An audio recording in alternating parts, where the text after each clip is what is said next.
Hello, everybody. Hi. Hello, hello, hello. Welcome in, guys. Hello, everybody. Happy Sunday. I'm going to go over my screen now. Hello, Joseph. Thank you so much for the follow, by the way. Hi, guys. We're here with some more crazy Reddit stories. How is everyone doing? I hope you guys all had a fantastic day. And yes, we are back with another Story Swap Sleepover. Yeah, let's hear them. We are going to for sure hear them. Hello, Freaks in a Sheet. Or sorry, Freak in a Sheet. My bad. Welcome in. How are you? Hi, Hazel. Hazel, how are you? Welcome in. Guys, today I'm going to be joined by my fantastic friend, Aqua. Hello. Oh. Hi, Aqua! Oh, hey, how's it going? Good, how are you? I'm doing good. Happy Sunday. Happy Sunday, guys. We have a fish here today. Yeah. Oh my gosh, how are you doing, Dreamy and chat? I'm doing good. I'm scared to share some of these stories, I guess I should say. Aqua just found another one while we were in the starting soon, and I read the title, and I was like, what? I saw it too, and I was like, oh, I have to read this. I have to. It was very, very goofy. But hello, everybody. I hope you guys are all doing well. Aqua, go ahead and give yourself an introduction, I say. All right, so hello, everybody. My name is Aqua Syreni. I'm a mermaid VTuber and variety streamer who traded her brain cells for legs. I play a lot of, like, story-focused games. Like, I like a lot of JRPGs and visual novels and things like that. Play a lot of like Ace Attorney and Final Fantasy and Persona on my channel. Those are like some of my big streams. And Dreamy and I, like, we met through Final Fantasy 14 stuff, and we did. And we play D&D together. So we do, guys. Yeah, we are on break from our D&D session, but me and Aqua are in a very cool D&D group together. Yeah, it's a lot of fun. Dreamy's the one who invited me to join it, so eternally grateful to her for that. Honestly, crazy to think about that kind of stuff. It is. It's like, oh man, that is super crazy. The fact that you invited me there, like, meant I met so many more people, and like, definitely like our whole last year would have been totally different if you hadn't done that. That's crazy. Honestly, it is very wild to me too. I'm like, whoa, yeah. We've been playing in our D&D campaign for over a year. Yeah. Yeah, it's been over a year because I think we started in like January or February last year. I think. Yeah, so. That's crazy. And then we played so much within like the past 3 months. I was like, whoa. Oh my gosh, yeah. I was like looking at the calendar and I realized it's only been like 2.5 weeks since we last played, but since we were playing so much, it feels weird. It feels very, very crazy. Also, I did turn on the music if you wanted to, I guess, sync up. Oh, yes. Yes, let me do it. I love this song. Me too. Also, hi, Zach. Thank you for coming in. Hello, everybody. Thank you for coming in. Let me say hi to everyone. Hi, Taylor. Hi, Zach. Let me just scroll up. Hi, Mana. Hi, Joseph. Hi, Cyber Bear. Hi, Hazel. Hi, Freak in a Sheet. Hello, Tabs. Hello, Derp. Hello, Mimir. Hello, Gecko. Welcome in, guys. Hello, everybody. Happy to see some familiar faces here. I hope everybody's having a good day. And even though it's a Sunday, we're going to make it a fun day. Oh my gosh, I love that. That was so good. That was so clever. Thank you. Hi, Desta. And then hello, Relics as well. Oh, hey. Okay. I don't even know. Okay, I guess I feel like the vibes of all the stories that I chose, I don't know if any of them are considered very funny. I feel like they're all like, huh? Like, what the heck? Versus, I do feel like maybe some of yours are kind of funny. Okay. Right? I got some that are like, huh? And I got some that are funny. We were talking about it before stream. I think my funniest or like wildest story got taken out by Reddit. You should filters, and I'm so mad about it. You should share with us what the one that got taken down was. Should I share what it is right now? Yes. Okay, it was basically, let me reread what the title of it was, and then I'll explain what the actual post was about. Okay, it was from like the relationships Reddit. And the title was, "My husband has been telling his friends I want to have sex with them." Why? And so, yeah, it was basically this woman saying that her husband has apparently been going around telling his friends and coworkers and that they have an open marriage and that she wants to sleep with, like, you know, all of his, like, friends and stuff.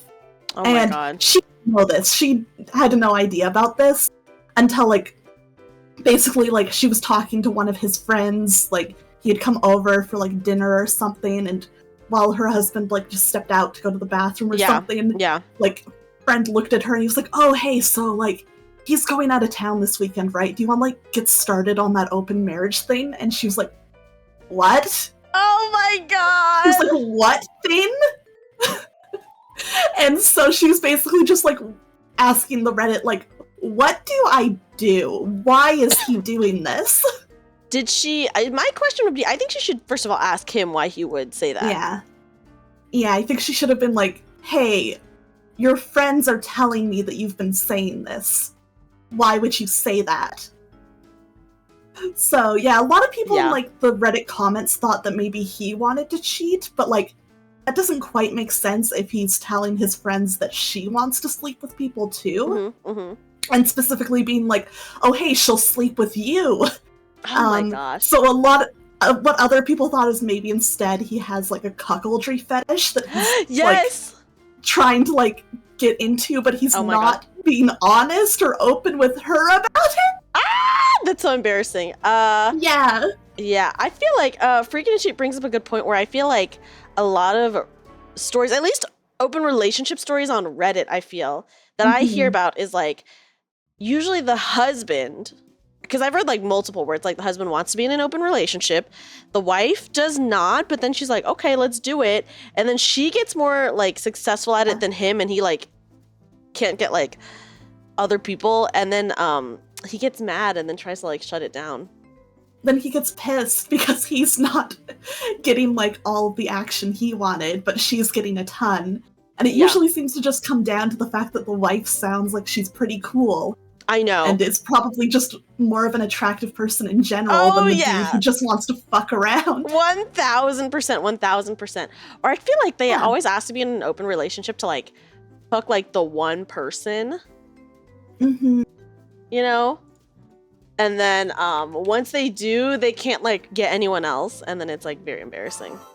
Yeah. So I thought this one was kind of wild because, like, first you think it's kind of something like that, but then it's like, it's different since the husband is trying to get her to sleep with other people, or at least telling other people that she will. Yeah, maybe? I'm actually so sad Reddit, like, took it down apparently because of filters, because I'm like, I want an update. Yeah, I want to know, like, her talking to him about it. Yeah. Like, what is he going to say if she, like, confronts him about it? Yeah. So, guys, that is the story that is lost to the ether. I'm really sad. It was so wild, and I wanted to, like, keep updates on it. Oh my gosh, yeah. I would love an update on that. Also, hi Henshin, hi Okachi, welcome in, guys. Hello, hello. Joseph says it could be his insecurities if he feels lacking. Maybe. Or, like, maybe that's just what he says to, like, justify... I don't know. Okay, let me try to think about it. Let me actually try to be in his perspective. Okay, so let's say it's not a cucking thing. Maybe he says that so that he can... I don't know, like, excuse, like, oh, our sex life isn't that great because she actually just wants to bang my friends. I don't know. Yeah. Is he trying to be like, oh, my wife is, like, so cool and chill, she, like, could get so much sex? I don't know. That is the only thing I could think of, which is, anyways, guys, that story is lost to the ether, so we will not be going through any comments for that story because it's gone forever. I mean, the comments are still there, just, like, this actual original post is gone. Yeah. Oh, okay. Dang. Yeah. That is rough. But I'm scrolling through, I'm not seeing, like, replies from the original poster in here. It's just mostly people being like, that's fucking weird. Yeah, that is very freaking weird. Shuma, thank you so much for the resub. Whoa. 3.5 years. I can't believe it's been that long. Oh my god, Shuma, thank you. Oh my gosh. That's incredible. I know. I've been streaming for a long time, but I haven't been VTubing for as long of a time, I would say. I mean, VTubing is relatively new, so that makes sense. But that's crazy. 3.5 years subbed. I know. I'm like, where does the time go? Where does the time go? Time is like moving so fast. It's like, if you think about it, we're already halfway through March. Oh, I kind of hate that. Yep. That's scary. We're like, it feels like New Year's was just like a week ago. We're like already a fourth of the way into the year. Oh my gosh. How are we already like, you know, a quarter through? That's crazy. Someone says time March is on. March is on. Oh my gosh. Oh my gosh, Duo, welcome in. Yeah, 1/4 of the year. Here, let me give a shout out to another super cute bunny VTuber, guys. Ooh. Please check her out. Big cutie. Always love a good bunny VTuber. Yes. Oh, did I tell you? Oh, Aqua. I should have told you this, but yesterday, so I went to a con yesterday, right? Oh, yes, you did. How was it? Yes. So I went to a convention yesterday, and there were not too many panels. It was mostly just like they had a bunch of very popular voice actors there. Okay. So the big voice actors were Astarion, Lae'zel, Shadowheart. Were like the big ones, so from Baldur's Gate 3. And then they had the voice actress for Shadowheart, her like IRL girlfriend was there, who is also like a director for a game and voiced a squirrel. Cute. And then a squirrel. Yes, and then they had a bunch of they had like a lot of Resident Evil voice actors. So they had Lady Dimitrescu, who also voices Orin in Baldur's Gate. They had Chris Redfield, Claire Redfield, Jill Valentine, and Leon Kennedy. So those voice actors. Those are all really big names. Wow. Yeah, and then, so I did get a couple of autographs as well, because I was like, well, why not? I'm already here, right? So I got the voice actress for Tifa. That's so cool. Yes, and then the voice actress for Yuffie, who actually who voices someone in Persona 3 Reloaded as well. Oh shit, does she? I didn't realize. Yes, blue-haired, short blue-haired girl. Oh, Fuka. I really have been enjoying her voice acting. Yes, she's really good with it. Yeah, so that's impressive. That's awesome. It was very cool. And then they had the voice actress for Zelda, if anyone's a Zelda fan. I am. Yeah, and then they had surprisingly, a lot of the Sonic voice actors. So there was Sonic's voice actor, and then Shadow. Is that his name? I don't know anything about Sonic, guys. I'm sorry. And then the like evil looking Sonic. And then the silver, and then the silver Sonic. Oh yeah, his name is literally Silver. Oh, okay. Yeah. Thank you, Aqua. You're welcome. So huge. Which Sonic voice actor? I don't know his name because I don't know anything about Sonic, unfortunately. Let me look it up. Oh, and then they had Axel from Kingdom Hearts, his voice actor. Oh, damn. Yeah, who he also voices Reno from Rebirth. Okay, hold on. Oh, and then they had a bunch of anime voice actors. So they had, if anyone is an Ouran High School Host Club fan. Oh my god, taking me back. Yes, so they had Haruhi, her voice actor, who also voices Winry from Fullmetal Alchemist. Oh my gosh, I love her. She's really good. And then they had the guy who did Alphonse, Elric. Ooh. And then if anyone's a Chainsaw Man fan, they had... I am. Yeah, they had the voice actress for Power. Oh, hell yes. Yes, and then the voice actress who does Yuffie and Fuka, by the way, she also does Makima, so... Oh shit, they got a lot of really like big names for this con. That's impressive. Yeah. It was honestly kind of crazy. I was like, huh? Also, welcome in Gark. Hi, Gark and Crimson Lotus. Hey, Gark. Hey, guys. Yeah, and then, okay. Oh, they had the voice actor of Solid Snake there. Oh. That is a big one.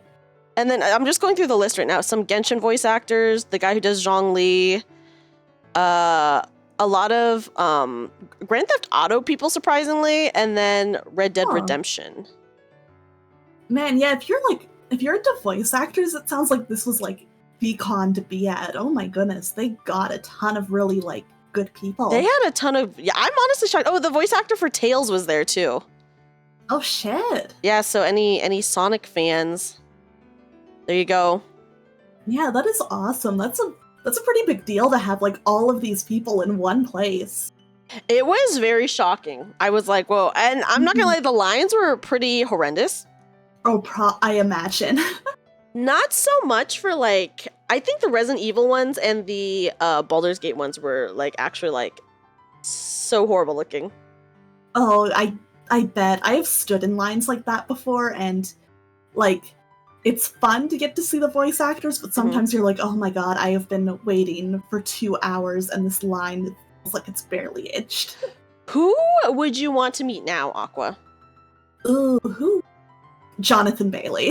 Oh my god, Yeah. yes! I'm desperate to meet Jonathan Bailey, but I don't know if I could be normal. I don't know if I could actually talk to him. You know what I mean? I think I would just go up there and I'd be like super shy. He is very, very cool. If any of you guys are a fan of Final Fantasy XIV, recently Jonathan Bailey, who's the voice of Grahatia, he was in an interview where they put all of his like characters that he's played on like a die, and then they like he would roll the die and then talk about the character. The guy from the one UK TV show, Jonathan Bailey, is in Bridgerton. Yeah, and he's freaking Wicked. Yeah, he's in Wicked. So he like really freaking blew up. But in the video, he was talking about how he's very determined to stay Grahatia. I'm so glad because I love his performance as Grahatia. Yes. Like legitimately, the way he voiced him is part of why I got so attached to the character. I mean, he's a great actor. He is. He's a really great actor. So I'm glad to hear it too, just because like obviously he voiced Graha before he was already famous before, but he like really blew up after, right? As just like not even a voice actor, just as like a regular actor. Yeah. So like I remember even just for Endwalker, I was kind of like, is he still gonna voice Graha? Does he have the time?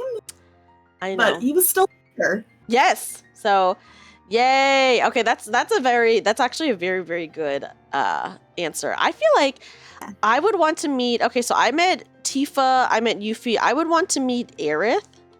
Oh, she seems super sweet. Yeah. I've watched some of her streams and stuff. I would love to meet her. Yes, I know. So I'm like, maybe someday, right? I'll check next year for this. I mean, this con obviously got like a ton of really huge voice actors there. So yeah, they got a ton. Yeah, the fact that they got like the Baldur's Gate 3 people, and you know they're like really like popular right now. Yeah, like that is a big grab. I imagine they probably cost a fair amount to bring over to a con. I know, right? And then Neil Newbon, I think is his name, who voices Astarion.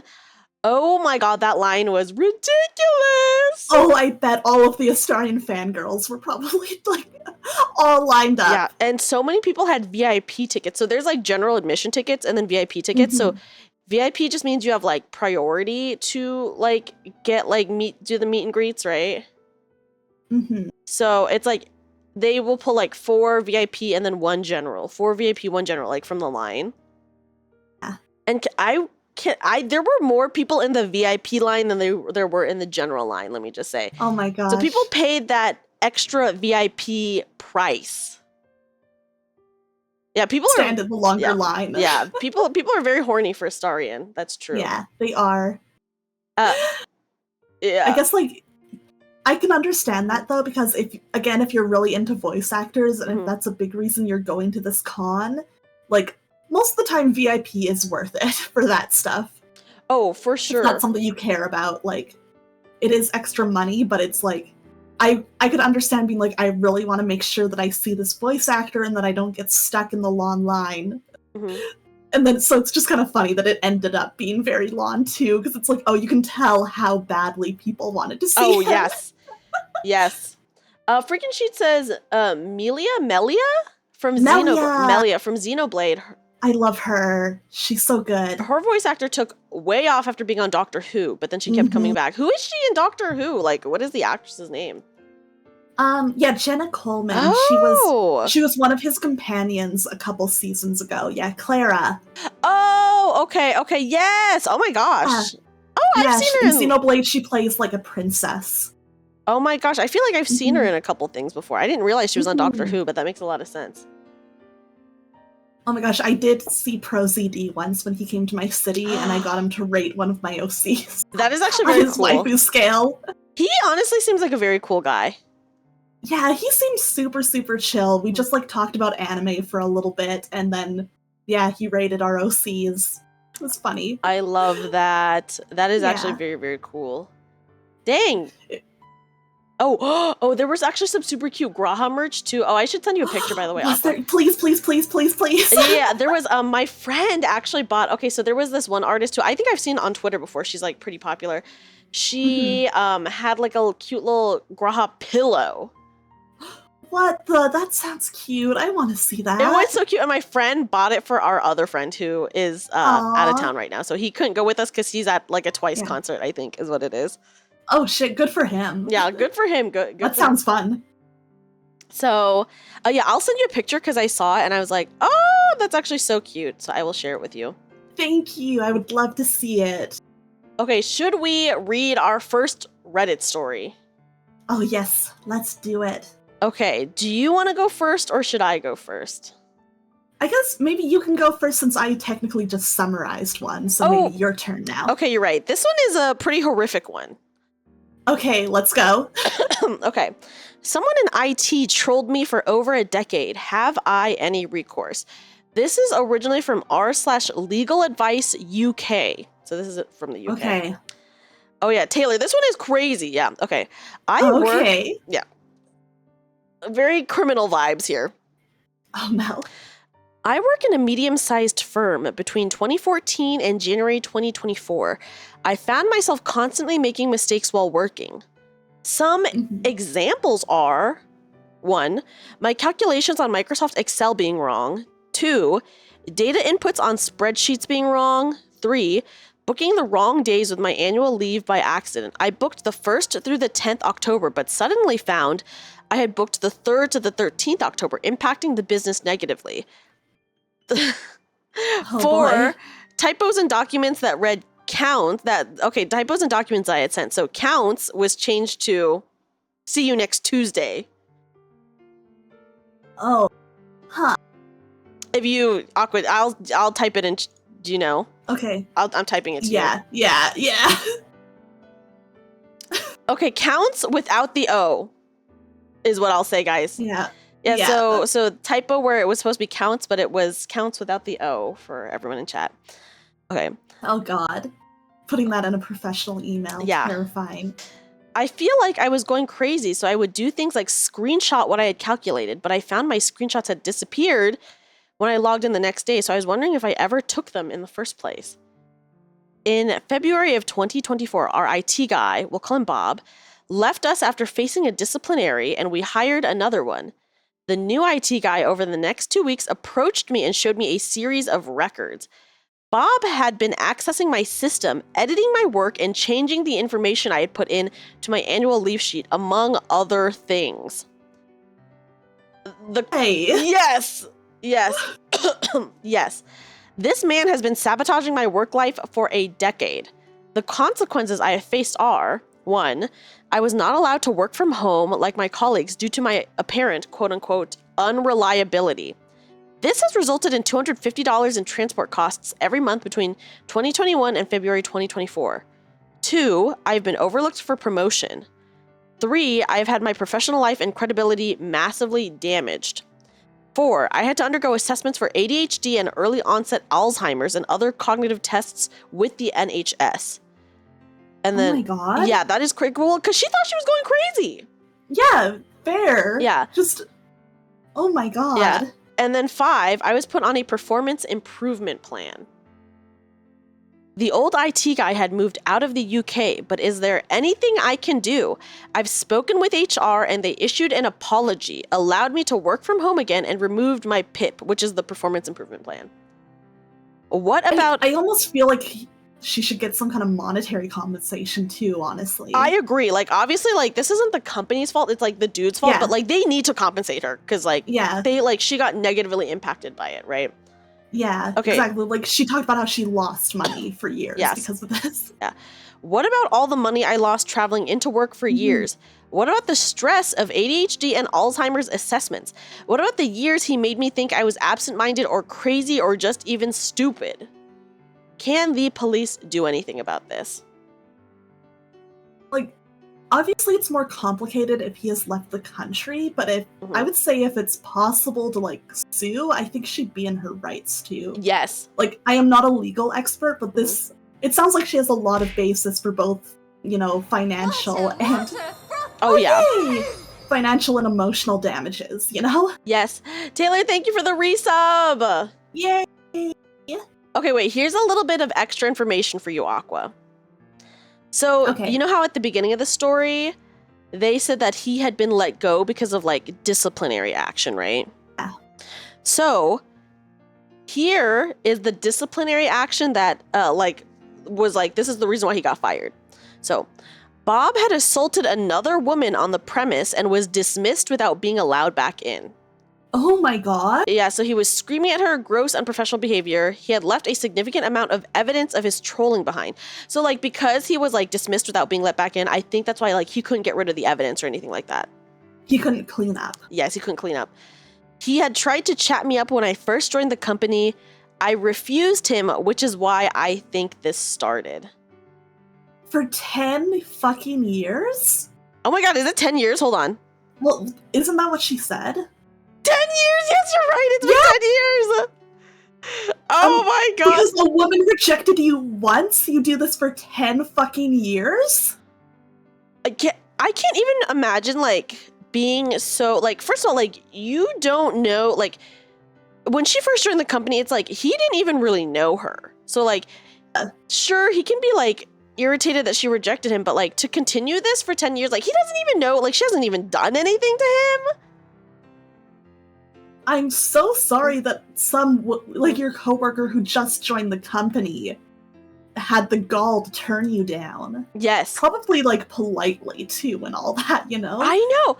Yeah, I can't even imagine doing this for 10 days, exactly. Yeah, girl rejects a man once, and he becomes IT Joker. For real! Oh my gosh. Truly, Also, like, hi, that's terrifying. Hi, Snake! I'm going to give a shout out to our wonderful friend, Snake. Yes. Who you guys should all check Snake. out. Snake is really awesome. They do a lot of variety content and are super freaking funny. Snake is awesome. I love Snake. I love their streams. Yeah, for sure. I agree that you shouldn't date in the workplace. I do agree with that. Yeah, like, it definitely can get complicated fast. I think, but, like, the entitlement and, like, 10 years. Yeah, like, I'm sitting here and, like, imagine holding a grudge like that over something like this for 10 years?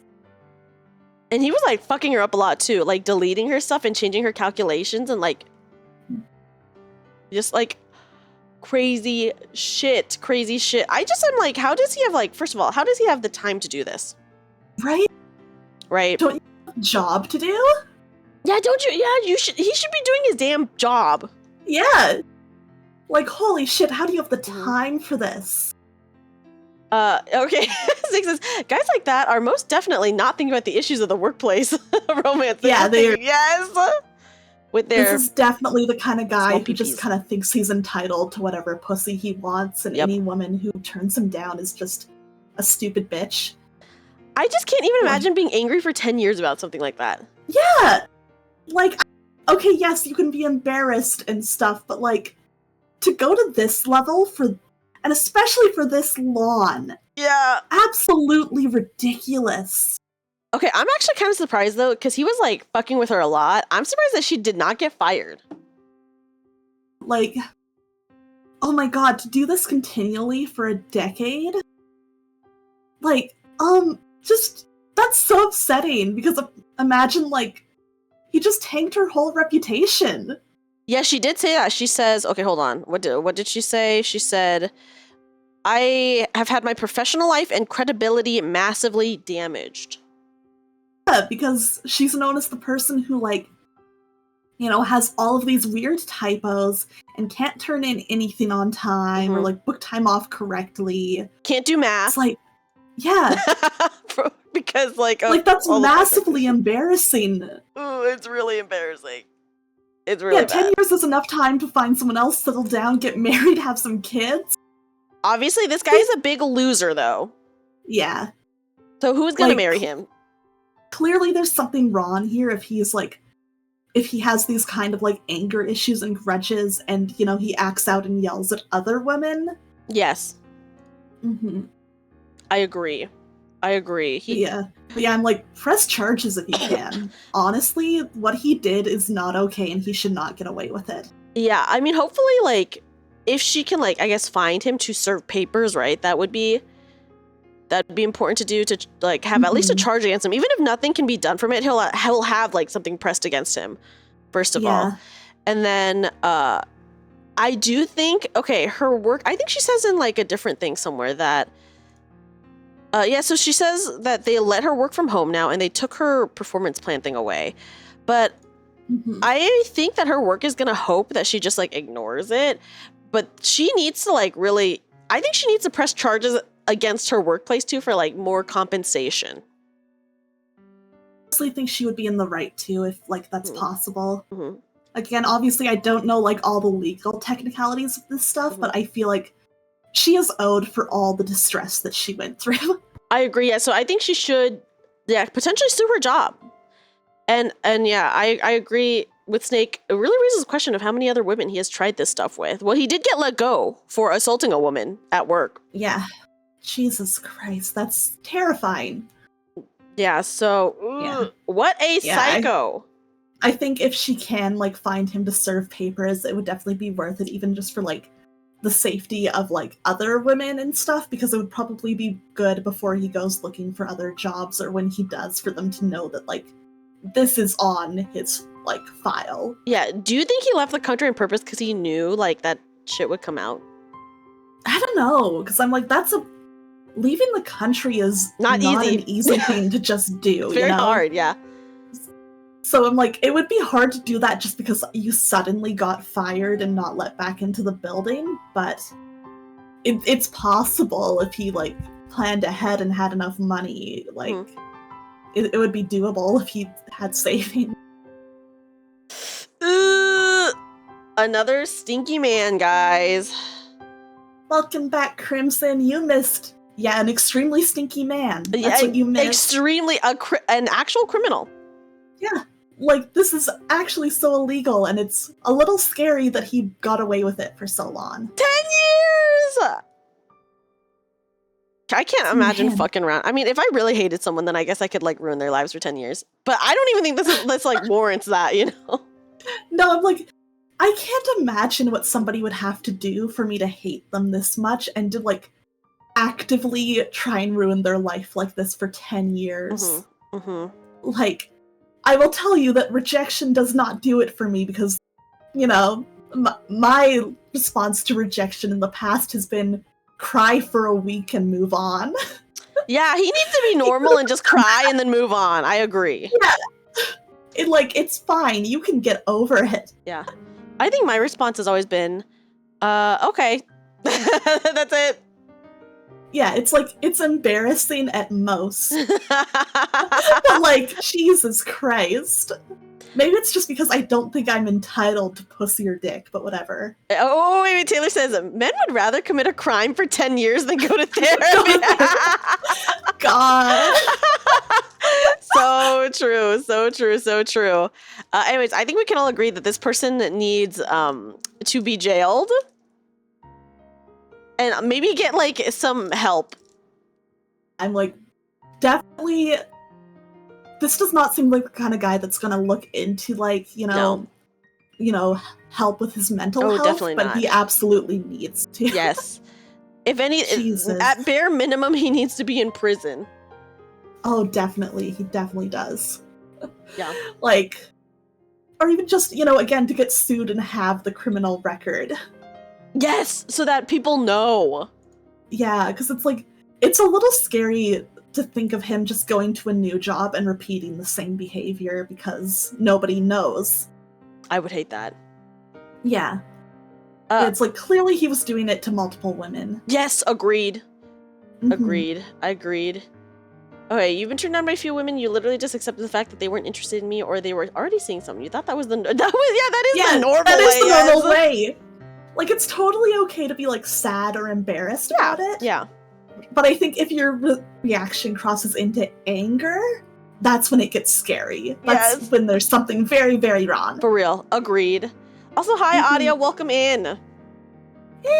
Good to see you, Adia. People were always joking that all the stories I find have criminals in them, and this time it actually did have a criminal. Yeah, this one literally has a criminal. This one literally an actual real criminal.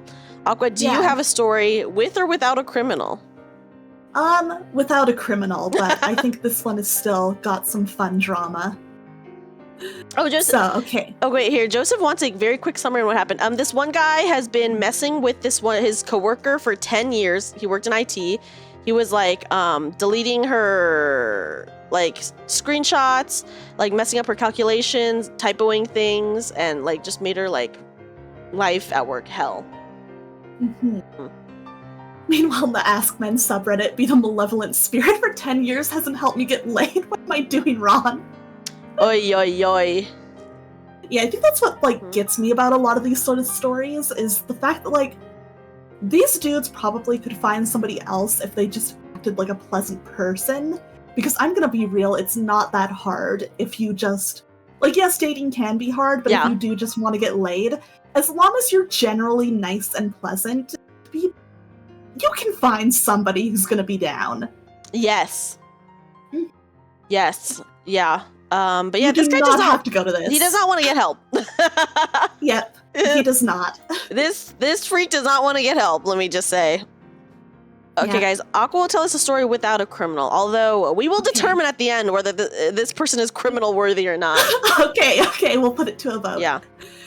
So this one is, am I the asshole for asking my fiance to tell my mother-in-law I don't want to wear her wedding dress?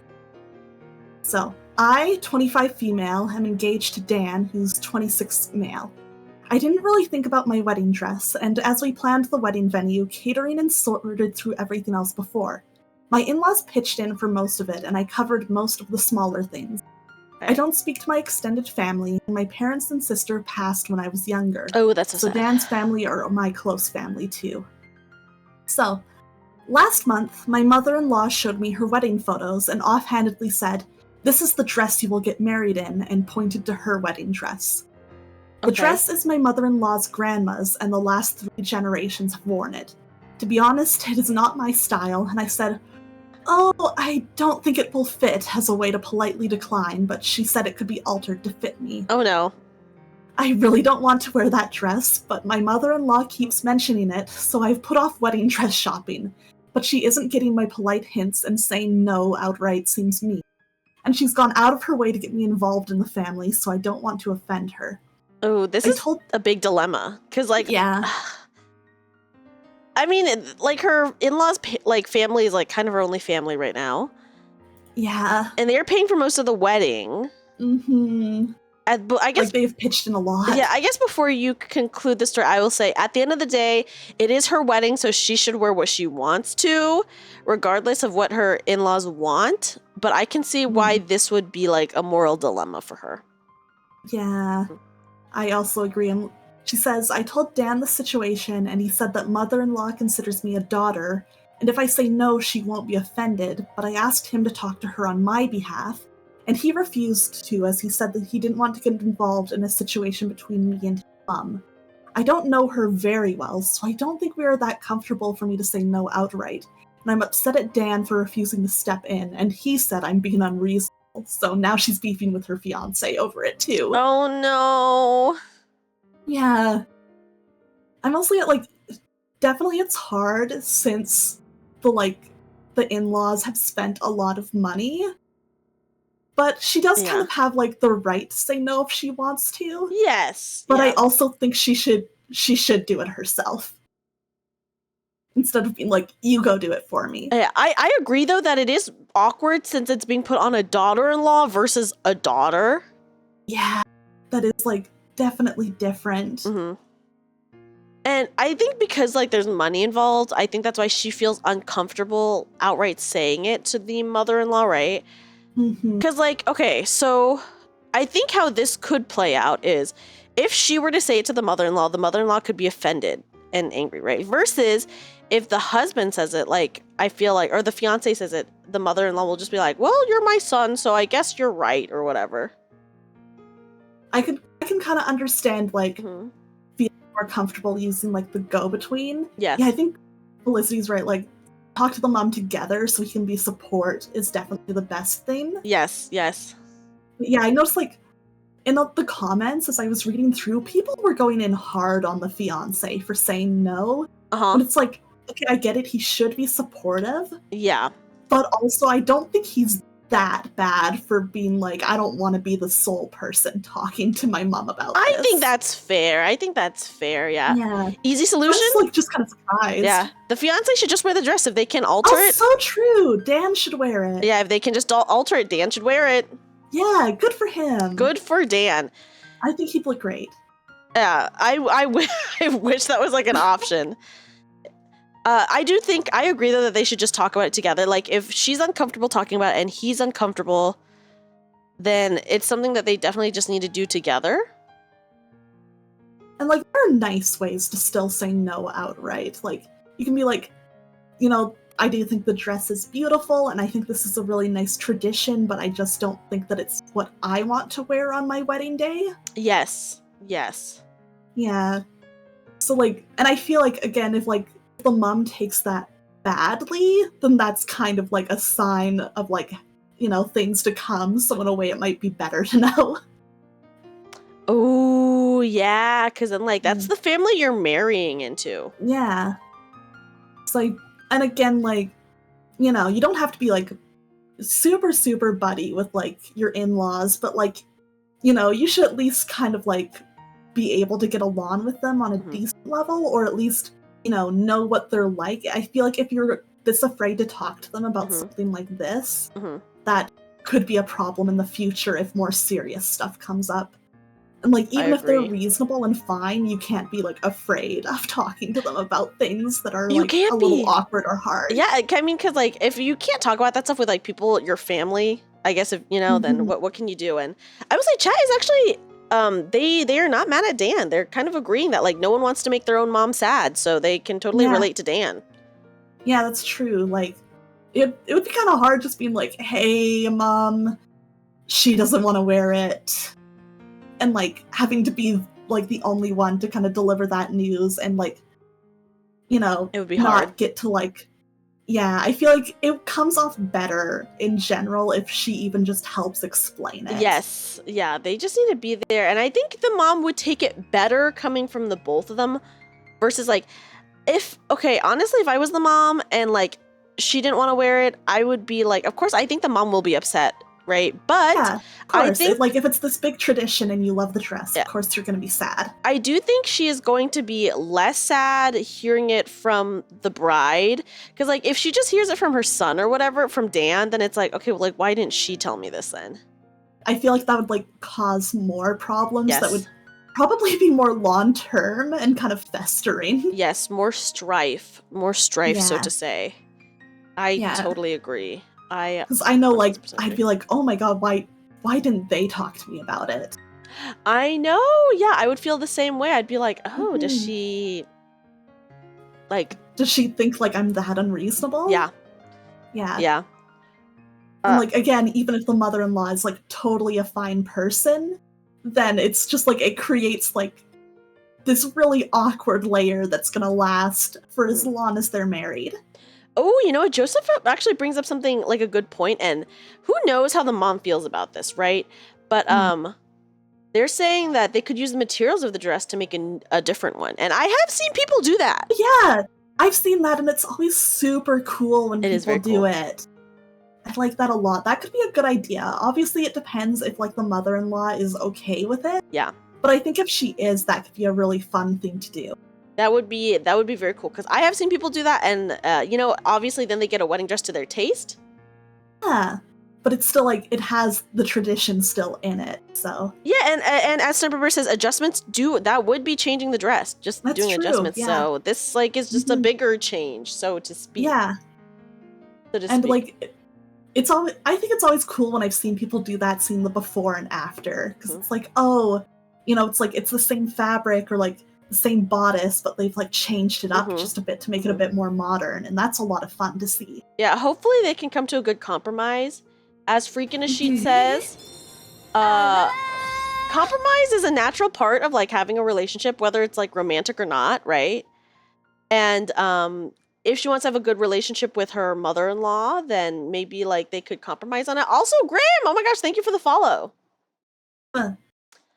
Yeah, just like I think it's you are going to spend ideally the rest of your life with these people as your in-laws, and if you have children and stuff, you want them to be able to see their grandmother, I'm sure. Yes. So it's like why like make that harder right now when you could just like talk things out, even though I understand it being hard too. Yeah. What would you do in this situation, Aqua? I think I would like do what most of chat is saying and be like, I would talk to the mother-in-law, but I might just have my fiance there as like support. Just be like, Yes. okay, I will talk to her, but can you just like be there to back me up or like just help me explain it or help me figure out how to say it in a way that will like, hurt her less since you know her way better than I do. I think that's valid, to be honest. Yeah. It's like I would want the support, but I like as like anxious as I can be about like hard conversations like that, like I'll do them. I know they gotta happen. Yeah, if you want like the wedding that you want, and then also to like make someone who's supporting her obviously happy, then it is what it is. It just needs to be done. Yeah. What do you do, Dreamy? I feel like I would just tell her by myself. Fair enough. I feel like if you're comfortable doing that, there's no reason not to. I'd just be like, I don't want to wear this dress because it's not my taste and I look ugly in it. Yeah, fair enough. It's like, as long as you're not like putting the blame on like her or the dress, I don't think there's any like good reason for her to get upset. Yeah, so maybe something like, I really appreciate all you've done for me and all you've done for the wedding, and I appreciate you taking me into the family, and I see you as family, but I'm sorry, I just like, since this is my wedding, like just emphasis that like, this is like, it's my wedding, my special day, whatever. I just want to wear like the dream dress that I've always had in my mind or something like that. Yeah, pretty much. Just like I want to wear something that really feels like me and like makes me feel really good and confident in it. Yeah, and because like she would understand that, I'm sure. Yes, exactly. And you could also be like, well, hopefully I will only be married once. Yeah. So it's like, this is my one chance to wear a wedding dress. So I want to make sure that it's one I'm super, super happy with. Oh, okay, wait. Joseph says, here's what they would say. It looked so much better on you than me. I'd feel bad to tarnish its image. I feel like that could easily, though, turn into like the mother-in-law being like, no, you're going to look amazing. Don't worry about it. Yeah. Yeah. Ooh. I feel like it's better to just straight up be like, this dress is not the dress for me. Yes. I think that's fair. I think that's very fair and valid. Dang. Yeah. That's a hard one, because I feel like it's no matter what, someone is going to be unhappy. Mm-hmm. It's not like a big unhappiness, it's not like that big of a deal in my opinion, but someone is going to be unhappy. So either she gives in and wears it, she'll be unhappy, which she shouldn't because it's her wedding, or her mother-in-law will be unhappy about it, but whatever, it's not the mother-in-law's wedding, so she needs to get over it. I'm kind of like, as long as you are like kind about how you say no, the mother-in-law has no good reason to like get upset with you. So yeah, as long as she's reasonable. So it's like, if you go in reasonable and with like empathy and stuff, like if she has a bad reaction, then you can be like, well, it's not my fault. She's got to deal with that herself. Dang. Yeah, I think moral quandary, but you know what? We don't know. Maybe the bride is a huge people pleaser as well. I feel like if you're a people pleaser, that makes like doing stuff like that, like standing up for yourself, so much harder. That's true. It makes it way, way harder, but I don't know, this might be one of those situations where it'd be good for her to kind of learn. And again, maybe she can just ask Dan for support or help. Yes. Instead of like being like, he does all of it, be like, I just need help. Or whatever else would make her comfortable to try and do it. And if he's cool, he will like support her and help her out a little bit. Yeah.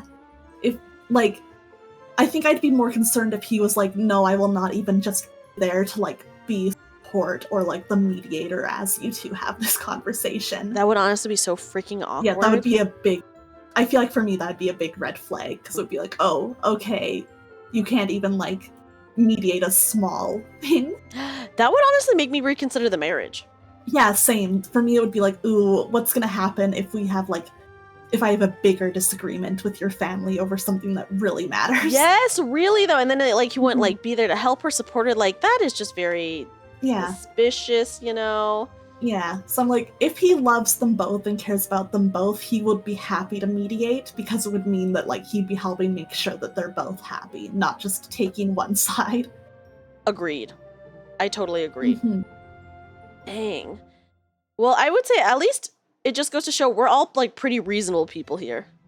Yeah, definitely. We're, like, we can all probably handle conflict pretty well here, and that's good to hear. Also, hi Supaishi, welcome in.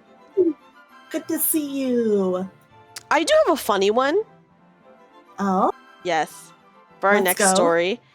Okay. I did not read through this one, but I did read the title and it made me... Okay. You know. Hello, welcome in Kukushi. Hey, Cuckoo. Okay, this is from r/Today I Fucked Up. This is called Today I Fucked Up Sleeping with My Former Boss in Front of Her Husband. What? Yeah. What? Okay. Are you guys ready? I'm so ready for this NTR. Let's go. Yeah, NTR, literally. Literally NTR here. Okay. Literally. My former boss contacted me a few days ago with an unusual request. She wanted to know if I was interested in sleeping with her while her husband watched us. Oh my god, it literally is! It is literally NTR, guys. Oh my god. I said I was the wrong guy for the job, but she disagreed. But she disagreed and said I was the perfect guy based on a random one-night stand we had years ago before she remarried. Hello? She said her new husband wanted to watch her fuck another guy, and she was into it. I agreed to discuss the possibility in person, especially when she offered to pay for dinner. That's all? That's all she had to do? Is pay for dinner? Okay. I forgot how attractive she was until I saw her face to face. She introduced me to her new husband, who wanted me to understand that all he wanted was to be an observer in the bedroom. He made it sound like the worst case scenario was that I would have sex, which I believed, so yeah, I said yes. Fast forward to the fucking. Okay. Fast forward to the fucking. A couple of days had passed since I said yes. I was in the missionary position when I heard snoring and farting coming from the... I can't. I did not read this story and I'm like, dude. Okay, sorry. Fast forward to the fucking. A couple of days had passed, and since I said yes, I was in the missionary position when I heard snoring and farting coming from the so-called observer. The husband passed out at some point, but obviously not quietly, which affected my concentration on the sex, because, the snoring was distracting and the farting was disgusting. I can imagine. Oh. Okay. My ex-boss apologized on her husband's behalf before grabbing the box of tissues next to the bed and aggressively hurling it at her unconscious husband. Aim was off. Tissue box missed the target, prompting my ex-boss to hysterically scream her husband's name over and over into my ears while I was still laying pipe and trying to pretend that absolutely nothing weird was going on. The husband eventually woke up after my ex-boss managed to scream his name at the top of her lungs. Cue all-out war. What the fuck? My ex-boss called her husband rude for falling asleep. The husband said he had a long day at work. My ex-boss scoffed and said he had no clue what a long day at work looked like because what he did in one day was nothing compared to what she had to do every day as an independent businesswoman. What is happening? Dude, I do not know. What? The husband said he had zero energy for another boss bitch speech. My ex-boss looked at me and said her husband had zero energy on a permanent basis. Oh my god! She just said he has no energy ever. Okay, I asked both of them if they wanted me to stop fucking. You haven't stopped already at this point? Well, he said that she was screaming the name when he was laying pipe. I'm just like, I would have stopped. I would have stopped. Now. I I would have stopped a while ago. Yes, I would have. I think when she when she started screaming, I think I would have stopped. Yeah. Okay. I asked both of them if they wanted me to stop fucking and give them privacy because I was awkwardly thrusting in silence. Well, listen to them.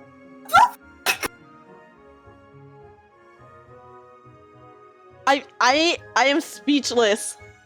Oh no. I am speechless. Okay. Sorry. I'm just. I will. Okay. I will reread that part. Oh. Okay. Honestly, why did he not stop?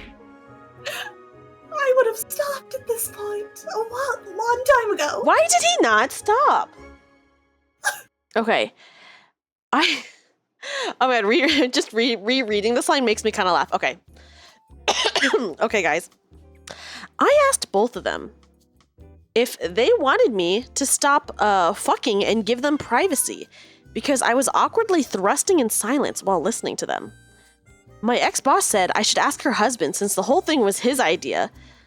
The husband unexpectedly slapped my butt on his way towards the bedroom door and said I should come and call it a night. I didn't come, but I did call it a night when I realized that my desire to get away from my ex-boss and her husband outweighed my desire to get off. Yeah. Yeah. One night stand should have been enough, but I just had to come back for more, which I now regret. Oh, okay, No, okay, yeah. sorry. I thought he was saying that he was going again, No, and God, I was like... No. Okay, no. Here is the TLDR. Yeah, he didn't even come, guys. TLDR. Agreed to sleep with my ex-boss while her husband watched us, but the husband fell asleep mid-sex, which affected my performance because he was snoring and farting throughout. An argument ensued between the husband and wife while I was still trying to stick to the plan and have sex. Never came. Went home. Instant regret. That's the TLDR. That's... What do you think? Where do I start? Where do I start? Okay. If you do have a cuckoldry like kink and everybody involved is like consenting and into it, fine. Yes. That is like not my thing, but that is your right to do what you want in the bedroom with consenting adults. That, you know. Yes. Everybody's being safe and agreeing to it. Fine. Yeah. The falling asleep, the fight while he is still thrusting. Oh, why did he keep thrusting? Is insane. What? Yeah, I'm like, why did you keep thrusting? Guys, I'm just gonna believe it or not, there's actually more to this story, Aqua. What? How? How? Okay, first of all, here, I will read you a comment. At the risk of sounding like a hater, how good of pipe laying could have been going on if spectators fell asleep? LMAO. So someone literally just called him out and been like, damn, you must have been bad at sex if the dude just fell asleep. Oh, God. Okay, wait. Taylor just said, I'm sorry, but if you're having an argument with your wife and someone else is inside her, you're losing the argument. Oh my God, true. Oh, okay, here's the reply to that comment. I think I was boring to watch, especially during foreplay. I might have spent too much time between the wife's legs during the husband's POV.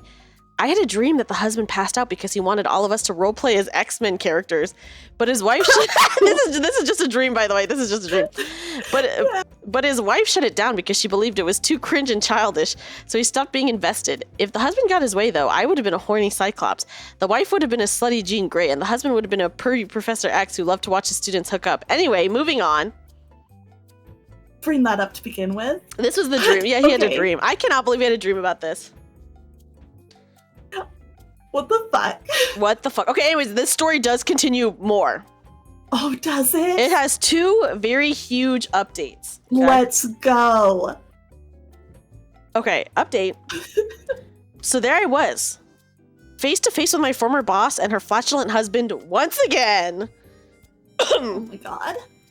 I agreed to meet them at the same restaurant as the last time because their free food was the only good thing I remembered. The fuck? I would not agree to meet up again, let me just say. Yeah, I'd be like, no, I'm busy. Yeah. The purpose of the meeting, according to my former boss, was to clear the air following what happened. A phone call or a message or no communication at all would have been more than acceptable for me because I just wanted to move on. But my ex-boss insisted on restoring peace in person. I eventually said yes. Oh my gosh. Yes. The husband was in the men's room when I showed up for the meeting, which made me laugh a little on the inside because it seemed like an unintentional nod to how active his ass was during our previous interaction. Oh my god. My ex-boss thanked me for agreeing to meet up with her and said her husband would join us soon. Meanwhile, she apologized for how unfortunate things turned out when we had sex before telling me that she had been brainstorming ways to improve the experience for next time. The husband emerged. You know what? I think I respect her confidence to assume there would be a next time. Yes. The husband emerged from the men's room and at that moment greeted me with an awkward fist bump and an unspoken hello again, while his wife was trying to convince me to accept another invitation into their bedroom. She persuaded me to at least hear her out before I said yes or no.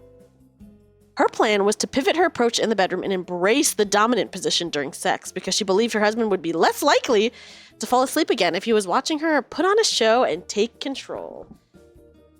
The ex-husband paused at that point and looked at her, my ex-boss paused at that point and looked at her husband like this was his cue to swallow his sushi and add to what she was saying.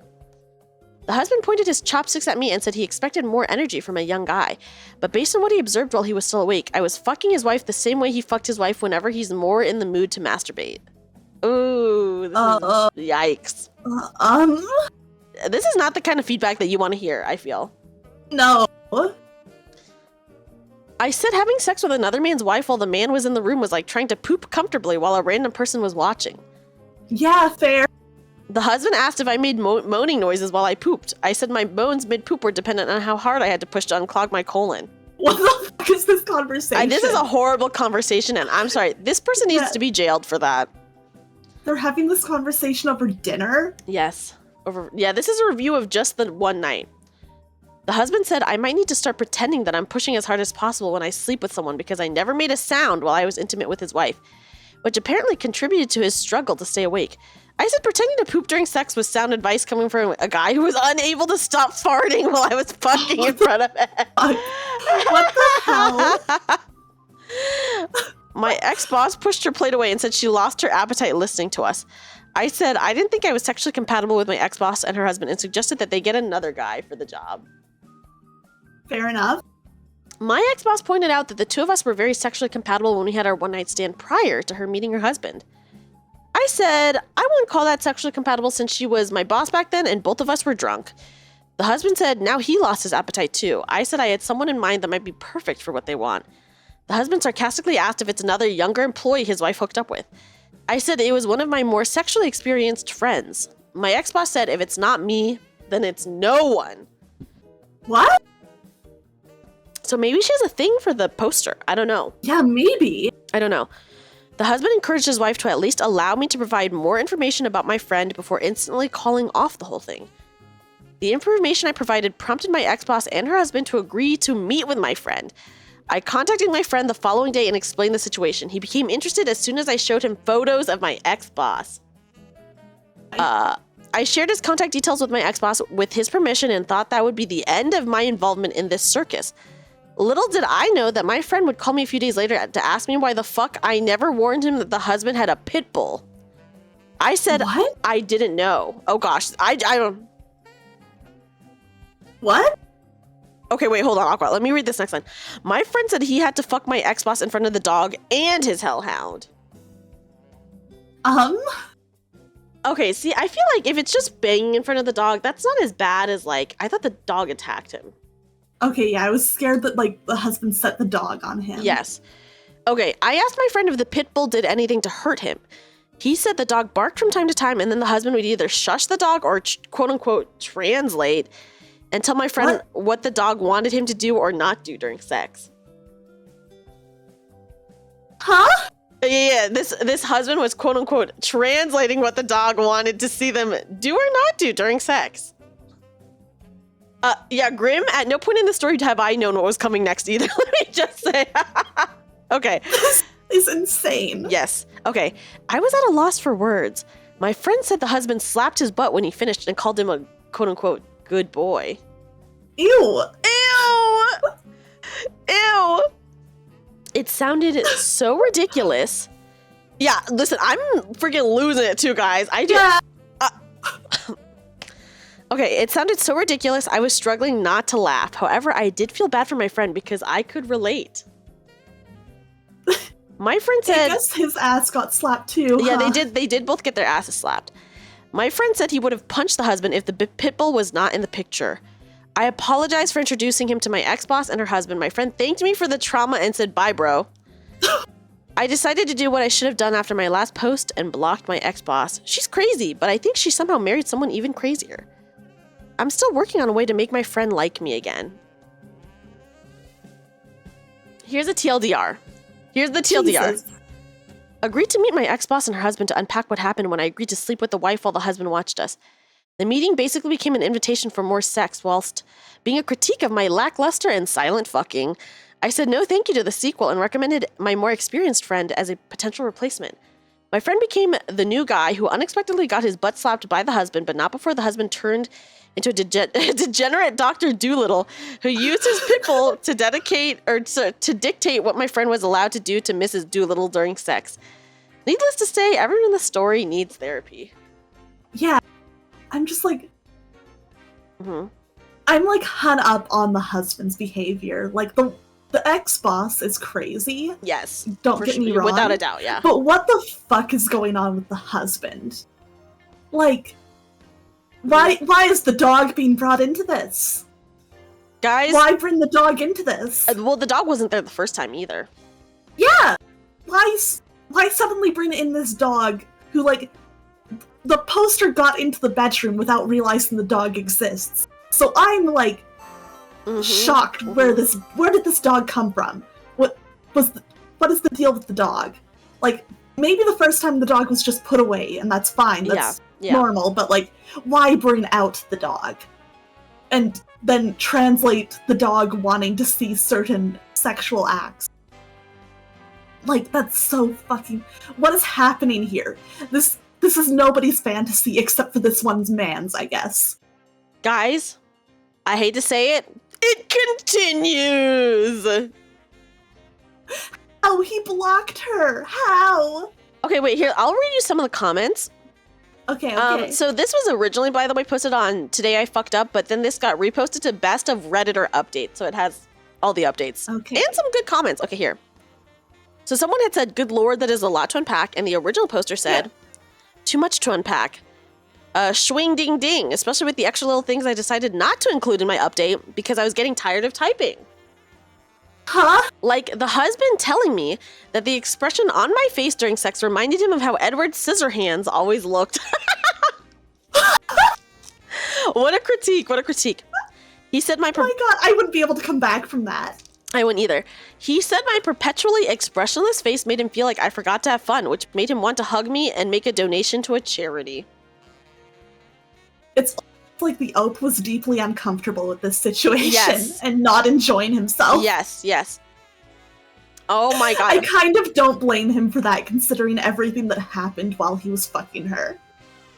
Can you imagine? So first of all, someone says that you're too quiet and boring during sex and then falls asleep watching you have sex, and then they're like, your expression was so sad that I wanted to hug you and then donate to charity afterwards.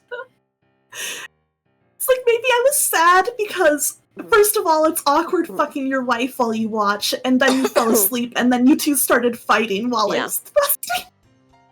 I also want to read the husband's perspective. I wish there was like a post from husband. Okay, here's another comment. I urge you, for the sake of our entertainment, to unblock your ex-boss and bring us a trilogy. The original poster said, what happened to my friend scared me away for good. I have a feeling my ex-boss and her husband has entered an adventurous phase in their relationship where both of them are keen to test the boundaries in the bedroom with all kinds of kinky shit. Fucking me made them realize what didn't work. Fucking my friend made them realize they enjoyed their animalistic side more literally than my friend anticipated. Oh no. Yeah, sorry, I'm clearly not kinky enough for this couple. I want the rest of my year to be as boring as possible. You know what, I respect that. I do respect that. He knows what's not for him. Okay, here is another comment. Well, that took quite the turn. I feel like this guy's more into seeing another dude be worse at having sex with his wife than him and humiliating him. Yeah, like there's this weird humiliation side to it that like I think he's into, and I agree. It's like, especially when he's like, he's just like putting these guys in this weird situation without them really consenting to it. Yes. So they continue to say, it might explain his weird actions, or, just two crazies. Okay, here's the reply to that comment. Yeah, the husband must have a thing for humiliation. I think the husband might feel like he has a lack of power and control in the relationship. And now he's low-key using outsiders to sleep with his wife as a way of not only degrading her by sharing her with apparently anyone, but also degrading the people who have sex with her. Whether it's sleeping through sex or using a dog to distract the guy who's inside his wife, both cases can be seen as an insecurity disguised as something else. I think so. I feel like this person's like hit the nail on the head, because it's like clearly this guy really enjoys making sure that everybody involved is as uncomfortable as possible, and just like comes away from it feeling bad, Yes, I mean, because obviously like the dude doing the fucking is not even having a good time, like, at all. Because like, how could you? I could not. Guys, there is another update though. Oh boy, okay. For the record, the fuck up here was telling my roommate everything and expecting it to stay between us. Oh no. My roommate saw my parents in person for the first time a few days ago. My mom and dad were dropping off some of my belongings. My roommate was high in his room when my parents showed up. I made him promise that he would avoid interacting with my mom and dad because he was weird enough without the drugs. All my belongings were packed in boxes inside my dad's car. I urged my mom and dad to make themselves comfortable in my living room while I grabbed my stuff from the car. When I returned with my belongings, I noticed my mom and dad looked uncomfortable. My mom beckoned me to come closer, then lowered her voice to almost whisper level when she spoke. She said my roommate appeared in the background and awkwardly waved at them from a distance before saying he would never share his wife with another man if she looked like my mom. What? Oh, no. The roommate thinks that this is the couple, I think. Oh my god. Yeah. Probably. I connected the dots and realized what had happened. My roommate noticed an older couple in our apartment and automatically thought my parents were my ex-boss and her husband, meaning he must have been Jesse Pinkman high. My dad said he was going to punch my roommate in the face if he saw him again. I apologized on behalf of my roommate and explained to my parents that my roommate was not himself due to the prescribed medication he was using. My dad said he wanted an explanation and an apology from the roommate. I looked at my mom for help, hoping she would read my mind and tell my dad to let it go, but she did nothing. Oh no. I knocked on my roommate's door moments later and confronted him. He seemed confused as fuck when I informed him that the people in the living room were actually my parents and not the people he remembered from my story. Oh no. I made it clear to my roommate that my dad was expecting him to explain himself and apologize. My roommate said, okay. I said, not okay, not yet, not until we agreed on what he was going to tell my parents because I didn't want my mom and dad to find out about my recent experience with my ex-boss and her husband. Yeah, fair enough. Yeah. I wouldn't want my parents to know about this. Yeah, and like this guy's like so high that like you don't know what he's going to say. Yeah. My roommate and I quickly rehearsed his explanation and apology with the words I was feeding him. It was simple. All he had to do was say sorry for what he said and blame it on the meds in his system. I said my mom would understand because if pharmacies were people, my mom would be one of them. As soon as my roommate approached my parents, he went off script and apologized to my mom and dad for confusing them with the businesswoman who had sex with me in front of her sleepy husband. Oh my god. Oh my god. Oh no. He also gave my dad permission to punch him because he wanted to know what a punch in real life sounded like. It was a lethal dose of cringe. I encouraged my roommate to go back to his room and he went to the bathroom and said while humming what I later found out was Colors of the Wind from the animated Pocahontas movie. Random.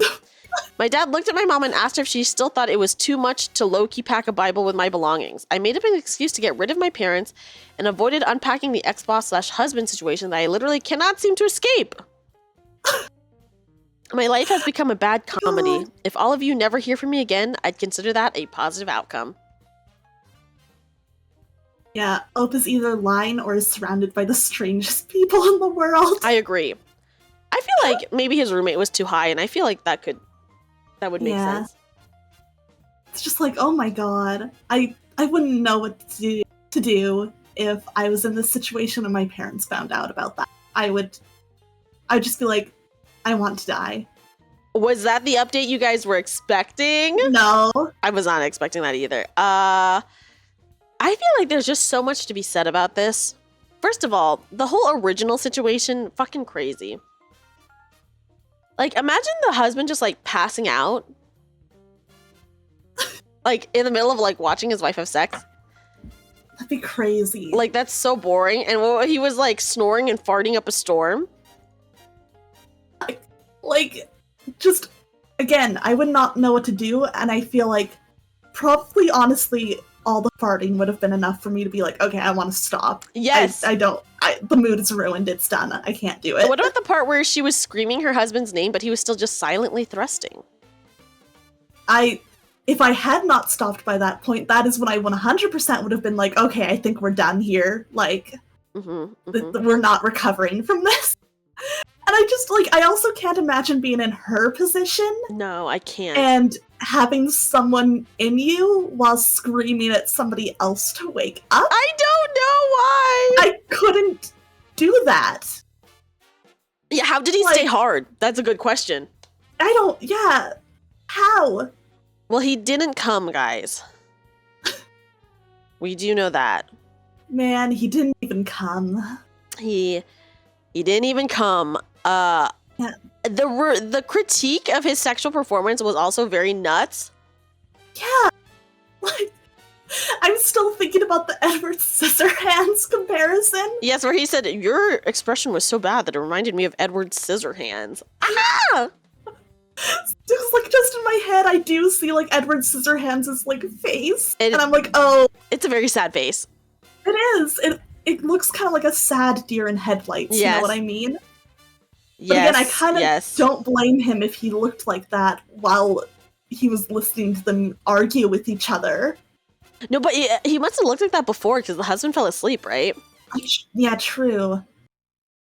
I'm just like, I don't know, this is so bizarre. It's so bizarre. I know, this is a pretty funny story. It is. I'm gonna think about this for like a week. Uh-huh. So I'm just like, everybody in this is insane. Like, who is the most insane? The poster. Well, like, I think the husband, because we have heard the most crazy details about the husband. Yes, 1,000%. His wife is like very close up there. We just didn't hear quite as much about her being like nuts as we did the husband. That's true. I think there is something wrong with the poster, too, for keeping going while all of this is going on, but he is still the most sane person in this story. No, what about the friend? The friend is pretty actually, sane. the friend is the most sane, actually, yeah.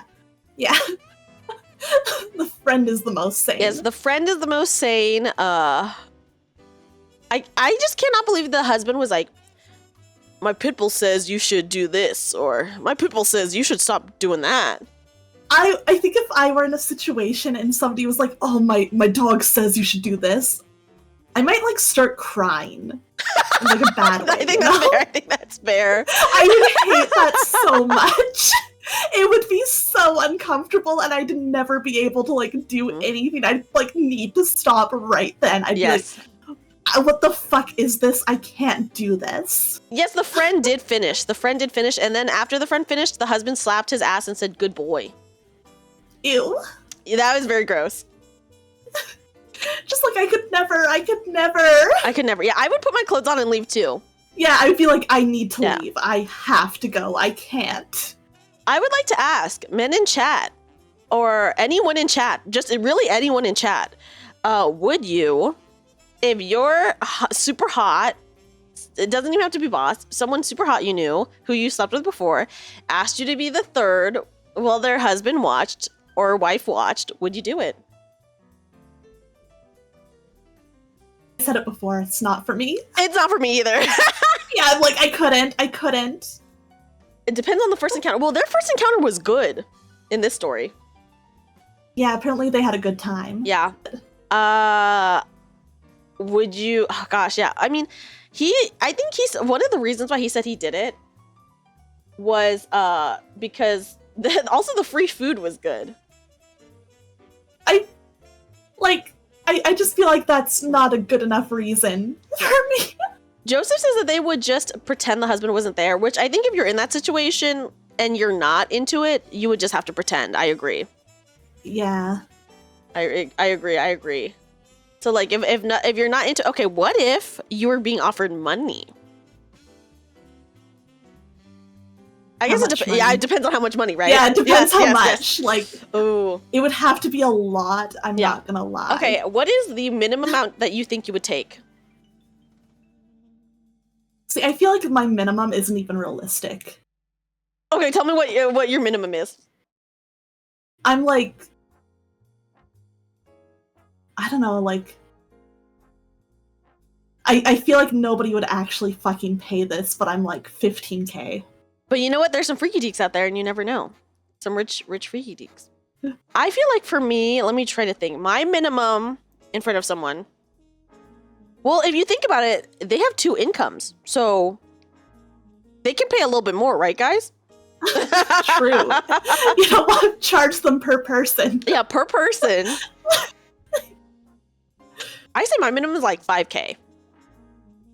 Okay. Yeah. See, the funny thing is, I said 15K, but I'm trying to think of like what I'd do if somebody actually offered 15K, and I feel like that would just freak me out more, you know? Oh, okay, but like there's something about the fact that like they'd be willing to pay that much for it that I'd be like, what the fuck? No. But you would have known this person from before, I guess, at least. Does that make it more weird or less weird? I guess it depends, because I'm like, I don't know, I'll be real, I've never been in the situation where I've slept with a boss before. Same. Okay. I can only imagine it being very awkward. Yes. Let's say it's not a boss, but just someone you knew. I think it not being a boss definitely would help make it less awkward. Yes. J-Bomb1901 so that might help a little bit. To good night snack. Yeah. I don't know, it's hard because it's like, it's one of those things where I feel like I wouldn't know for sure until I was in the situation of being asked. Because my gut instinct says no, I just don't know how hard a no that is, and that might just come down to how much I dislike the idea in the moment versus how much I want the money. I think that's fair. I think that is fair. That's very fair. Also, J-Mom, thank you for gifting a sub! Yeah! Okay, let me try to think. Okay, I'm gonna try to think. Oh gosh, if someone approached me, I feel like I would just think it was a joke. Yeah, same. I would like be like, haha. So I feel like I'd probably give them like a pretty high number, and if they paid it, well, first of all, they would have to pay it up front. They'd have to like Venmo me right then and there. Cash App me right then and there, right? So they can't charge back on it, because if you do things through a Cash App, you're like, it's like a whole thing. Yeah, no, I need to keep the money. Yes, I need to keep the money. So if they did that, then I'd be like, oh, this is real. And then I'd be like, okay, then. If it's a lot of money, you know? It's Spicy says, I'd be scared if someone paid me. Yeah, that's kind of what I'm thinking too, Spicy. I don't know, I feel like it would freak me out a little bit. It is a little bit sus. I mean, I totally agree. But if it was a lot of money, I'd be like, ooh, like that. It's hard because a lot of money is tempting, but I'm also like, you know, there's something that's freaking me out a little bit about somebody who is willing to drop that much cash on this. I know. Oh, yeah, that is true. Grim does come, you know, that is a very good point. True, that is considered illegal in a lot of places. Yeah, I wouldn't want to get in trouble for something like that. That isn't worth it. Yeah, that is never worth it. Agreed. Yeah. But yeah, it would have to be for a lot of money. Yeah, it would have to be for a ton. A ton. Just because I don't think there's anything else that could sway me to say yes. Yeah, I'm like, right. Under any like normal circumstance, I would never. And again, even if I was paid a lot of money, there's still a good part of me that's like, oh, I don't know if I'd want to. Yeah. It might just be one of those things that's like, this kink is just a hard no for me, maybe. Yeah. Man, that's crazy. That's actually crazy. It is really crazy. Okay, wait, Spicy says, what if they offered to dress up as any fictional character you want? Then I'll just be like, you're not him. You'll never be That's him. true. He would never ask It's not that. the same. Whoever he is, he would never ask of that for that, you know? Yeah. That is very, very valid. Yeah. And yeah, if the dog is watching, I'm already pretty not into it. I can't even imagine like being in a situation like this, and then the husband is like quote unquote translating what the dog is saying. Yeah, like that's actually like terrifying to me. You know what I mean? Like I would just be so Like- taken out of it. Yeah. I would never be able to like get back into the mood with that because I'd be like Yeah. so blown away by what the fuck is going on Yep, right now. yep. Oh yeah. Why is he projecting his sexual fantasies onto the dog? The poor dog. Okay, Snake says the person in the chair has to stay silent the whole time. I agree. Yeah, I agree. They need to be quiet. They need to be like They have to, duct taped on their mouth. I feel like the only way that I could possibly even start to consider it is if, like, 100% guarantee they are going to be in a corner where I can't see them and they are not going to say or do anything that reminds me they're they're standing there. behind like a curtain or something like that. Yeah. I need to, like, not be aware of their presence. Okay, and this might be... Okay, I feel like if you were the person who wants to be cucked also, would it not be more exciting for you to like be peeping through like a hole or something like that to really feel like you're getting like, oh, my wife is banging someone in private? Like, am I wrong I think it for thinking depends, 'cause that? I think some of them get off on, like, the people knowing that they're watching. Oh, that's true. And, like, I know for like, some of them, they like making eye contact and stuff. Yeah. But I don't think I could do that. I don't think I could. Yeah, watch from the closet, exactly. Oh, yeah. This husband obviously wanted to berate them, though. It's true. Because I think also sometimes for, like, the spouse Mhm. being fucked, there is, like, the humiliation kink of it, of being like, oh my god, my husband's watching me while I'm being fucked by another man. Very true.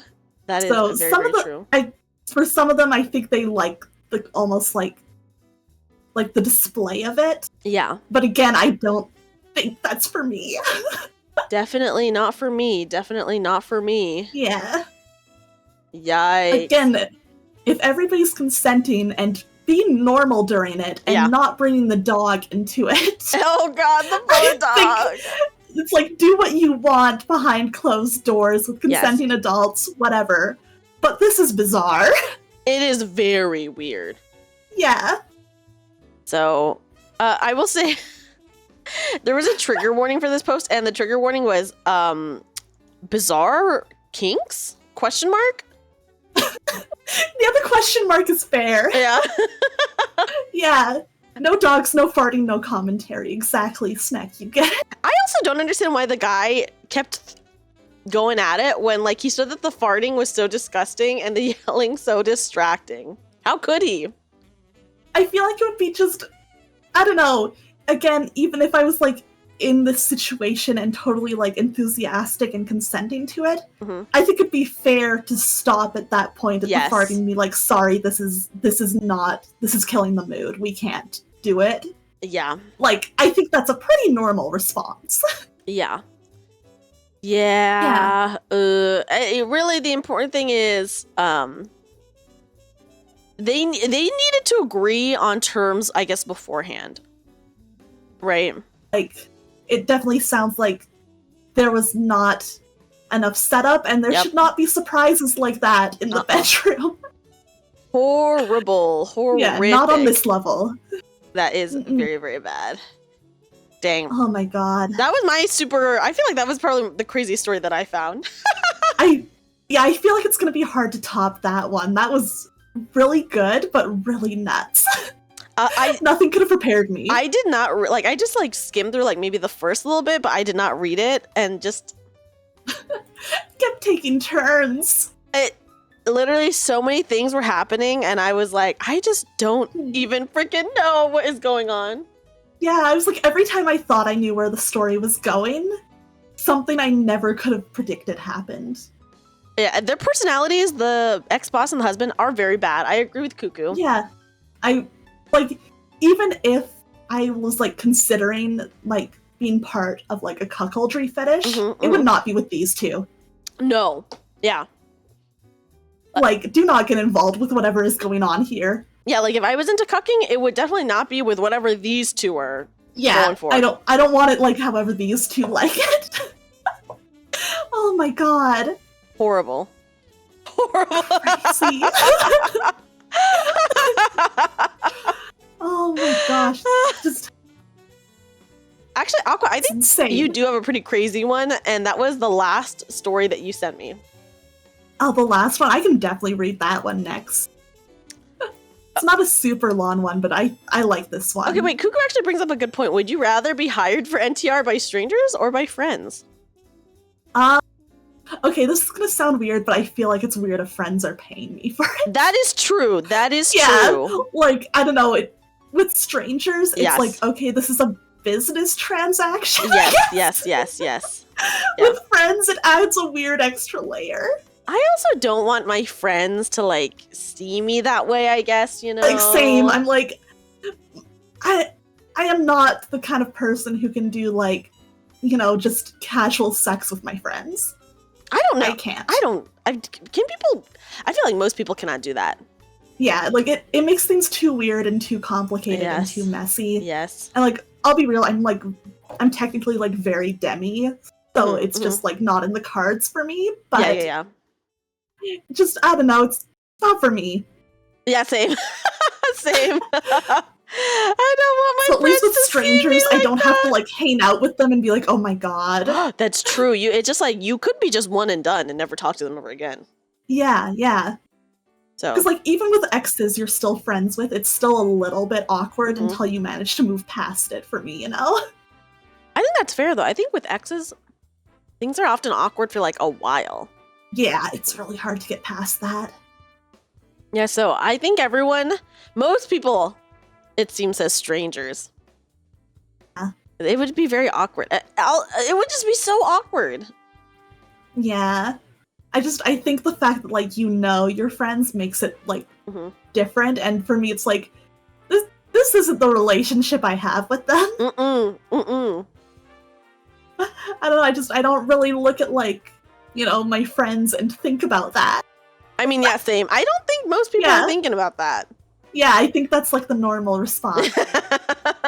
God, I actually did used to know somebody who insisted that if you weren't sexually attracted to your friends, you were a bad friend. What? And I was sitting there as they explained this, and I was like, what the fuck are you talking But what if about? your friend is not, like, your sexual orientation? What then? Well, this person was pan, so... Okay, well, that's different for them. Yeah, but they didn't care that this was, like, not a good person. Oh But it my was like, gosh. what the fuck? Also, Yeah. it is very, like, I think it is, like, toxic if you're only becoming friends with people that you're sexually attracted to. That's, Yeah, like, that's what I weird thought as too. hell. Yeah, I was like, this is fucking weird. Mhm. And it honestly made me deeply uncomfortable with my friendship with them and want out. I think that's valid. Yeah, because I was like, well, that's not what I'm here for, so... Yeah, exactly. It's not a reason to become friends. That it would be a very weird reason to become friends with someone. And Snake Yeah. says, I think that person just really wanted to fuck one of their friends. think so, too. Yeah. Oh, that is, ooh, that's bad. Yeah. It was just kind of like, no. Like, yes, you should think all of your friends are, like, attractive people, and you should be able to see why someone would be attracted to them, Of but course, you shouldn't yeah. necessarily be attracted to them yourself. Yeah. Exactly. I don't know. I feel like Yeah. when someone is approaching someone with a friendship because of, like, attraction, I feel like that is, like, Mhm. for, like, obviously if you do that with someone you want to date, like, your intentions are straight up.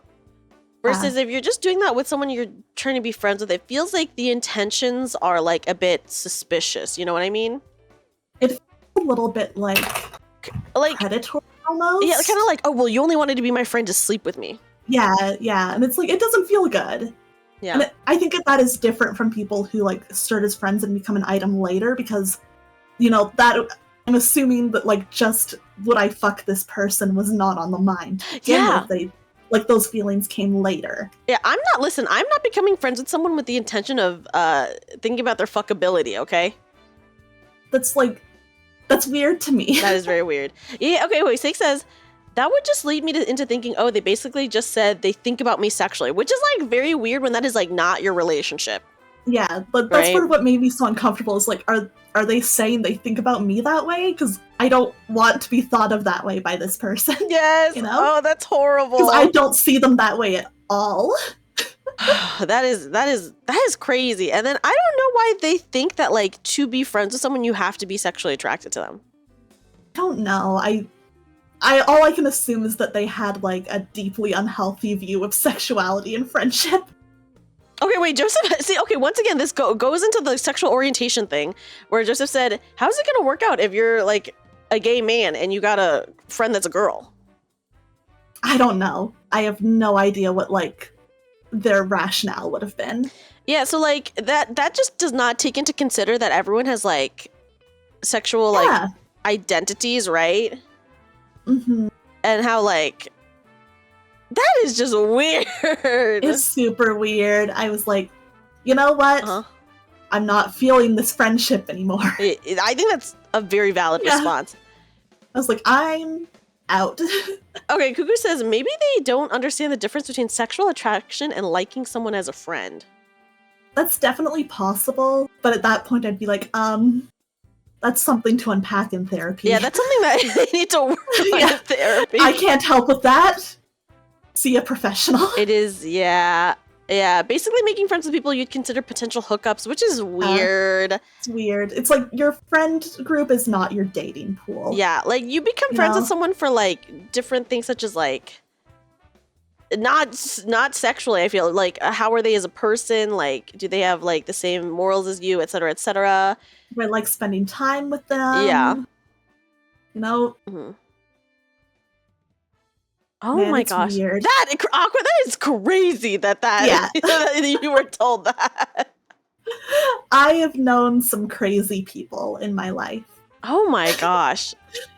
Do you think they would be down to this person in your story? Do you think they'd be down to be the third in this story that I just read? You know what? Remembering what they were like, I feel like, you know, they would think that everything that went on in the bedroom was super weird, but I think they would have done it. Oh, do you think they'd be okay with the dog part? I think they would have, like, gossiped about it a ton, but, like, I think, you know, they wouldn't do what I thought was the normal reaction to, like, stop there and pack it up. I think they would have been like these guys and just kept going. Yeah. Yeah. Oh. Yeah. Awkward as hell. Damn. Super awkward. Aqua, look, you had a pretty crazy story yourself. I sure do. Oh my gosh. Oh, man. I hope I do not meet someone like that. You don't want to, trust me. Yeah. This is not even the tip of the iceberg with that person. Oh my goodness. It's not stuff to get into on stream. That's so valid. That's so valid. Maybe sometime off stream I'll tell you. Well, thank you for telling us that horrific opinion that they Yeah. That was honestly super validating. Because I will say I was in they were talking about this driving back from a party. They were giving me a ride back home. So I was drunk in their back seat while the other person in the car was nodding along and be like, yeah, that's so true. And I was sitting there like, am I the fucking crazy one? Oh my god, they had a yes man in the car. Yeah. So I was just sitting there like, you know, super drunk and leaned against the side of the car and out of it. And I was like, you know, I was just being quiet. And thank God I was drunk, so I had the excuse not to say much. But I was sitting there in my drunken state, being like, "Am I wrong?" Oh, so nice to hear that I'm not from other people. Oh no, guys! Because they were so insistent that you're a bad friend if you don't. I think it's maybe okay. Here's my take on it. Maybe they didn't mean sexually. Okay, you can admit that your friend is. I think all my friends are attractive people.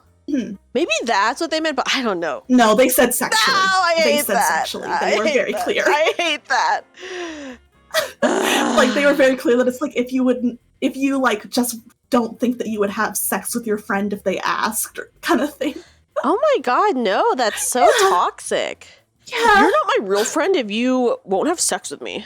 Yeah, if you wouldn't fuck me, we're not really friends. Yeah, agreed. So that's why I was sitting there, drunk and confused and a little panicked and stuck in this car. It was 3 a.m. and I was like, what the fuck? Yeah, it sounds so bad, right? I mean, it is bad. Yeah, it is. It is just bad. It is just bad. It was super weird. Very, very strange memory. I agree. That one line makes it very much so much worse. Yeah. again, if they just said if you don't think your friend is attractive, then you're not a good friend, I'd agree with that. Because I think if you, like, would shit talk your friends like that, like, you're not a good friend in that case. I agree. You should see what your friend's good points. Yes! And, like, see why somebody could be attracted to them. Yeah. But, yeah. Oh my god. I'm going to... Okay, now that you've told me this story, Aqua, I'm going to ask some of my other friends about this. Yes. Do you think I'm sexually attractive? See, again, like, if I was just saying, like, in a hypothetical, I'd be like, yeah, Dreamy, you can get whatever you want, you know, go for it, you're super hot. Yeah. But that doesn't necessarily mean I'm, like, down to fuck. Oh, Aqua, do you think I'm sexually attractive to you? I'm sorry, Dreamy, but I did not see you that way. And then you're like, well, I guess you were never really my friend. You're not my real friend because you wouldn't paying me, Aqua, if I asked you. Rude. Very rude. Aqua's a rude girl. Fucking terrible. Oh my god. It's crazy. That is like just the most horrific, like, I don't know. Like, once again, just like a horrible reason to be friends with someone. Right? Just like, oh my god. Just like absolutely terrible. A god-awful reason to be friends with someone. Mm-hmm. That is awful. Like, I could never. I don't think I could either. Yeah. Hashtag Dreamy wants, or Aqua won't smash Dreamy. Bad friend moment. Yeah, I'm a terrible friend. Listen, it's fine because I'd let you smash my D&D brother. That's true. That makes up for it. That does. Yeah. I said that I was going, guys, for those of you who don't know, me and Aqua are in a D&D group together where in-game my character is trying to get with her brother. You're trying to get with my little brother. It's true. I told everyone that if it happens, then I will get art of our characters together. But if it doesn't happen, I'm not going to do it. But yeah. I believe in you. Good luck, Dreamy. So I'm like, dude, there's, in my mind, okay, I guess I don't know what's going to happen, right? Because once again, guys, we're on break right now from the D&D session. Yeah. But in my mind, I don't know what's going on, first of all. So I'm just like I don't see it possibly happening at all. I don't think so. Well, only because I'm only thinking of the immediate future with what's happening right now in the game. Well, yeah, I don't think, like, anybody is gonna bet anybody immediately right now. Of course. Or even, have, like, a romantic moment with anybody, I should say. Yeah.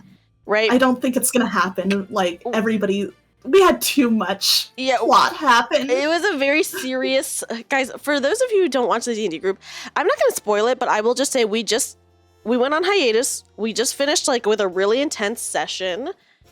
And currently with where we ended the session, I don't think anyone, period, is going to have any romance with anyone, period.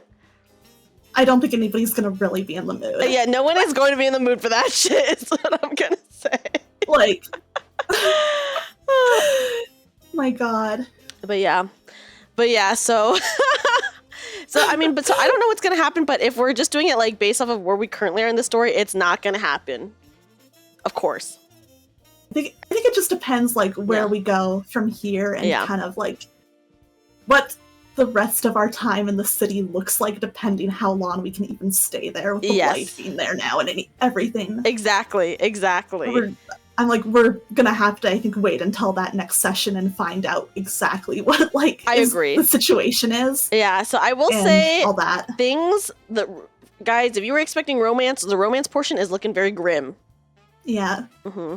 It's like, you know, it's like, even though I've, like, technically got a man now, I'm like, we're not gonna be in the mood. How could you be? Like, yeah, literally. No, yeah. It's like, at most, it's gonna be just us having to talk about everything that just happened, and it's like, you know, it's like supporting each other, but there's gonna be no physical romance. No. No. Nothing is really, guys, there's no way anyone's gonna be in the mood. Yeah. Yeah. I'm just like that, you know, like, I think everybody's character is just gonna be like, this is not the fucking time, and I'm not in the mood for it. Literally, Aqua is so real for that.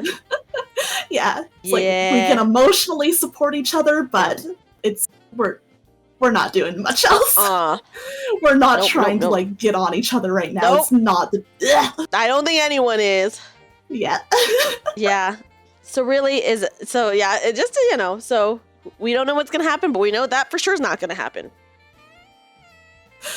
We're gonna be in for a bit, I think. Yeah, emotionally in the dumps. Yep. Emotionally. It's kind of funny to think about how we're gonna come back from break and everybody's characters are just gonna be like, so depressed. Yeah. Oh my gosh, I didn't think about it. So I'm just it's kind of crazy. Yeah, what are we don't know what's gonna happen, guys, but yeah. Yep. It'll be fun though. I'm looking forward to it a lot. It'll be really interesting to see how everybody deals with it and like, what happens. Yeah, maybe wait, sorry, Joseph said from enemies to lovers, from lovers to NTR, and that made me think, yeah, maybe Aqua and Emiya will ask the third person. No! Emiya's like, I'll sit in the cuck chair and no. I'm not putting her in the cuck chair. Absolutely not. And then, too bad you don't have La Creature anymore, because then Emiya could be like, oh, La Creature says you should do this. Or you should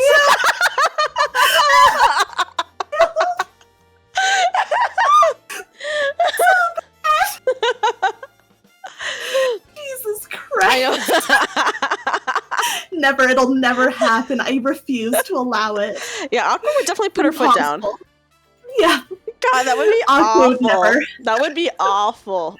I don't think Emiya would be into it either, so we're safe. I don't think so either. I think it would be a big mood killer for them both. Yeah, I agree. I would agree with that. Just based on knowing their characters, I think they would be very against that. And yeah, I guess lucky that you don't have La Creature anymore, Aqua. So that could you don't have a Dr. Dolittle moment.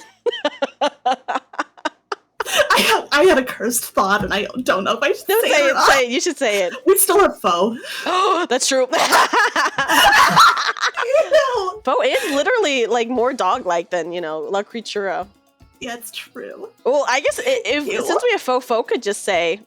Yeah, that's the thing. Foe could just be like, I didn't fucking say that. That's true.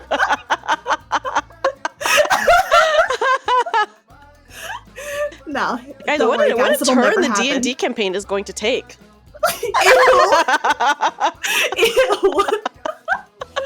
No, I can guarantee it'll never happen. The funny thing is, we can't even joke about that happening with someone else, because literally Aqua's character is the only one in a romance right now, because when my character tried to romance someone, it's not that it didn't work out, but there was no time for it, I guess, to see if it could pan out, right? Plot happened. Yeah, plot happened, so there was no time to view. And then Captain Freestar, her character kind of had a romance, but I feel so bad. That's Jover. That's Jover. Yikes. Maybe if we get Varian out of jail, somebody can fall for him. He has like not cute hair though. Is it like? Do you think he needs a new haircut? I think if he had a new haircut, it would significantly help for sure. That's fair. That's fair. Yeah. Okay. Yeah, so we don't know what's gonna happen, guys. But we do know what's not gonna happen. Yeah. We can say I will say I think I saw someone say during our like very serious D&D session, someone was like, what happened to like the funny goofy times the D&D campaign had? How do we get back to that, right? Because obviously like just having it be serious for the rest of the time would not necessarily be super fun for everyone. And I'm just like, I think we we'll be more serious, of course, but but I'm just like, I don't even know how it could come back around. I mean, I get around to that. I think the main thing is we need to get out of this city because this city is awful. Agreed. Agreed. Rain Clan is a terrible place. Yeah. And I think we are good at inserting levity and stuff, though, because we still had shit like the dance competition. That was pretty crazy. And you and Iris twirling into the room. That's true. That's true. But it's not like we don't have comedy and stuff still going on. It's just like, we are in like one of the political kind of heavy arcs. So obviously it is going to have a lot more like character tension and drama because that is but we knew this arc would be going into it. Yeah. And we even asked for that shit, Of you know? course, yeah. And I've been, like, loving it. I've been thriving on it because that's the kind of shit that I love. Yeah. But it's just, like, I think part of it is just, like, we gotta, like, get out of this city and get away from that. I wanted a situation where Aqua's fiance had, like, a bigger role than I mean, we don't know what he's gonna do. We still don't know what he's gonna do. He's still I think he's gonna really step into a bigger role coming up here, because I think we are getting into, like, the quote-unquote end game of Rain Clan. Yeah. So if he's gonna do stuff, I think it's gonna be soon. So I was expecting him to, I guess I should say, I wanted him to try to romance Aqua more. He definitely tried, but Aqua gave him nothing to work with. Well, I think he should have done even more. Oh wait. Oh really? You think? Yes. Snom says, "Oh right, we can NTR Aqua's fiance." The fiance sitting in the cuck chair. I'm down to NTR him, but he's not allowed to watch. Is the thing. He has to Blair Witch it. He's kicked right out of the room. Oh, okay. He's not even allowed to. He's not even allowed to Blair Witch it. No, he's not. Can you imagine if you were in a situation like a cuckoldry situation, and the third person who's just watching is just standing in the corner, faced away from you? Ew. Is that worse? Yeah, I kind of hate that because there's something freaky about it. It's really scary. It's really scary, right? Yeah, it feels like haunted. Yes. Yeah. Okay. What would be even worse is you enter the room to do, like, your job as the third person. The person that you're banging is already on the bed. The person that is quote unquote watching is already in the corner faced away. That'd be really scary. I don't like that. That'd be really scary. Yeah, I'm just like, I don't know. And also, I did realize though, even if my fiance doesn't do a ton here, I have a feeling that after this, probably he's just gonna go back to King's Clan. So maybe when we go there, we'll see him again. That would be really, honestly, kind of crazy. That'd be kind of crazy. That'd be crazy. Oh gosh. That'd be interesting. So we'll have to see what goes on later. That's gonna be a while away. But it'll be fun. It'll be fun. Yeah, I don't think we're going to King's Clan for a good while. Thank goodness for that, let me just say. I think we're all like, oh my god, fuck nobility and politics. I know, we're These like, people suck. dude, they suck so bad. And I think King's Clan sounds even worse than Rain Clan. They do. They're definitely more uppity, snobby. Yeah. And Rain Clan is this bad? What the? Yeah. So be on the lookout for some crazy shit happening in the D&D campaign, I'm sure. Yeah. Yeah, I think it's gonna get nuts. Yeah. So I'm sure the Rain Clan climax is gonna... I'm curious what that's gonna look like. I'm very excited too. And hopefully it'll be crazier than this story that I just read. I hope so. I don't know if I hope that. Crazy. I don't know if I want the energy of that story. That's fair. The story was very bad. Yeah. The Dr. Dolittle moment, I think, was the worst part. It was pretty fucking bad. Yeah. Oh my god. Very, very bad. Very bad. Oh, but Aqua, you do have a pretty funny story just based off of the title. Yes, I think I know the one you're talking about, and I am down to just read it out. Okay. I say go for it to bring us away from this horrific story that we just heard. We can finally move on from the NTR. Yes, moving on from that. Actually, I will say I have not fully read this story, so maybe it'll surprise us. Maybe it'll bring things back around, but we'll see. Okay, let's go for it. All right. Am I the asshole for making our guests participate in our puppet-themed wedding? My fiance, 26 female, and I, 27 male, met at college. We were in our school's performing arts program and met in a puppetry class. In the class, we designed our own puppets. Mine, named Hat Boy, and my fiance's, Daisy, she's better with names, were what we initially used to talk to each other and flirt in class. Oh no, can you, I'm sorry, I'm just gonna interrupt right here to be like, can you imagine using your puppet to flirt with someone in class? That's crazy. I couldn't. I couldn't either. Okay, I'm sorry, continue. I couldn't. No, all good. Feel free to, interject if you have comments. We fell in love, and in a way we've considered Hatboy and Daisy in love as well.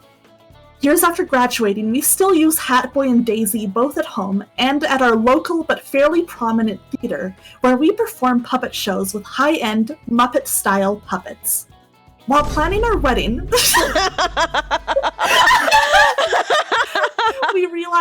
wanted Hatboy and Daisy to be a part of the ceremony. They've been a part of us since the beginning, and it just felt right. We also invited our entire troupe of puppeteers from the theater and got the idea that we should have our wedding completely officiated by puppets. Oh my god. Okay, wait. Wait. Okay, first of all, we just got a raid. Oh my god, welcome in, Raiders! I will need you to reread that last part because I Sure. But oh my god, welcome in, Raiders! Hi, everyone! Welcome! Hello, guys. My name is Dreamy, a magical bunny girl VTuber, and I'm joined by my friend Aqua here. Aqua, say hi. Oh, hi, I'm Aqua Syreni. I'm a mermaid VTuber who traded her brain cells for legs. We are currently reading some freaking wild Reddit stories and sharing them with each other and reacting. We just got finished with a crazy story. Aqua's in the middle of a puppet wedding story. Yep. So, welcome in, guys. I'll do a quick kazoo. Aqua, the kazoo is going to sound so Sure. bad on Discord for you. I'm just going to tell you right now. Oh, that's fine. So just be prepared to not hear anything or hear very little notes, and it's going to sound so bad. Okay. Well, welcome in, guys. I don't even know if you heard anything. I heard a little bit, like not every note, but I heard a couple of them. Oh my gosh. But yes, welcome in, Raiders. We are, as I said, we're, reading a puppet wedding story. Yeah, these people want their their wedding officiated by puppets. Okay, yeah, you read that last sentence and I was like, what the actual heck? Hi, yes, you did hear the kazoo, by the way, Dark Shadow. Nani? Yes. Yes, but welcome, everybody. I'm glad you like the kazoo. I hope you guys enjoy your time here as we just discuss some freaking wild stuff. Okay, reread the last part because you read it and I was like, oh, no. Okay. We also invited our entire troupe of puppeteers from the theater Okay. and got the idea that we should have our wedding completely officiated by puppets, and that our wedding parties would be made up of puppets and our close puppeteer friends. We figure it'll make for incredible pictures. Okay, I understand they want to have their puppets as like maybe a part of the wedding because like that's what brought them together. Like, if that's how they met and that's their profession, see, I would be like, oh, you can set up a cute little display with the puppets in like fancy outfits or something. I'm like, that honestly could be pretty cute. Okay, but the officiating is a the lot officiating. for me. Okay, wait. Cuckoo says, when they were flirting, did the puppet flirt with the person or with the other puppet? That is a great question. It sounds like the other puppet. Yeah. Like, because, they were doing like their puppeteering class and they consider the puppets in love. Okay. So I'm like, but it does sound like we haven't got to the part where they are worried about if they're the assholes or not yet. Yes. Yeah. Like, again, the officiating is a little much for me, but other than that, so far I'm kind of like fine with this. Yeah. I mean, yeah. Okay. As Audia says, weird, but I'm sure there's been weirder, which is true. Yeah. Okay. Yeah. I feel like this story is going to get worse, though. Yeah. I'm like, I'm not even halfway through it. Okay. So. Oh my gosh. Okay. Continue. Yeah. Oh, true. If Kermit officiated my wedding, I'd be cool. I would be pretty cool with that too. I'd be pretty cool with that. Okay. Yes. Now that it's put like that, I'm like, actually, yeah, I would have Kermit at my wedding. I would too. Iconic. A celebrity. An iconic celebrity guest. Yeah. Mm-hmm. It would be kind of a bragging right. All right. Here's where we aren't sure if we're the assholes or not. Okay. We're insisting that all of our guests also participate and use puppets.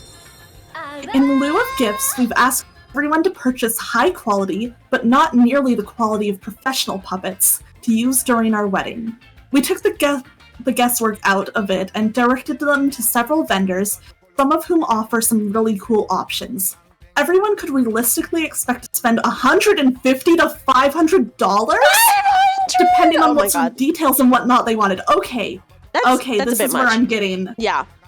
Yeah, I'm like, no, you can't expect them to spend this much. Yes, literally. Yeah, this is where I'm seeing the problem. Yeah. I mean, okay. Someone in chat said looping in the guests is a bit weird, which I agree. That is weird as hell. Like, I understand. And I'm just kind of like, yeah. If you're a guest, what do you do with this puppet after? That's true. Okay, wait, Snake says, let them buy a puppet off of Amazon. I agree. If it's like a $20 puppet, sure, whatever. Yeah, get like a shitty little kid's puppet. That's kind of cute. That's fine. Yeah, but especially because if they don't have to bring a gift, right? Yeah. But I'm like, okay, $500 puppet. That is like, okay, like 150 is like obviously a lot cheaper, but that's still like a lot of money for like a lot of people. So I'm like, that is a little bit more in wedding gift range depending on your relationship with the couple, but I don't think you can expect that from everybody. I agree. Because I'd feel even like a little weird if my parents gave me a wedding gift that like cost that much, you know? Yeah. Oh wait. So I think it's weird to make it mandatory. Snake says it would have been fun to have a little table with cheap sock puppet materials to make your own. Oh, that is a cute idea. That is very cute, actually. Yeah. See, there are so many ways to actually make this kind of cute and work. But oh man, it keeps going though. Oh gosh, okay. I don't even know where it could go from here. Okay. We also want everyone to wear their puppet during the entire wedding and reception. All the puppets we're suggesting can be mounted on and controlled with one hand. The puppets are meant to be guests at the wedding in the same way all our human guests are as well. Well, let's just say there are a lot of people not happy. Wait!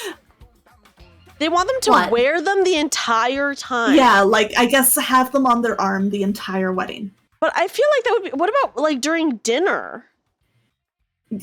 I don't know.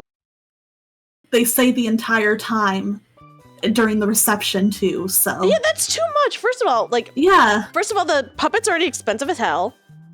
Yeah. And then... I wouldn't want to risk getting food on those. Yeah, and then second of all, they want them to wear them the entire time during...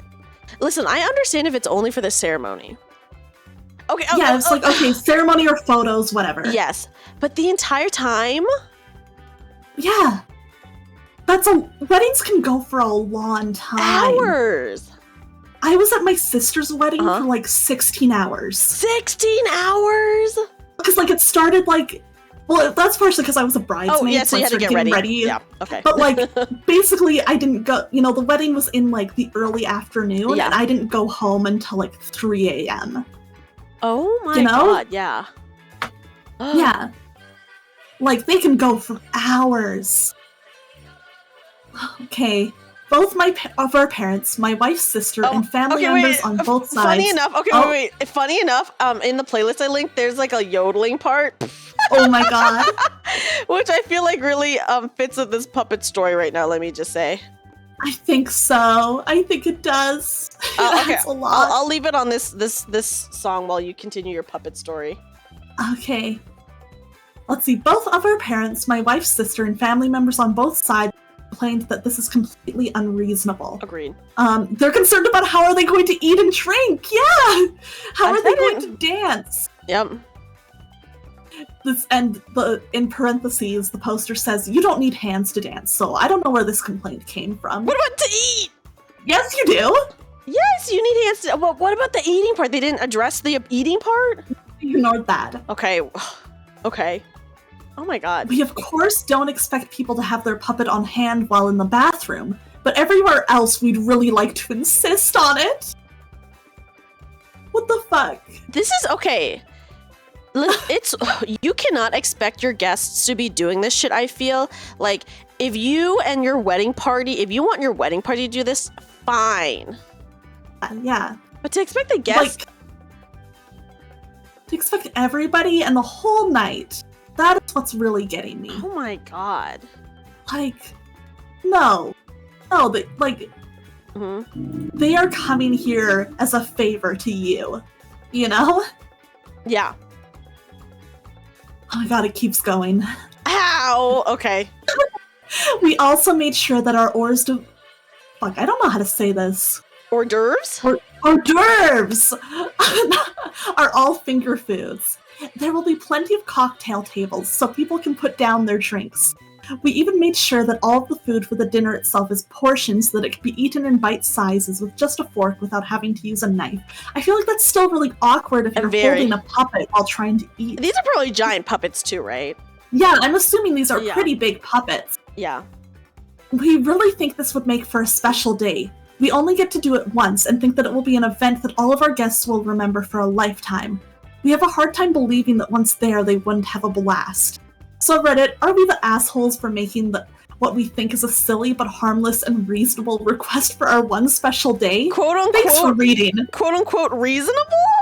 Yeah, that's reasonable. That is not reasonable. Okay, wait. It says tables to put down your drinks, but nowhere to put down your puppet. Yeah.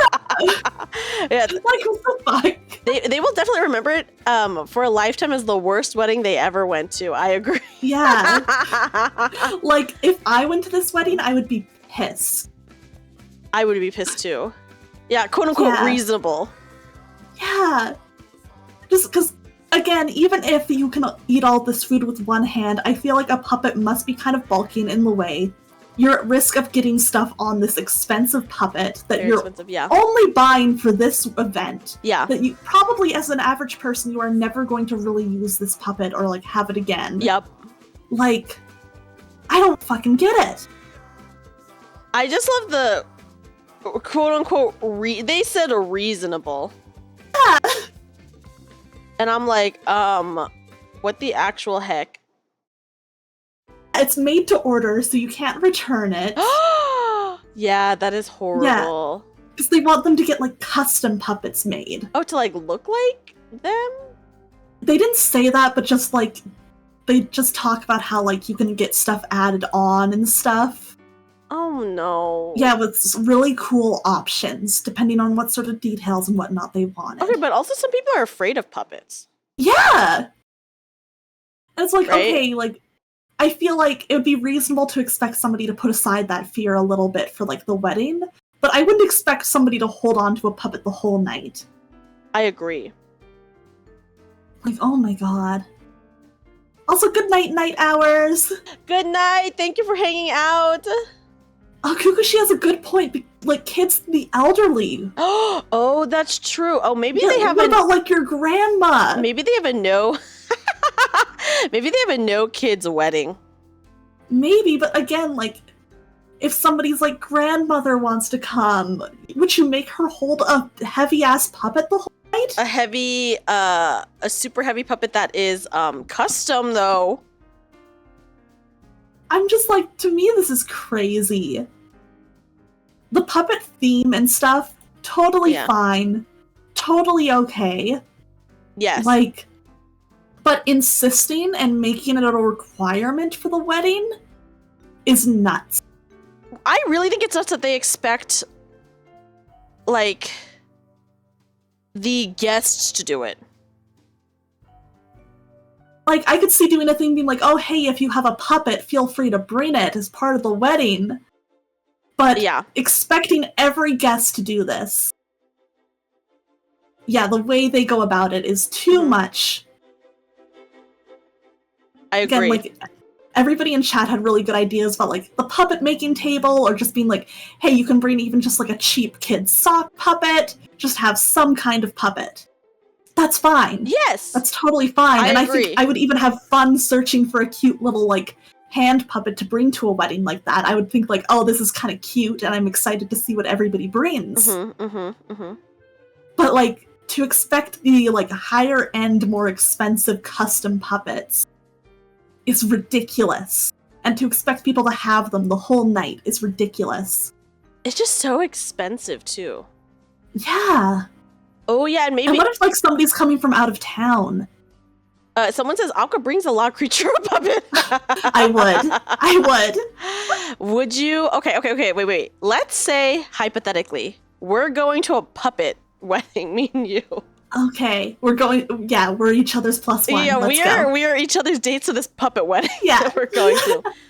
And let's say we got the puppets. Would you, one, dress in like what would be like normal wedding attires in like a nice dress, or two, would you be in like all black or camo, or like a green screen suit? So that you're just there as like the puppet's handler, and the puppet is the one. That'd be kind of He's funny. like the person. I think that would be funny. Yeah, I think it'd be kind of funny. I don't know if I'd actually do it, Yeah. but it's a funny idea. yeah. Like if, let's say we were forced to go to a puppet wedding. Yeah, So for We some have no reason, choice. yeah, me and Aqua are forced to go to a puppet wedding. We don't know why. yeah. I think I would go with the black suit option. Or like when I say black suit, I mean like black turtleneck, black pants, black hoodie or something like that. I think if you're going with that, then I'd match you. You know, because Yes. we're each other's plus one. Yeah. Yeah. Because, if we both show up that way, it works even more. And then if anyone is like, why are you wearing that? We'd just be like, we're just the puppeteer. Our puppet is dressed up. And then I'd hold out my whatever custom puppet I got. Yeah, the real puppet's the one dressed up. Yeah, the puppet is invited and I'm just their handler. Yeah, exactly. I'm not here. Yeah. Don't talk to me, talk to the puppet. Yeah, talk to the puppet. And then, okay, wait. Let's say, once again, we are at this forced puppet wedding. Would you, if someone was talking to you, talk as yourself or talk as your puppet? Talk as the puppet. I would too. If I was like, especially dressed in like the all black. If I'm being forced to do this and we're in all black, like I am at least going to have fun with it. You know what I mean? Yes. And you know what? If the bride and groom were mad at us for doing that, I wouldn't care. I'd be like, we bought this damn puppet. Like, well, you had the puppet wedding. What did you expect? Yeah. And I would be like, I would talk as the puppet the whole time. That's true. Yeah. Okay, wait, Spicy says, guys, technically a VTuber model is a puppet. Oh my god, you're kind of right. We just, we don't even show up. We are on those iPads on, like, the scooters. Yeah, oh my god, just like when they have, like, Iron Mouse at cons. Yes. Okay, also, sorry, someone redeemed Ojo Laugh, so let me just do that really fast. Okay. Do it. Oh!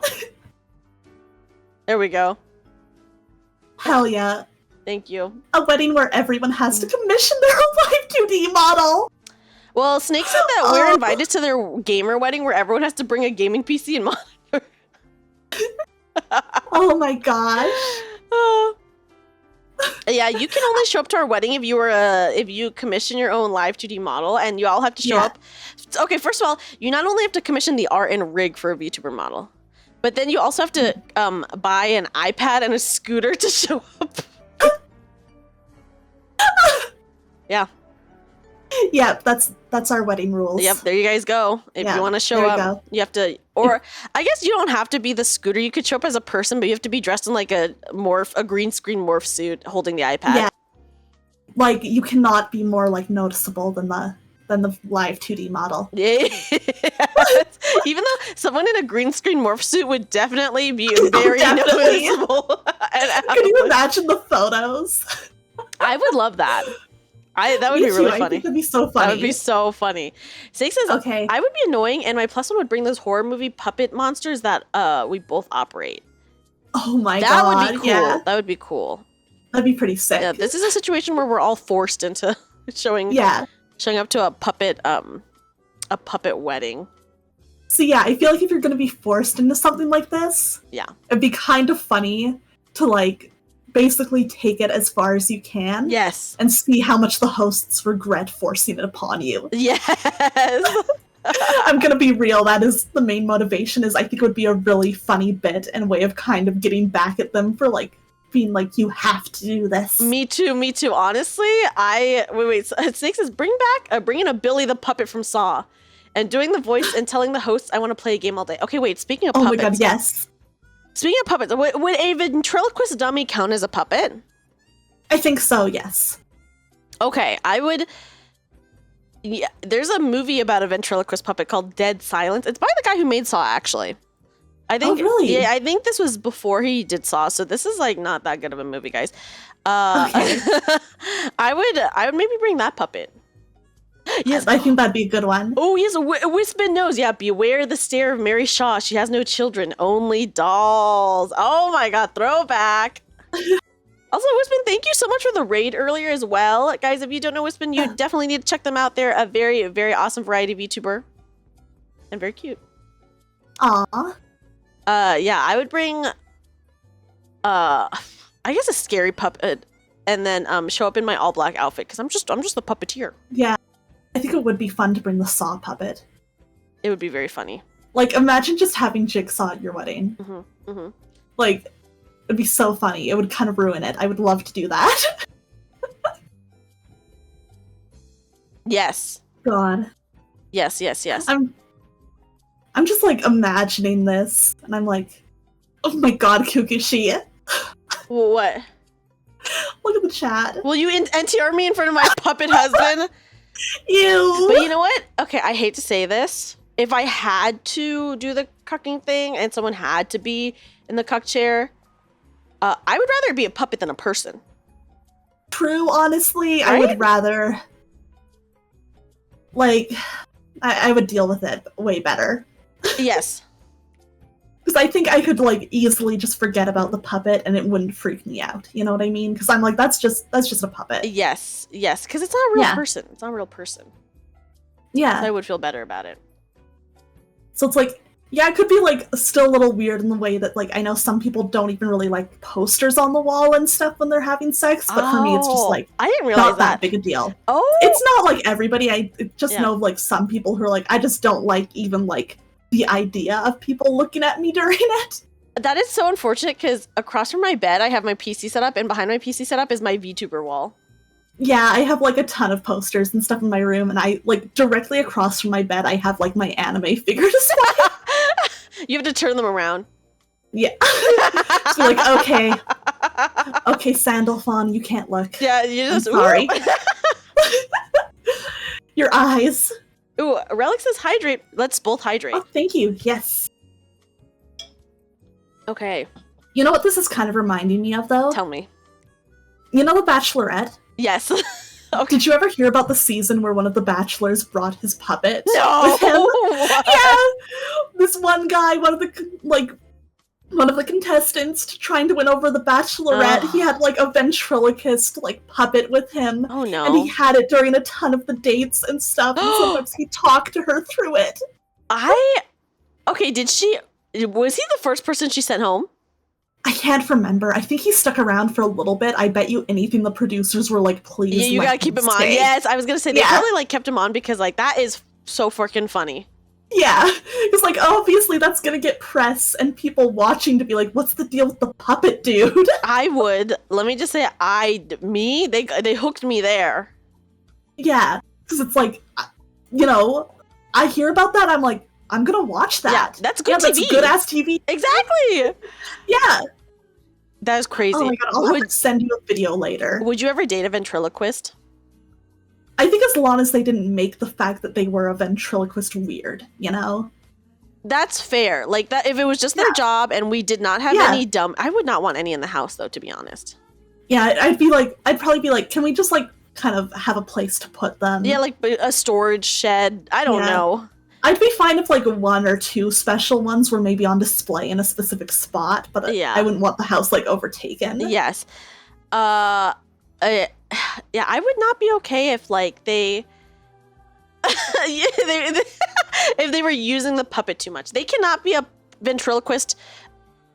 They are not allowed to be a ventriloquist outside of their job, I should say. Yeah, things like, you know, I don't really want, especially like maybe just during like anything flirty, I don't want the puppet out and talking. Yes. Okay, wait. Snake says, okay, but wouldn't you want to know if they could project their voice while going down on you? I think once. I would love to see it once. Yeah, I'd just be curious. Yes. Then, but if they kept doing that, I think that would ruin the mood.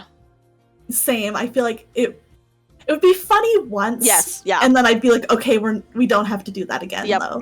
Yep. I saw that you can do it. That's all. Yeah, exactly. Yeah. I don't have any interest beyond that.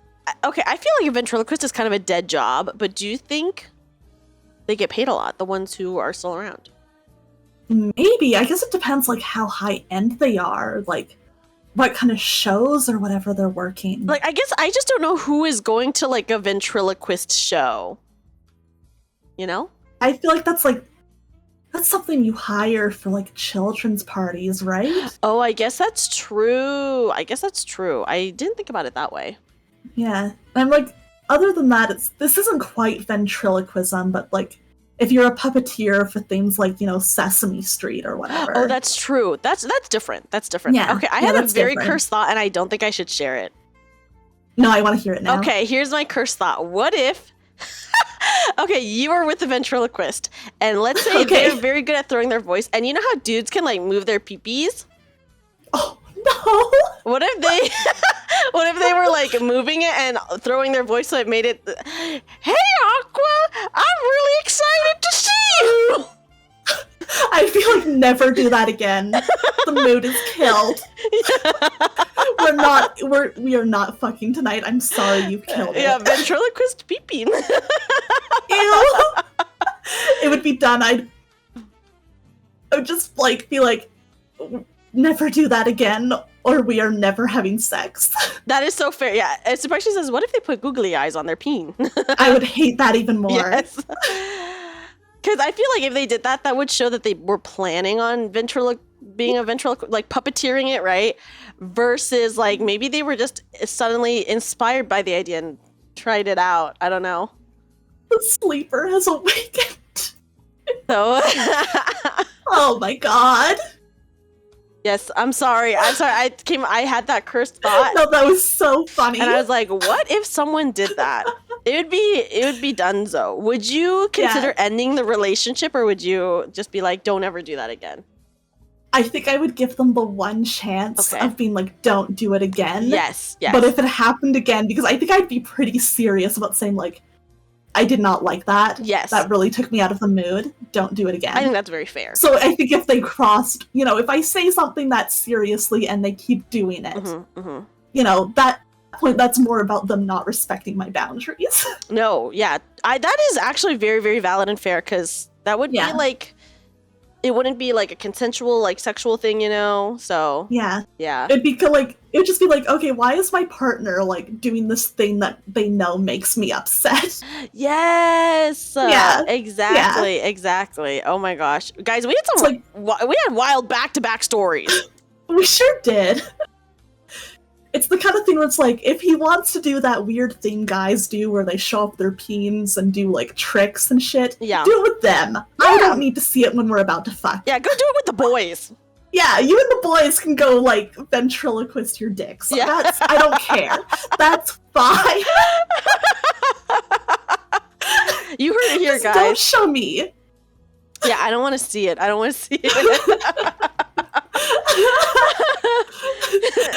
Listen, I've heard so many stories about guys being like, yeah, we totally just like sword fight for fun sometimes. Oh my gosh.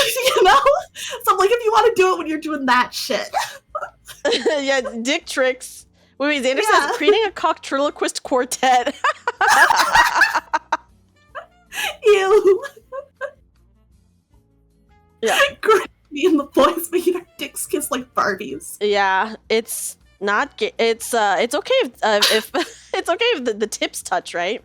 Yeah, that's not gay. Yeah, it's not gay if the tips touch. Yeah. If it's only the tips. Listen, guys, I'm just repeating what the men in my life have told me. If they do not speak for the majority, I can believe and accept that. I've just never had anyone tell me otherwise because I don't normally talk about this. I mean, you do hear some crazy stuff. Let me just say. Yeah. You do hear some crazy stuff. Yeah. We don't know what dudes do with the boys. Okay. Yeah. The boys could be doing anything. They could be. And when I bring it up, they're just like, it's so normal. Why are you weirded out by this? Everybody does it. And I'm like, shit, dude, I guess if you say so. Would you want to meet someone who ventriloquisted their dick? I wouldn't want to hear about it. Yeah, I wouldn't either. Yeah. I'd be like, I guess if you have to entertain yourself in some way, but... I guess so. Oh my gosh. 2 back-to-back kind of psycho stories, to be honest. Yeah, honestly. A little bit crazy. Very fun to read and discuss, though. Yes, and then just all these hypotheticals of, if you were forced to go to a puppet wedding. Yeah, what would you do? What would you do? And we realized that we'd kind of try and ruin it. You have to, you gotta make it. Listen, if I'm expected to buy an expensive ass puppet, yeah, I'm gonna have fun. I might as well have fun with it. I'm gonna freaking have fun with it, okay? Yeah, this date better be good for me, too. Like, I'm not spending all this money for that. Exactly. Yeah. And it's to sit there and be miserable with the puppet, I might as well do something that makes it fun. Yes! Yeah, because, like, if you're forced to wear the puppet the whole time. Yeah, exactly. I'm gonna freaking be having fun. Let me just say. Oh my gosh. Okay, I do have another wedding story. So this is actually let's go. On brand. Okay. Okay, here's the story. It's called 2 weeks before my wedding. My best friend confessed that the reason why me and my fiance got together and will be married is because of her. Okay. And this was originally posted in r/off my chest. Okay. Yeah, thank you for the lurk star. Okay. Mhm. Here we go. Throwaway account because everyone involved knows my main account. I don't know what to do. I've been sleepless for days because of this. I need to get this all off my chest or my heart might explode. My wedding is on the 19th and my bachelorette party was last Saturday and was organized by my best friend Lucy. I partied with my bridesmaids, had some shots, and they were so excited for me marrying the love of my life, Erwin. We've been together for 3 years. Okay, I'm just gonna say this. These better be fake names because Erwin is just like a name that does like people do not usually have. I know. I'm just like, that's a name to pick. Yeah. After the party, everyone was wasted and went home, leaving Lucy and I in the Airbnb. I was not that drunk, at most tipsy, so I helped her clean up because I'll be staying the night with her too. While we were cleaning, she's silent, which is very not her. She was very active during the party, so I thought she's just tired. So I told her I can finish up and she can rest, so she went to the bedroom. While I was finishing the dishes, she returned to the kitchen. She told me that she needs to tell me something. Oh. Oh boy. Uh-oh. Yeah, so I stopped what I was doing. Then she said she's sorry. She did not expect that Erwin will ask for marriage because it was a quote-unquote bet gone wrong. What? Yeah. Also, I feel like the bet thing just happens in movies, and if it happens in real life, that's like really just fucked up. Right? It's weird. Okay, so so she did not expect that Erwin will ask for marriage because it was a bet gone wrong. For real. I was confused and asked her to elaborate. But what she basically told me is that when I first introduced them to each other, she and Erwin had a bet. Oh God, no, this is actually really horrific. Oh God. She and Erwin had a bet that if he can get me to marry him, she will exclusively date him. What? I'm just going to reread that part. Okay. She basically told me is that when I first introduced them to each other, she and Erwin had a bet that if he can get me to marry him, she will exclusively date him. Apparently, they've been secretly dating since before I met Erwin. Their relationship was toxic, so they have these constant breakups. But on this particular break, she allowed him to date anyone. That's when Erwin and I met. Okay. Okay, this is really fucked up so far. Yeah. Okay, also, why would the bet be if he can get the OP to marry him? Why would it not just be like, if I can get the OP to date me, or if I can get the OP to sleep with me? I don't know. Marriage is like taking it really fucking far. Yeah, that's extremely far to go. Yeah. Okay. When I asked her why she's only telling me this now, she said that she felt guilty. She didn't want to hurt me, but she didn't want to take full accountability and acknowledged Erwin's part in this. She was trying to convince Erwin to come clean together, but he refused and told her the bet was long gone because he was genuinely in love with me already. Okay, that is like a little bit better, but I mean, that doesn't help. Yeah, that doesn't help. Yeah, it's just like, what the hell? Yeah, okay. Before I continue reading, because I haven't read the rest of this, here's my theory. Is that, okay, so Erwin said the bet is long gone. I am genuinely in love with my fiance, the original poster, right? I feel like a part of the reason why Lucy is even telling her this is because she wants to sabotage the wedding on purpose. Yeah, I think she's pissed. Yeah, because her thing was, oh, well, I'll exclusively date you, Erwin. But now that she knows that Erwin doesn't want her, doesn't want anything to do with her, like it wants to marry, and is super in love with the original poster, I think Lucy's trying to sabotage it by like revealing this. Because like, especially if the bet is long gone, it doesn't matter anymore. Like none of it matters anymore. And Erwin is actually in love with the original poster. Then why did she have to tell her? Even, I guess. There's no reason to at this point. Yeah. Okay, when I asked her if she still has feelings for Erwin, she answered yes. Okay, there it is. Oh boy. And she realized how good of a man Erwin is now. So she obviously is trying to sabotage it. Yeah, clearly. Yeah. When I asked if Erwin knows how she feels about him, she answered no, but if I allow her, she'll confess her feelings for him. Jesus. What the fuck? Okay. At that point, I just left. I had no energy left, even if I want to slap her at the moment. I felt so played and betrayed and humiliated. The two closest people in my life made me a pawn to their sick games. I don't know what to do, where to start. I'm so confused. It's been 3 days and I haven't told anyone yet. Not even Erwin, who is in Hong Kong, not even my parents. Lucy hasn't tried to contact me, and I think she didn't say anything yet to Erwin. The wedding is in 2 weeks. How do I face this? Oh my god, that's so soon. Yeah, isn't that... Okay, I do have an update, and I also have a comment that she made as well. Okay.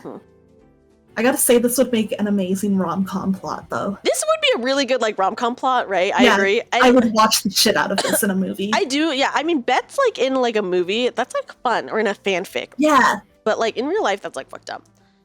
So it's like How to Lose a Guy in 10 Days and all that. Yes, yeah. Yeah. I agree.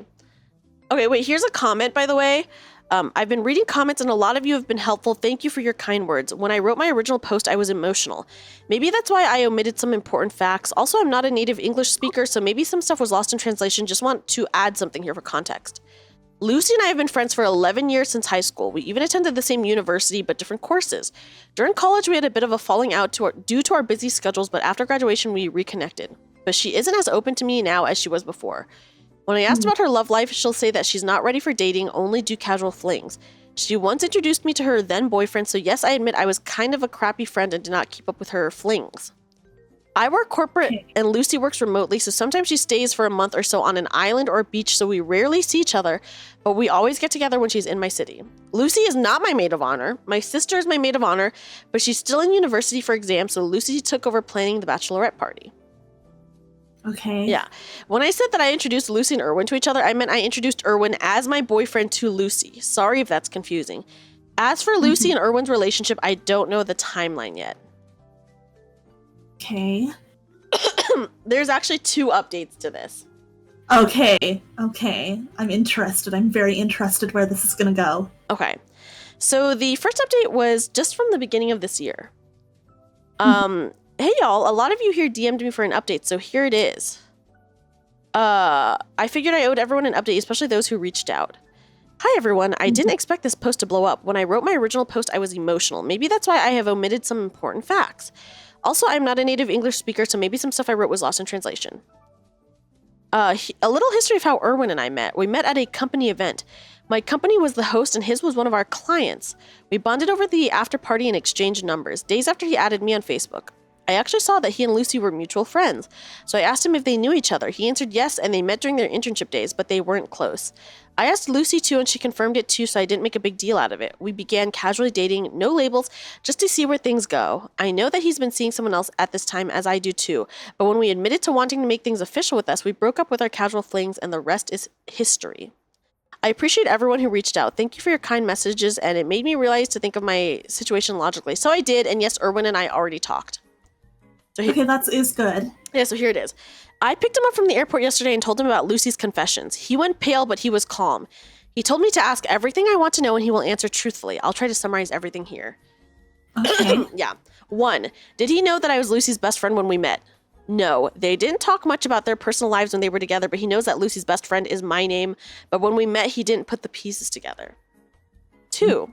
How long were they dating before we met? He did not keep count because they were on again, off again, but they were casually seeing each other for around 4 months before we met. And in his mind, they were never official as they didn't label their relationship. He did try to pursue her, but she kept messing up with his head, so she allowed him to date when they were on a break. He thought of it as a way out. 3. Did they really bet on me? Yes, but he did not take it seriously. He also did not initiate it. Okay. Yeah. Okay. 4. When did the bet happen? It happened days after I introduced him as friend, quote unquote friend, to Lucy. He admitted that since we were still not exclusively dating, he still sees Lucy. At this point, he was still seeing Lucy because they weren't like him and the OP weren't like exclusively dating. Yeah. This was before they were like, okay, we're like officially like committed. Yes. Lucy initiated the bet, and if he does win, she will know that he is mature enough to seriously date. 5. When did their relationship end? A month or so before we made our relationship official, he already broke things off with Lucy because he was starting to fall for me. Lucy took it well and did not even bring up the bet. Okay. Yeah. 6. Why all of a sudden Lucy brought up the bet? Lucy started bringing it up after we made our engagement official. He admitted to having forgotten about the bet until she reminded her of it. So when Lucy reached out to come clean, he refused because he didn't really think it was serious. Okay. Yeah. 7. Is he aware of Lucy's feelings? No, he genuinely thinks that Lucy is happy for us. Oh boy. Yeah. What do you think so far, Aqua, before I continue? Okay. So my current impressions are, Lucy sucks. Lucy sucks. Yeah, 1000%. Yeah. Like, I think the most I can fault Erwin with is, like, going along even lightly with the bet, even if he thought it was a joke. It's like, you still probably should have been clear, like, no, it's a weird bet to make. Yeah. But at the same time, it sounds like I can see how he would have been like, haha, okay, whatever, Lucy, and then just went on with his life, and especially after they stopped seeing each other, been like, well, clearly that's off. Yeah. You know? Yeah, and I feel like I said, I do think Lucy brought it up to sabotage. I think so too. I think she is upset that her friend is getting the guy that, like, you know, used to be into her. Yes. She's mad that, like, she is not the one who got picked. Also, isn't it fucked up that, okay, so he said that Lucy initiated the bet, and I'm like, okay, but Lucy, if OP is your best friend, why the hell would you even initiate that? That's like fucked up. I mean, Lucy seems like she has some issues, and she sounds to me very, like, jealous, and, like... Yes. I don't know, it sounds like she's probably got some intense insecurities. For real. Cuckoo says, do people normally have flings on the side while dating or date multiple people? Well, if you're not, like, in a like, if you have not made it clear that you are in a relationship, I think people will date because, like, you might be dating multiple people, the other person might be dating multiple people, and then if you decide, hey, I actually really like this one person, I want to become official with them, then that's when you break it off with everyone else. I think that's, like, pretty normal.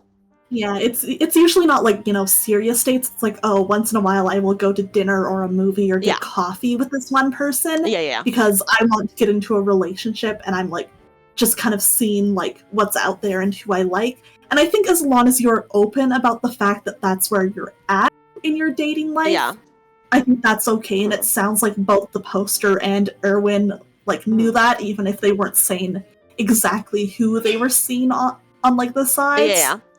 Which I don't think is necessary. Yeah, or like maybe even, okay, so I think I do know a lot of people who do just, even if casually dating, they just go one person at a time. But sometimes maybe you're just going on like a bunch of first dates at around the same time and like still sort of talking to the other people to see if you want to continue to go on a second date or not, right? So I would consider that technically you're going on dates with multiple people because, I mean, I've done that. Yeah. Where I've gone on like multiple dates, like first dates with people, and maybe I was going on a date with someone else, but then still talking to the previous person just to see if, do I want to continue this or do I want it to like not continue? Yeah. I think as long as like you're being like open about that and like you're not leading anybody to think that like this is a committed and established relationship. Yes. I think it's fine. Yeah. Because like, again, like finding the right person to date can be a lot of work, and especially with, like, dating apps, there have been times where it's like, you know what, I start talking to a few people and arrange a couple dates just to see where it goes. Yes, yeah. As Snake says, most people just communicate and it's not an issue. And as long as there are terms and everyone's okay, you know, it's fine. Yeah. And, like, you know, again, like, if you get serious with the person, then you, like, you know, you just politely break it off with the other people, and that's fine. Yes. Okay, here is where it continues. Right now, I don't know where to go from here. I believe him, but I just don't like the idea that the foundation of a relationship is from a bet. Whether it be serious or not, it's still not good. Well, they were kind of like already like dating before the bet, though, at least, I guess. I can see how this would definitely be like hurtful, and she would need some time to process it, and I think that's something she needs to keep talking to Erwin about. Yeah. Can we rebuild trust from here? I don't know, but I'm willing to try. Aside from this issue, Erwin has been a great boyfriend, and I don't want to make harsh decisions about us and regret it in the end. What I do know now is that we need to call off the wedding. He told me that he'll understand if I don't want to go on with our wedding anymore, but he asked me to consider our relationship because he loves me, and he'll do anything to regain my trust back. I also learned that Lucy actually tried to contact Erwin days after the bachelorette party, but Erwin missed her calls. She's still not reaching out to me, but I don't care anymore. Many of you say that she's sabotaging our relationship. This is her last-ditch effort to have Erwin by herself, and I think you're right. It just hurts that our 11-year friendship had to end this way. So I think this will be my last update. Everything from here will be Erwin and I's decisions. Thank you, everyone, for listening. Except there's one more update. Oh, boy. Sort of, but we don't get a good conclusion, is what I will say. Okay. The update is from a different post that she had where it's, am I the asshole for quote-unquote doxing my ex-best friend after she confessed that my relationship with my fiance came from a bet? Oh boy. Yeah. So, Oh no. yeah, yikes. I, 29 female, was supposed to get married last month, but my ex-best friend, 28 female, confessed 2 weeks before our wedding that the foundation of my relationship with my fiance was from a bet.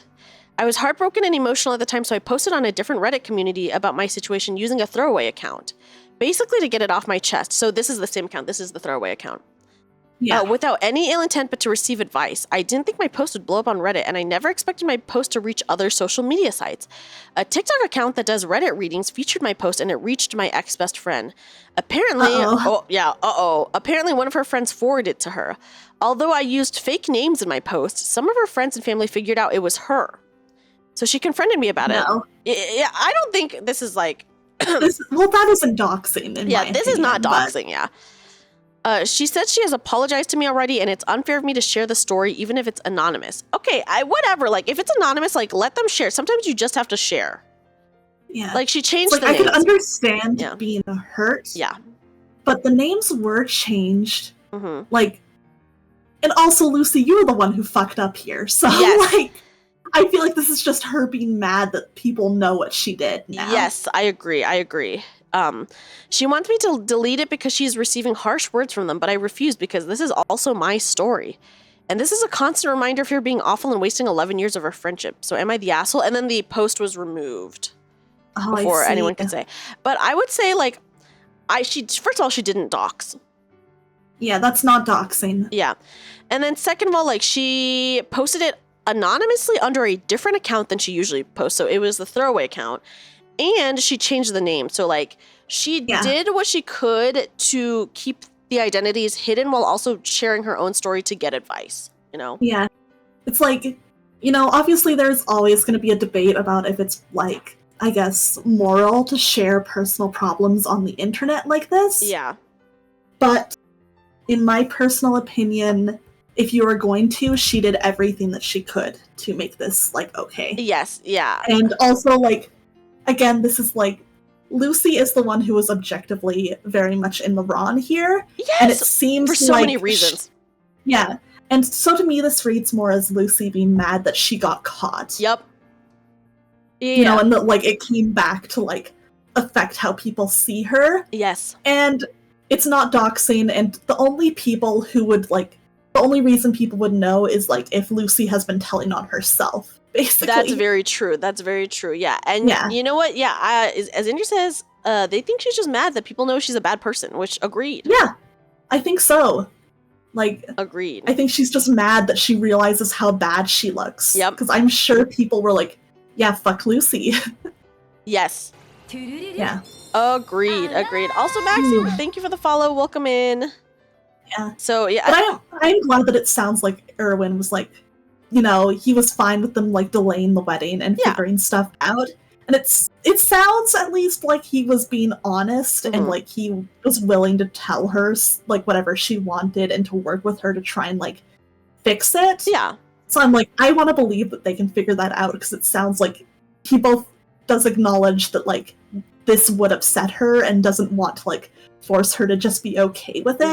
Yes. So that was cool of him to be, like, okay with them, like, calling it off. But, yeah, honestly, very, very, I don't know, Lucy's a bad person. Yeah, it sounds like Lucy is not a good friend. Yeah, and I do think that she was trying to sabotage it, so that's why she brought it up. And then even just learning the fact that she was the one who, like, started the bet in the first place, like, why would you do that to your best friend? Yeah, exactly. Right? And original poster said that at least Erwin claims that he stopped seeing Lucy a little while before they became, like, official and exclusive. Yes. So in my opinion, I'm like, that's fine, you know? And you know what? It's, like, a little awkward that, like, it was happening while she wasn't aware of it. But at the same time, I think it's not necessarily the worst. Yeah, I do feel bad for OP. For having Lucy as a friend. I agree. And then also Lucy literally admitted to still having feelings for him. Yeah. It's like, I don't know, I just, you know, I think that's inappropriate to bring up at all when your friend is engaged.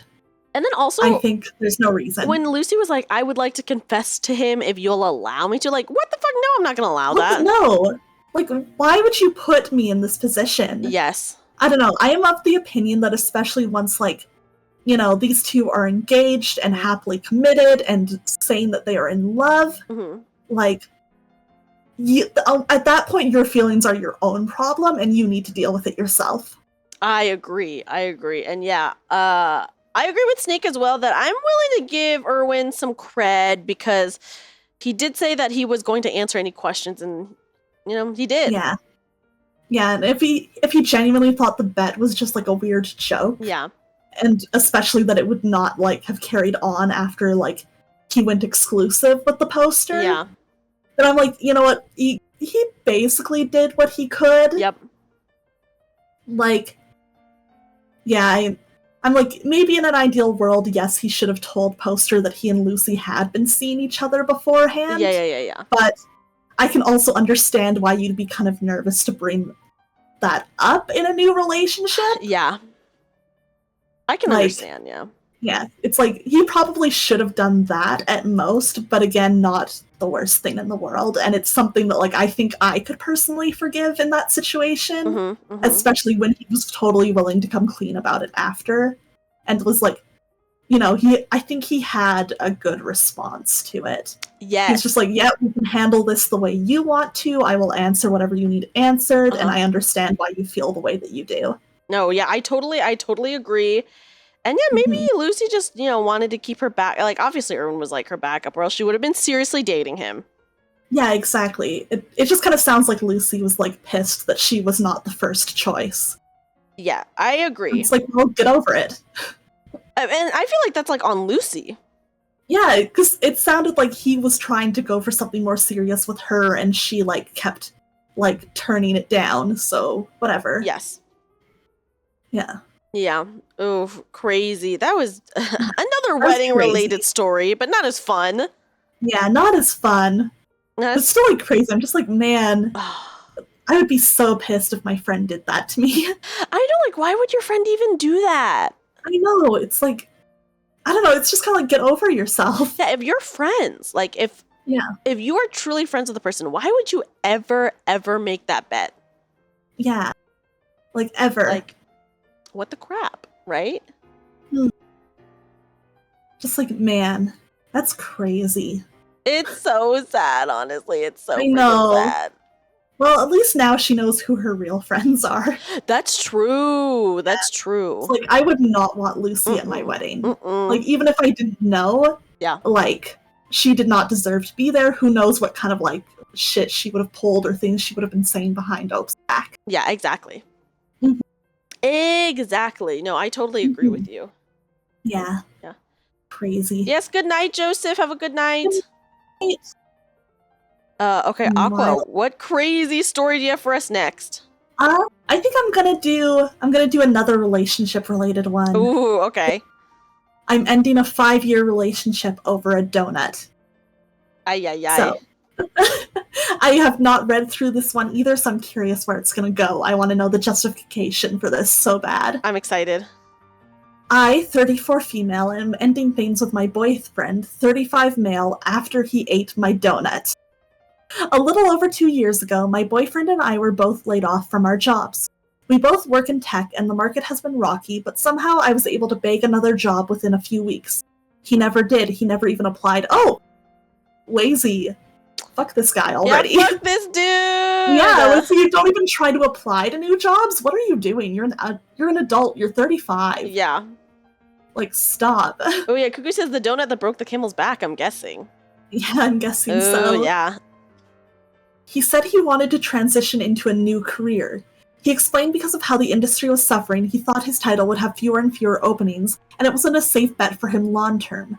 I make decent money and told him I would support him while he transitioned to something more sound, because I thought that was a wise investment for both of us going forward. Our relationship was strong, and he was the kindest, most gentle, sweetest man I'd ever met, and I was confident this was an investment in us and our future. I'm like, okay, this sounds good on paper, but I want to know what he... Like, is he actually taking steps? I don't think so. Yeah. I assumed changing paths meant he would take a couple of months to apply to roles adjacent to, but not the same as his last one, or maybe upskilled classes that would make him more competitive, but that never happened. Okay. Okay, it was just something he was saying then. Yeah. Oh no, this is about to get I'm about to get angry. Okay. I'm about to get angry, Dreamy. I'm ready. For 2 years, he's either done absolutely nothing but play video games all day while I foot the bill, or dabbles in even less stable, self-employed career paths. Fuck YouTuber, him! TikTok influencer, Twitch streamer, digital marketer. I stress dabbled because he never once took them seriously. He never checked analytics, planned and upload schedules, and gave anything but bare minimum effort to content. Nothing. He's never gotten more than a couple of 100 views on anything. And also becoming a content creator is so hard. Right? Like, it's hard enough doing this as a hobby or as like a little side gig. Yeah. If I didn't have a full-time job, I couldn't do this. I couldn't either. Yeah. I work it does not make that much money. Yeah, I work so then I can spend all my money on my art addiction. Yeah, exactly. I'm like, I need that full-time job for my scabs, bro. Dude, don't even talk to me about scabs right now. Oh my god. I'm shaking your hand. Me and Aqua with our art addiction, just being like, yep. Listen, getting a commission, it gives me all the serotonin. Yes. Oh, me too. Anyways, I have a problem. I have an addiction. Yes, same. We are going to go to Art Addicts Anonymous. Yeah, we gotta at this point. All right. I can't even. Oh gosh. Okay. Anyways. Oh god. Anyway. I know. Now I'm just thinking of all the like artists that I have like watch listed and set to notify me when they go open up, and I'm like, oh man. Yes. Oh my god, yes! Okay, speaking of which, oh my gosh, Snake, I went to a con this weekend and someone came into town so I couldn't. But guys, if you guys didn't know, Snake is actually the person who edits all my shorts and stuff. And I told Snake I was gonna send them stuff on, I think like Thursday or Friday. And then my friend came into town, so then I was just been like, I've been busy. But oh my gosh, yes, I'll send them to you today, Snake, because I have time today. Yeah, Snake does such a good job. Such an amazing job, guys. So if anything, everyone please check out Snake, who is so freaking funny and really makes the magic happen. If you know what if you know what I mean. 100%. Yes, for real though, for real. Yes. Yes, we have a problem. Okay. Yeah. Me and Aqua and our we're our money problem. Truly. It's like I just want art of my VTuber and my friends' VTubers, and yeah, D&D's made it worse because now I want D&D art. Well, you get a lot of maybe because you have like D&D people to get art for, right? Because you have your family in the D&D campaign, which is valid, and then now you got your boy fee, my little boy toy. Yeah, versus like, don't worry guys, my character, she's still riding solo. Woo! So I don't have to worry about that anymore. And she has no siblings, so. Man, maybe we'll meet somebody cool when we do go to King's Clan though. Maybe like you got like a childhood friend or something. Yeah, me and Aqua's D&D fiance.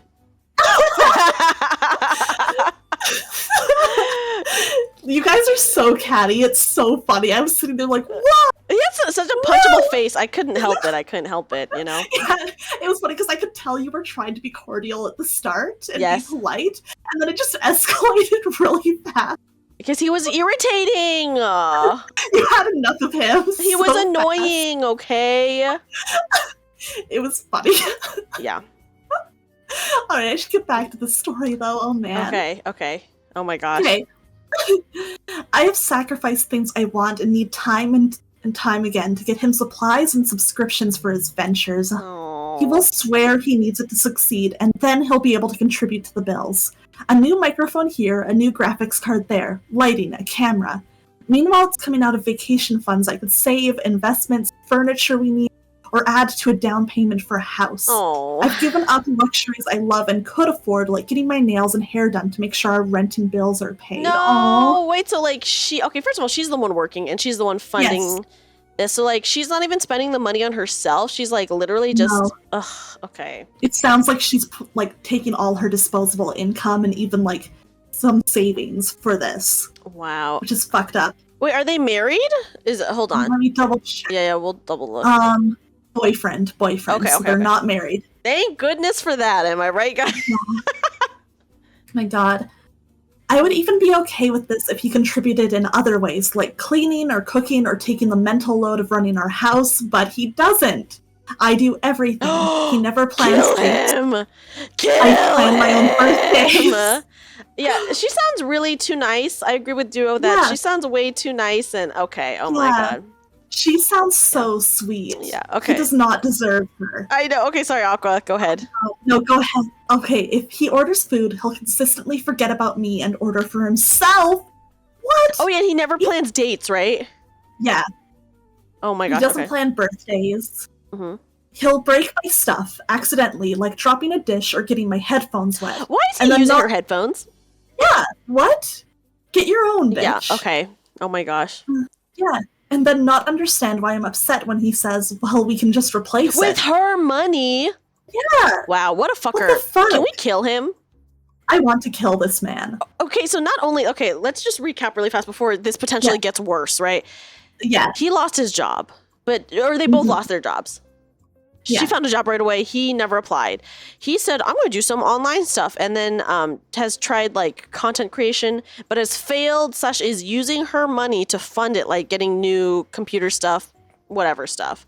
Yeah. Not only does he not plan any dates, but then he doesn't cook or clean. She does all of that. Yeah. He uses her stuff, ruins it, and then tells her that we can just replace it. But with her money? That disgusts me. I'm mad. I'm mad at this man. Yeah, I'm mad too. I'm angry. Yes. So, yeah. So we want to kill this man.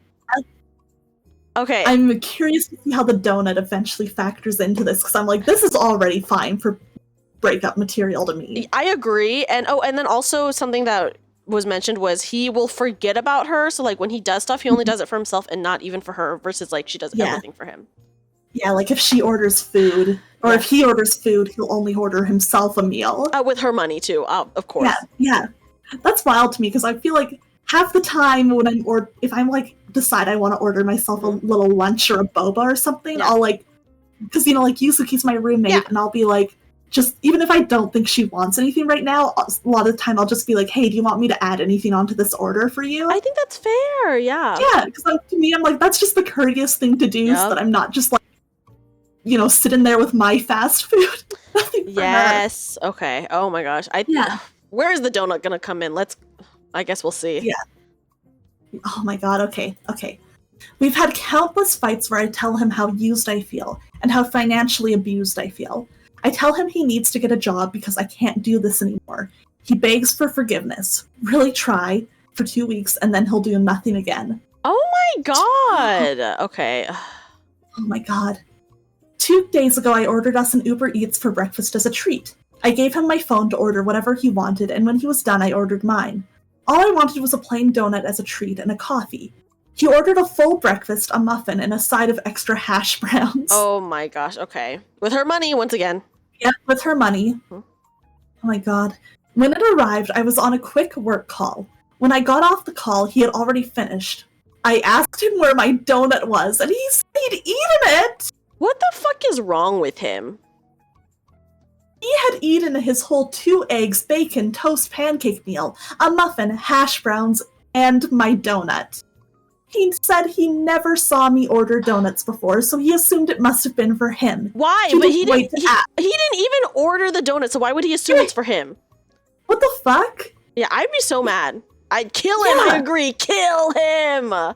Yeah, he knows he didn't add that donut, exactly. Yeah, exactly. He put in his own order. He knows what he ordered. Yeah.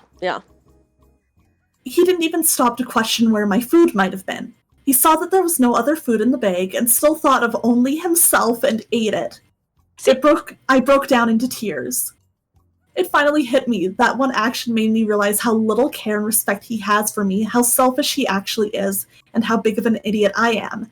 Now I'm sitting here wondering how to separate myself from someone completely dependent on me. Wait, for real though, what the actual fuck? Yeah. Like, what an asshole! Why would you look in the bag? See, there's no other fucking food. Yeah. be like, oh, this is probably mine. Like, okay, like, oh, so she already said that he never, like, orders anything for her, but the fact that, like, she was ordering this for them, and he didn't even question, like, oh, hey, my girlfriend ordered food for us, like, where's her food? And just literally just thought of himself and just, what the fuck is wrong with him? Also, that is a lot to eat. Yeah. How are you not full, dude? Yeah, okay, here. It says here, 2 eggs, bacon, toast, pancake, muffin, hash brown, and the donut? And he got, like, extra hash brown or whatever, didn't he? Yes, he did. He did. Yeah. Like, who does that? You can't just assume. You take a second to be like, oh, babe, is this your donut? Like, what the fuck? Also, she's the only person financially contributing. Yeah. Like, again, this is, like, one of those things where it's like, it would honestly, like, I think it'd be fair to be annoyed by it in a normal relationship. Yes. Because, like, yeah, it's not fair, but, like, I can see why this is the straw that broke the camel's back, because this on top of everything else. Yeah. You want one little treat for yourself, and he just does this after everything else he's put you through? I'd be so mad. I might actually kill him. Yeah. Oh, yeah, and as Snake says, he manually picked his own food, so he knows what he did/did not order. Yeah, he knows exactly what his order was. So, like... I'm like...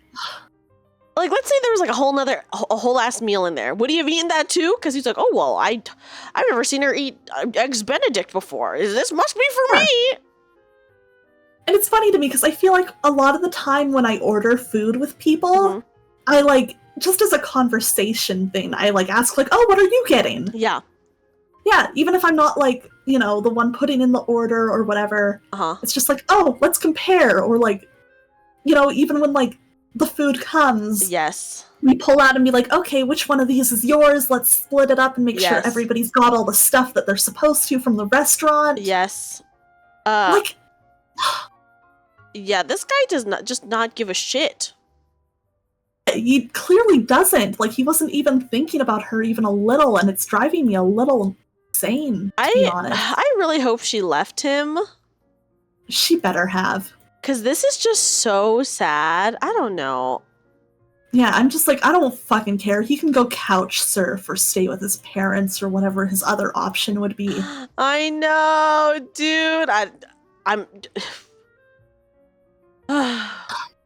Oh, I'm so mad. I'm so mad too. Yeah, I want to give this poor girl a donut too. She deserves the donut. Babe.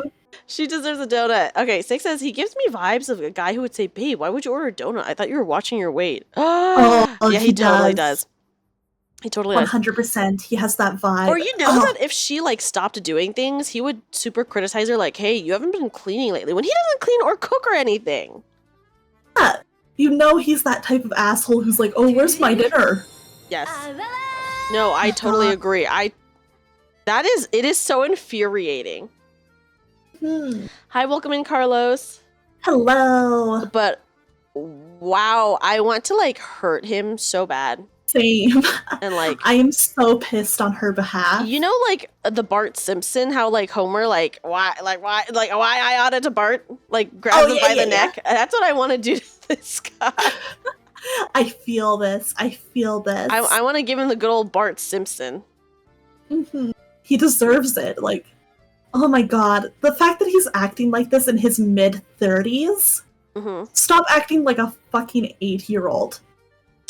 It's just so sad. I know. It makes me feel so bad that she put up with this for years. And she did not deserve to. Yes. Oh, Aqua, I'm actually going to send you something that I think you would like. Oh? Here, I just sent it to you. Okay, let me take a look. Oh my god, it's so cute! My friend just sent it to one of my other friends because they're also a Graha Tia fan. Oh my god. Anyways, I really like it. What I just sent Aqua was a Graha Tia themed backpack.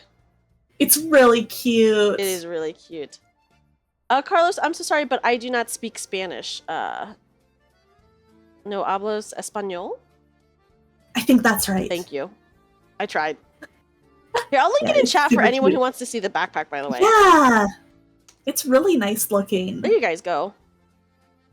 I really like how they translated like the different elements of his design into a backpack. I really like subtle merch like this, where like to other people it just looks like a cool like bag or backpack, but if you know, you know. You don't want a giant Graha head backpack? No. I actually already have my Ida bag, and I only take that out to specific places. Oh, okay, can I ask what's in your Ida bag? Let me see. I think I have a photo of it somewhere. Ooh. Give me a second. I have an Ida bag, but my Ida bag is like very, very tiny and also like not like an intense Ida bag. It just has like 4 pins in it, I think. But I've seen like people go hardcore with their Ida bags. Yeah, you need an Ida bag for all your VTuber puppets. I agree.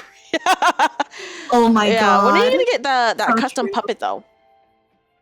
Oh, we gotta do some research. Make sure we buy a good one. Yeah. Oh my god, I can't believe they're so expensive too. Hi, Ablin. Okay. Thank you for stopping by. Okay.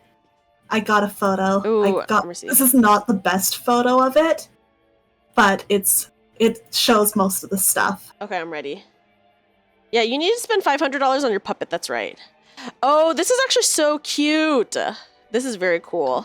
Yeah, I spent a lot of time on this. See, this is like the kind of Ida bag that maybe someday I'll make, but I just don't. I don't know like what character it'd be for. I guess I just don't get like super into like a character enough to. That's I fair. guess I don't know. It's hard for me to say. I like arranging Ida bags a lot, but I think the next one I'm planning to do, it's not going to be a single character Ida bag. It's going to be like a multi-character type of deal. Oh, yeah. It's hard for a single character. Okay, wait. Audience says, I thought you said an Ida as an Ida YDA bag. Nah.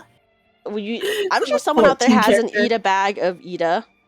I'm sure somebody does, yeah. But yeah, it's Ita, like ITA, as in like cringe.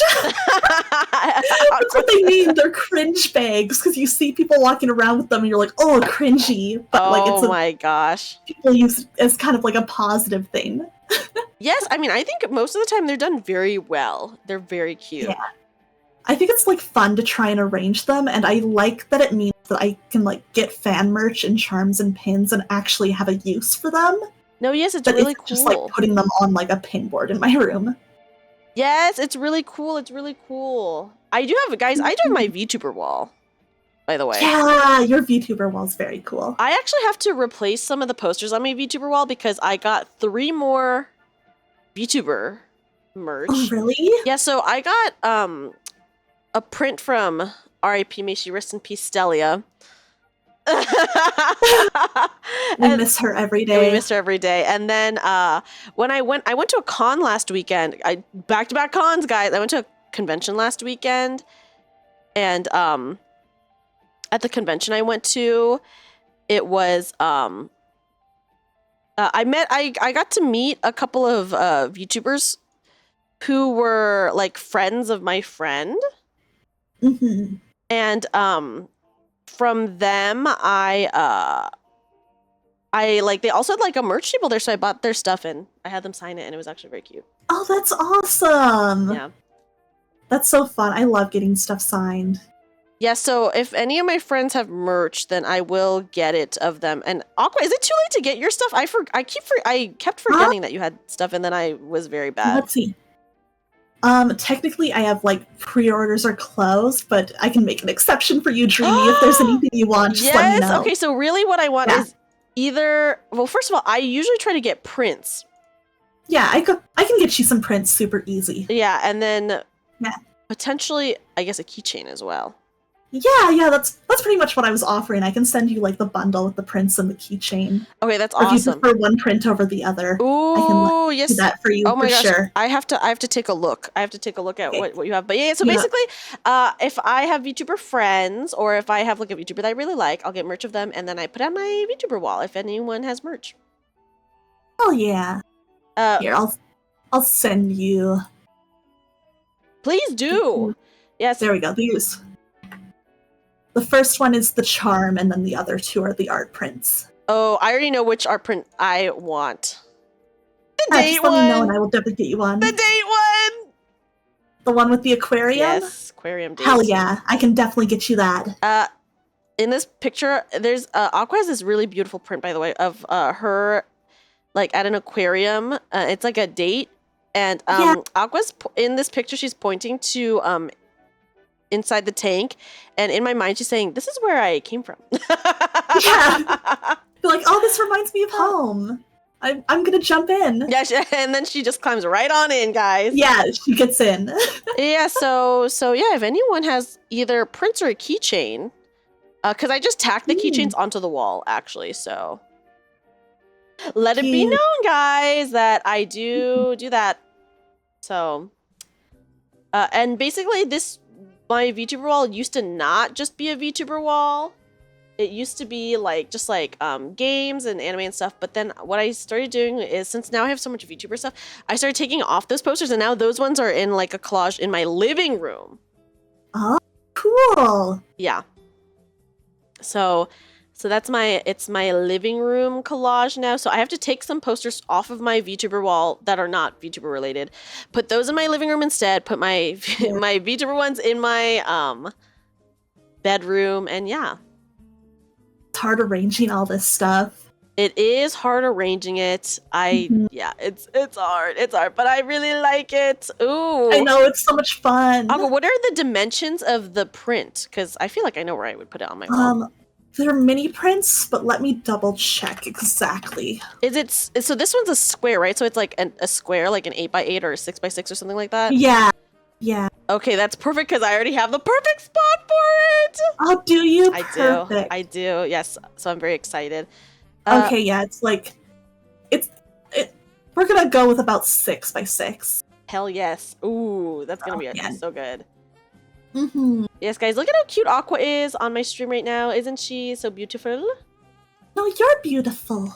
Aqua's so cute and has a very, very good taste in art, let me just say. Anyways, this is why me and Aqua have a damn problem, okay? I know, right? Like, listen, Dreamy, I'm the same way whenever I see, like, your, like, art. I'm like, oh, man, Dreamy works with such good artists. I would kill for, like, these wallpapers and everything she has. They're so pretty. Oh, yeah, that's right, guys. If you don't know, I, as a gift to all of my subs, by the way, I do, like, a monthly sub wallpaper in my Discord. So if you guys are sub to me, you guys get access to that wallpaper and all of the previous ones.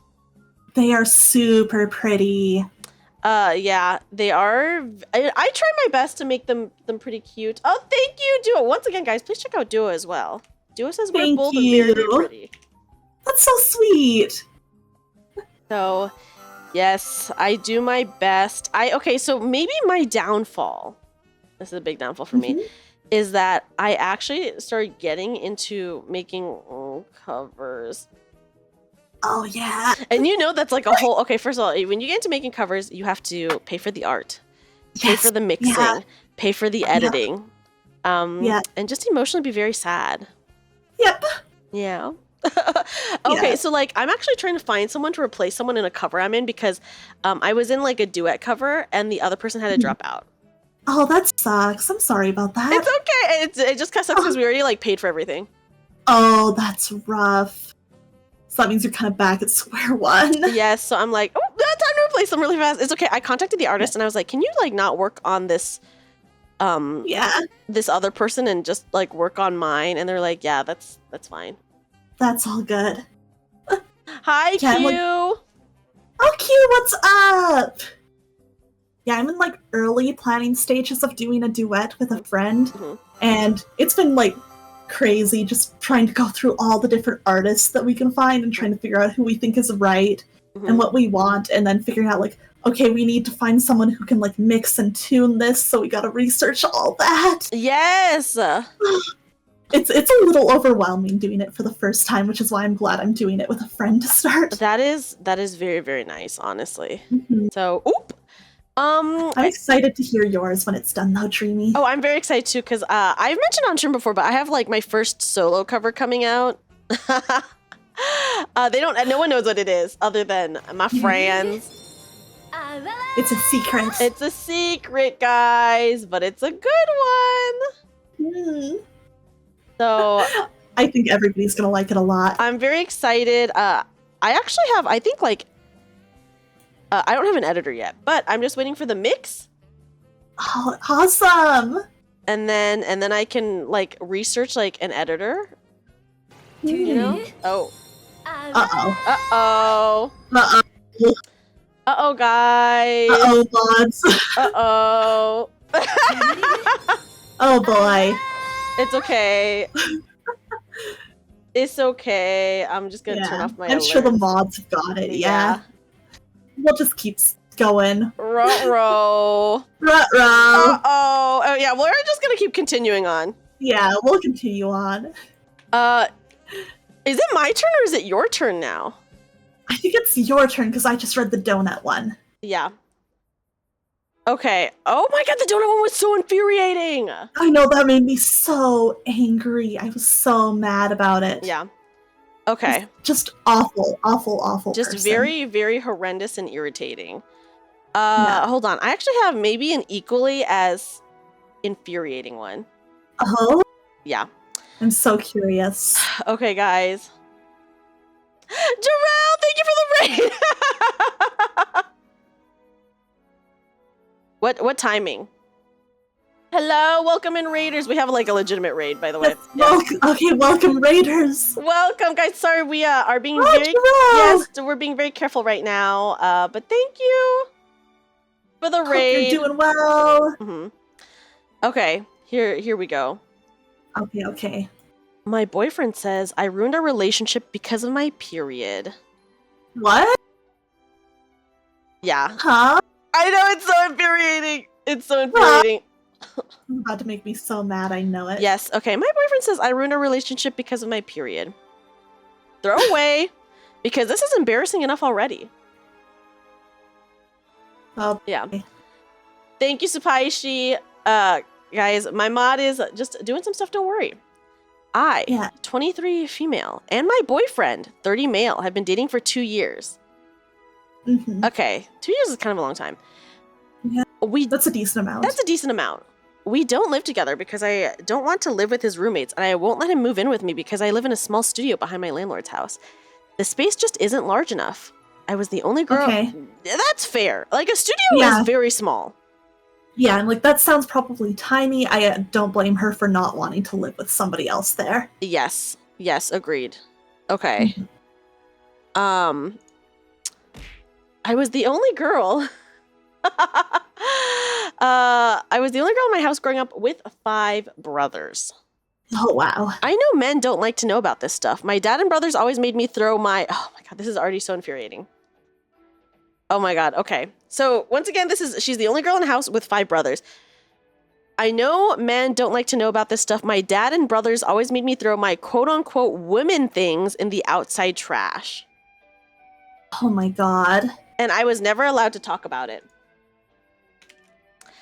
So, like, I'm imagining this is, like, period stuff. Yeah, I'm assuming it's, like, her tampons and stuff. Yeah. Like, pads, whatever. Yeah. So, okay, can you imagine, like, you are having a period and you have to, like, get your stuff and, like, throw it away in the outside trash? That's so annoying. I would hate... Like, you can't even, like, keep it... See, like, what my family did, because I shared, like, a bathroom with, like, my brother for a long time, was just, like, I had a separate little, like, trash can that was kept under the sink, and then that way it would be, like, you know, a little hidden away so that, like, my brother wouldn't see and that it wouldn't be, like, just an awkward thing. Yeah. But, you know, when trash day came around, we'd just grab that one, too, and, like, throw it out with the rest of stuff. Yeah, but, like, it was inside at least. Yeah, it was inside the house. It was still in the bathroom. You know? I didn't have to carry it out. Yes. I can't imagine doing that. Yeah. I'm like, whoa. So the fact that she has to, like, go outside is, like, so freaking fucked. Yeah. Like, I think it's not fair to make her do that. Yes, I agree.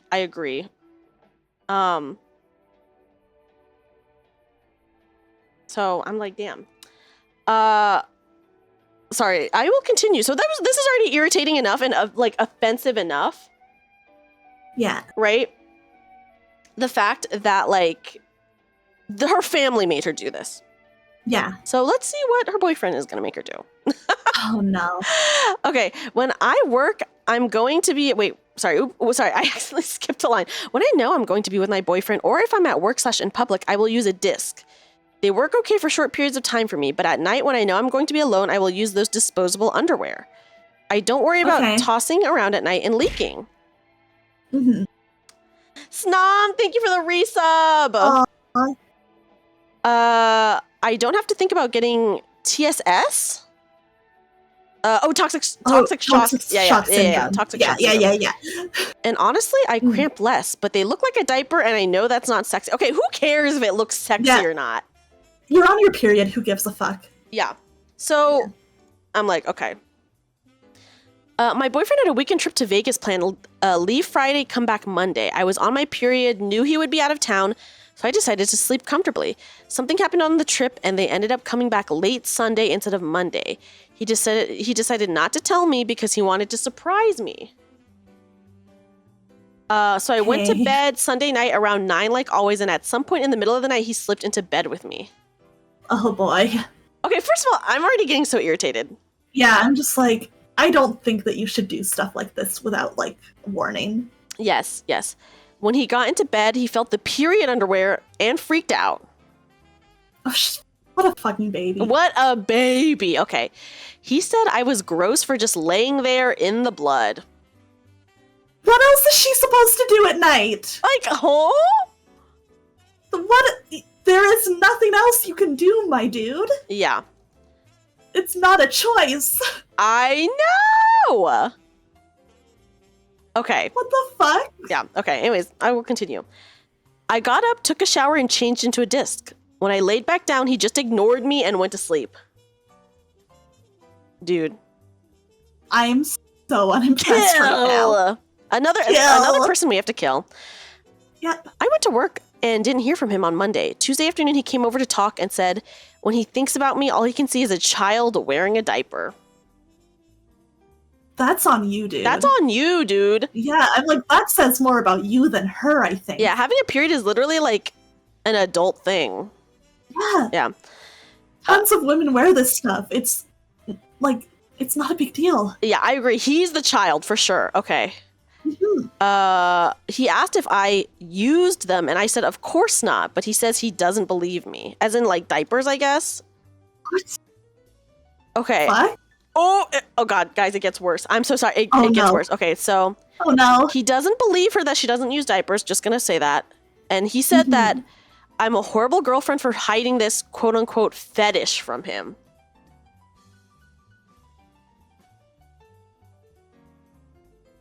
I just hate this. I hate this. Yep. I hate this so much. Yep. Ugh. Yeah. That he's wasted all of this time and energy on our relationship.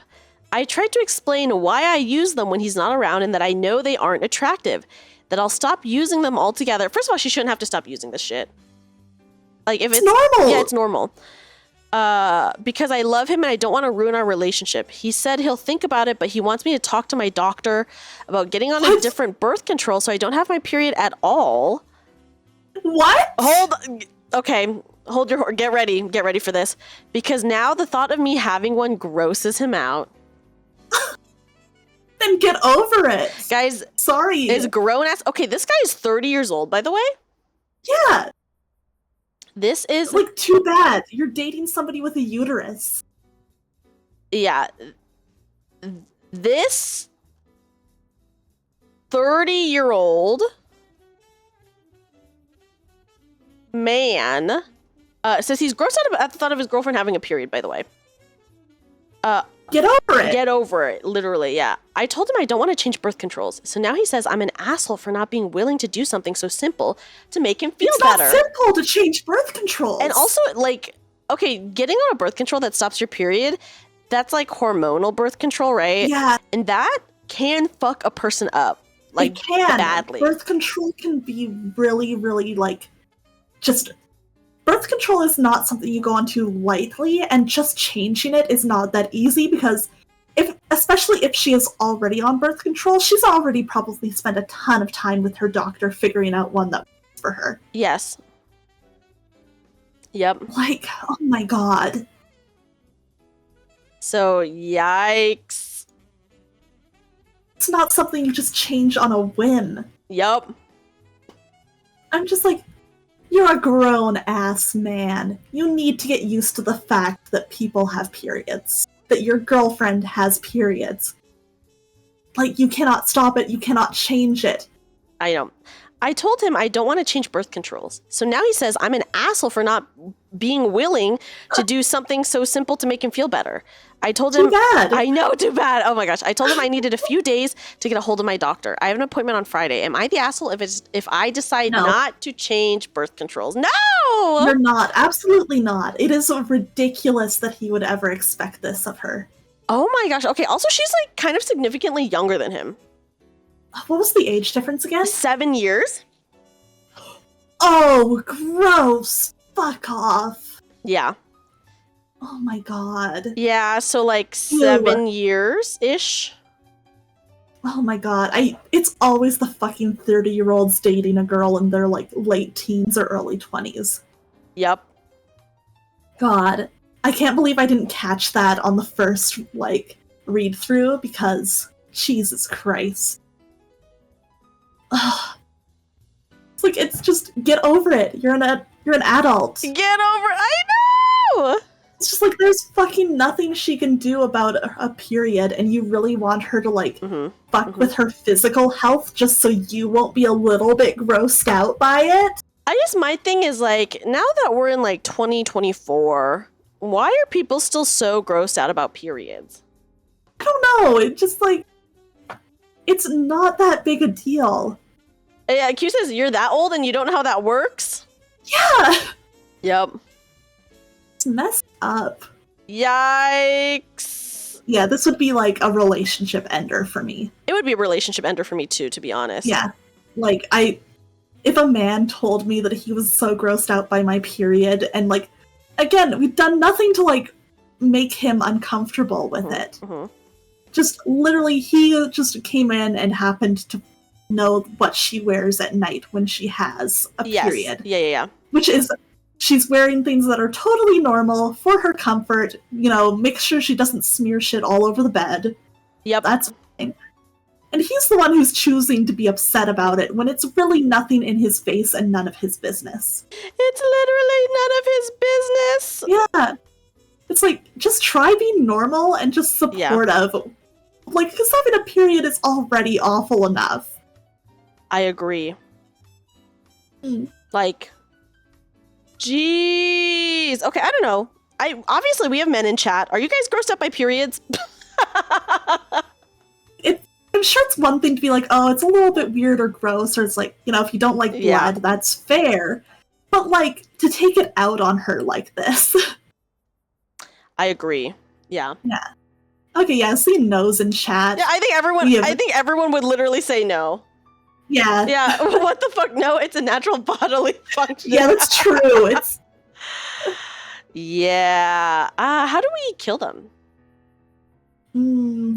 Vertical slice. Hi, Sakuna, welcome in.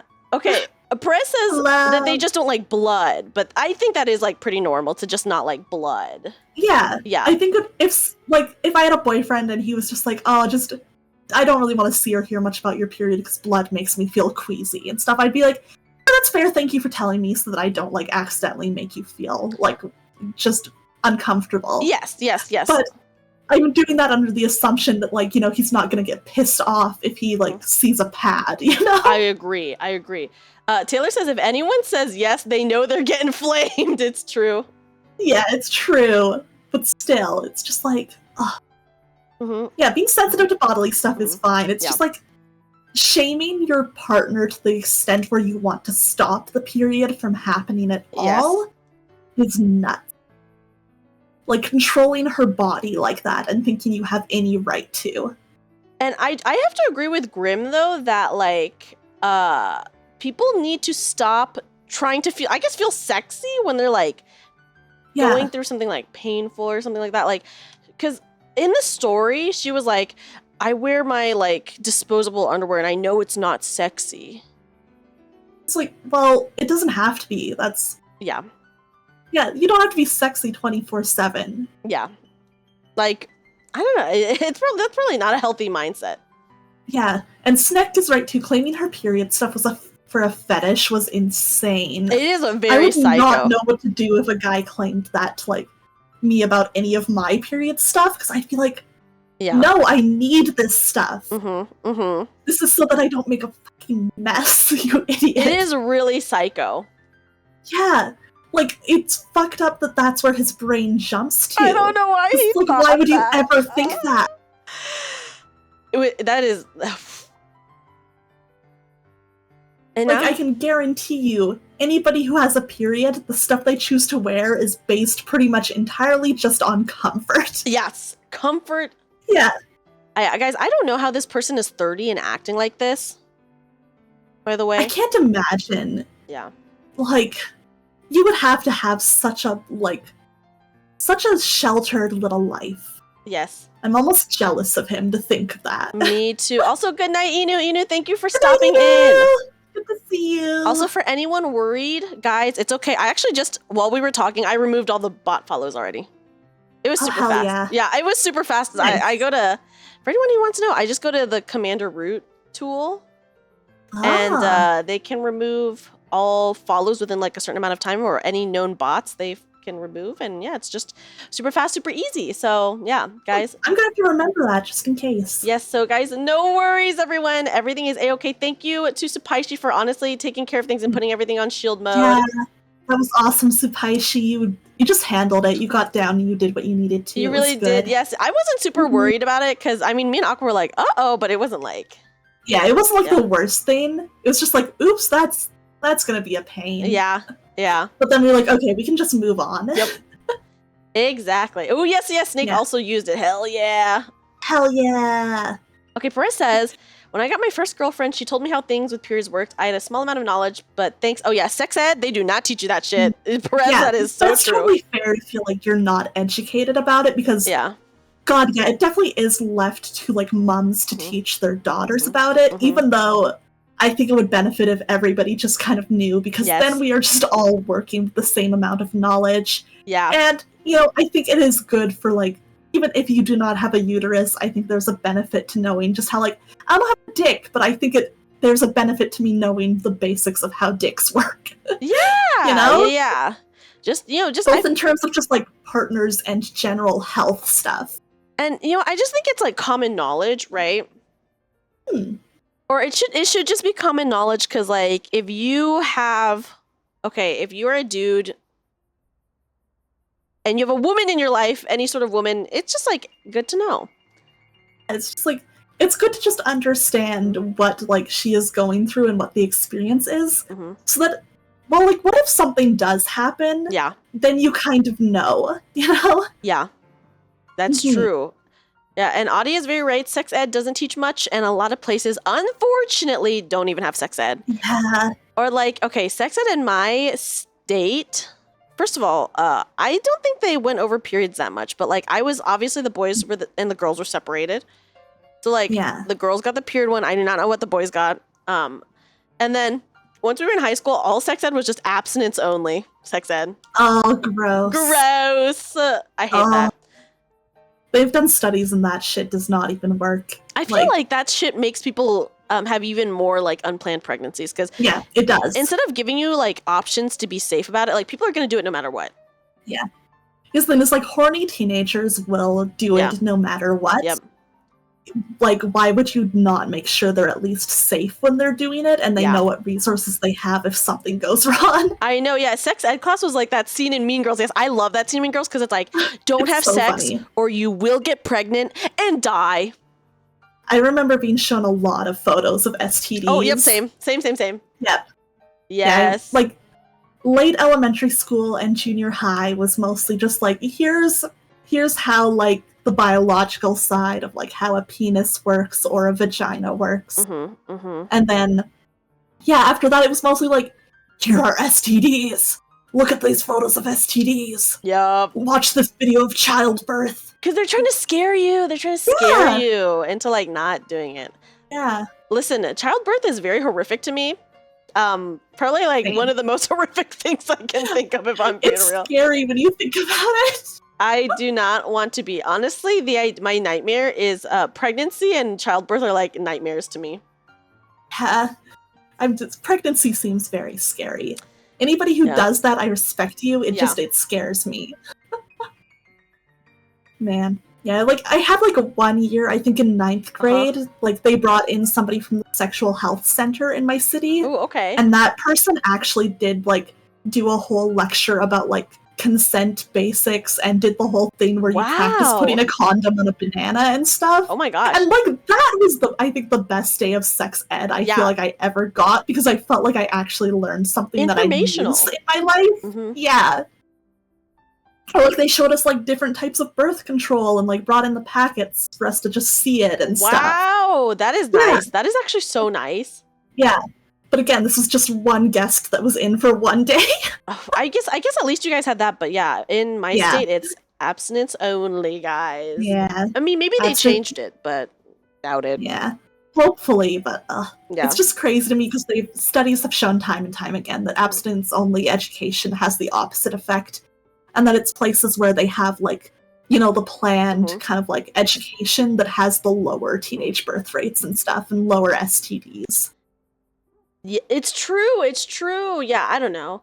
Yeah, I think a lot of sex ed, as Relic says, it's just periods happen, don't do sex. We don't think any of you will be involved in something like this. I think that's what that is literally, like, a lot of sex ed in the US, unfortunately. Also, Cuckoo, I don't know why the boyfriend in this story was so crazy about the period thing. I don't know. Psycho energy, I guess. Yeah, I think he's a psycho. Yeah, there's just something wrong with him, and he prioritizes his comfort over all else, I guess. You can't stop and say, like, oh, this is just a normal bodily function my girlfriend has. I will say, oh my god, okay, so I never found this Reddit story again, but this Reddit story actually reminds me of one that I read years ago about, and this is potentially even worse, a worse story, but this one boyfriend, he was really mad at his girlfriend because, so you know when you get your period, your underwear can stain, and then you wash it, but like, there might just always be a stain It never really comes out. Yeah, or like, even like discharge, coochie discharge. Oh god, yeah, that discharge stains suck. Yeah, it can stain your underwear and you can't do anything about it. You can wash it like a gajillion times, it's just there. Anyways, in this Reddit story that I read, it was, the boyfriend was like, oh, well, I don't want to like do anything with you and I don't want to have sex with you because you're gross and dirty because your underwear has stains on it. And then my god. And then she had to explain like, hey, like, even if you wash your underwear, like sometimes like a period, like blood is very staining. So like period blood will stain, obviously, and like discharge can stain. A lot of the times when you get it stained with like stuff like period blood or discharge, you can't wash it for a hot minute. Like you're not usually just at home and able to quickly take it off and throw it into like the wash. Literally, yeah. For me, it's like, you know, it's like, oh fuck, I'm at work and my period came a day early, or like a couple days early, and the blood's already there. I didn't realize until I went to the washroom.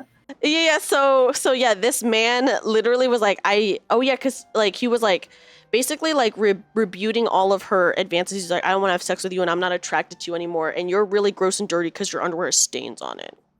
Oh my god. Kill that man too. Kill him. That's so gross. Yeah.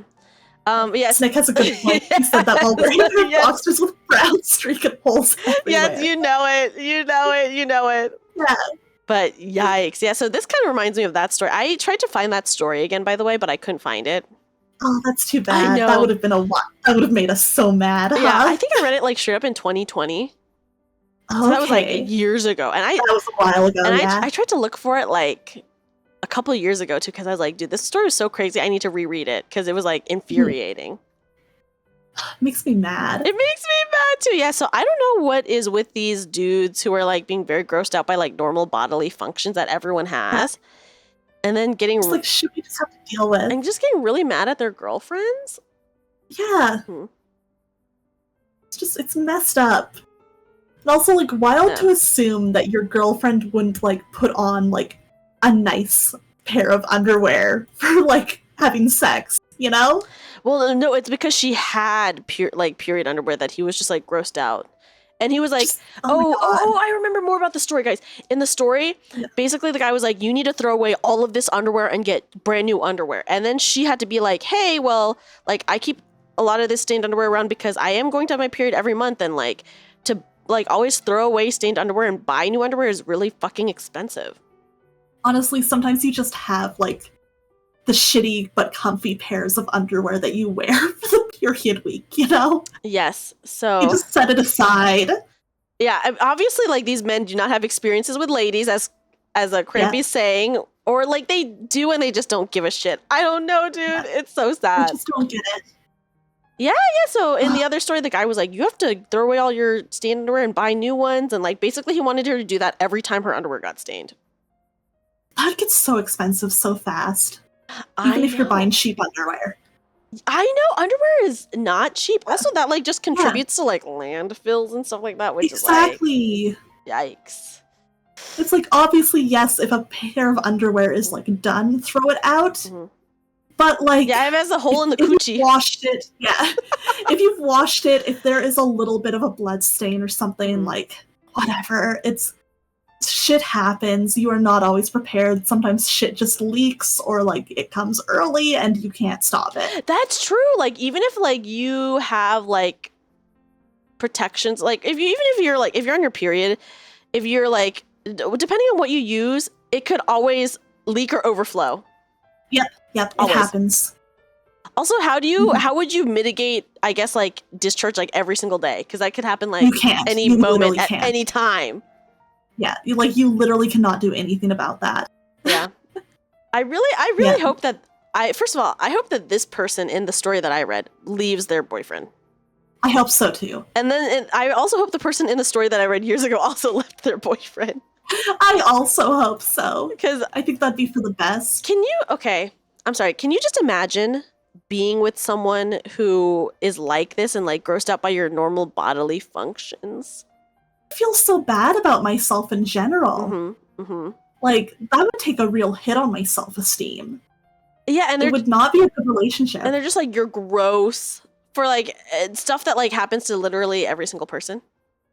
Yeah, like it would just suck. It would not be a good time.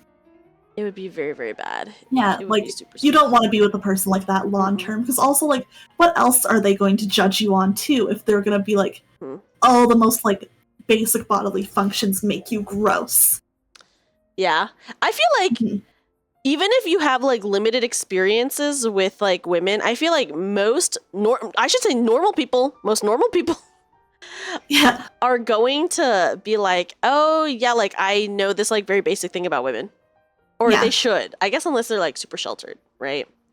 Yeah, so, I think, the normal response is just to be like, oh, even if I think periods are weird, I understand that like it's just a normal thing and that like it's not something to shame my girlfriend over. I know! Oh my god, so another shitty boyfriend story. Aqua read one and then I had to share the shitty boyfriend one too. Yeah.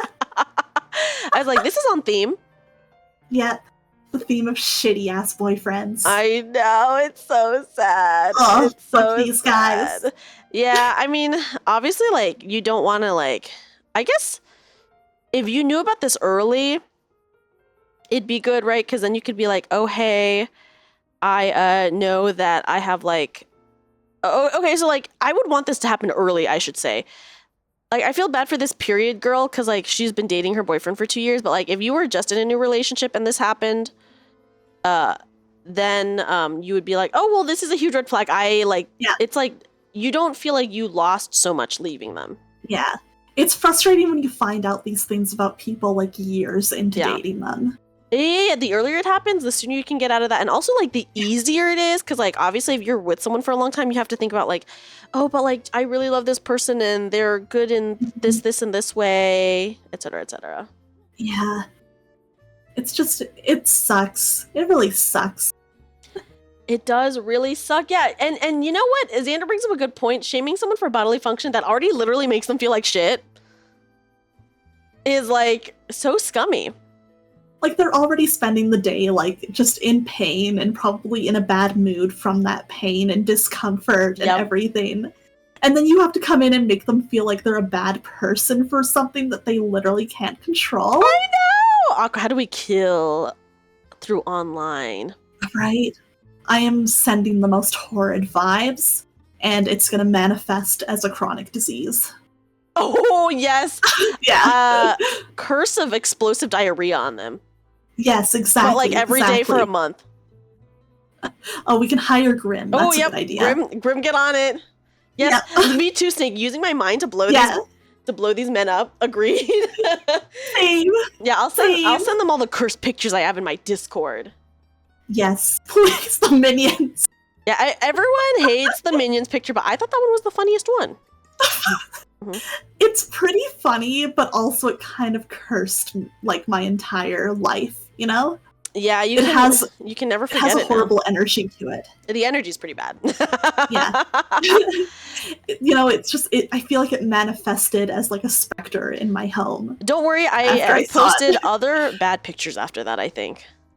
Oh yeah, you absolutely have. Without a doubt, I must share my cursed knowledge with everyone. It's so funny. Bye, Uianje. Thank you so much for hanging out. Bye. Have a great day. Have a great day. Yeah, I'm looking at...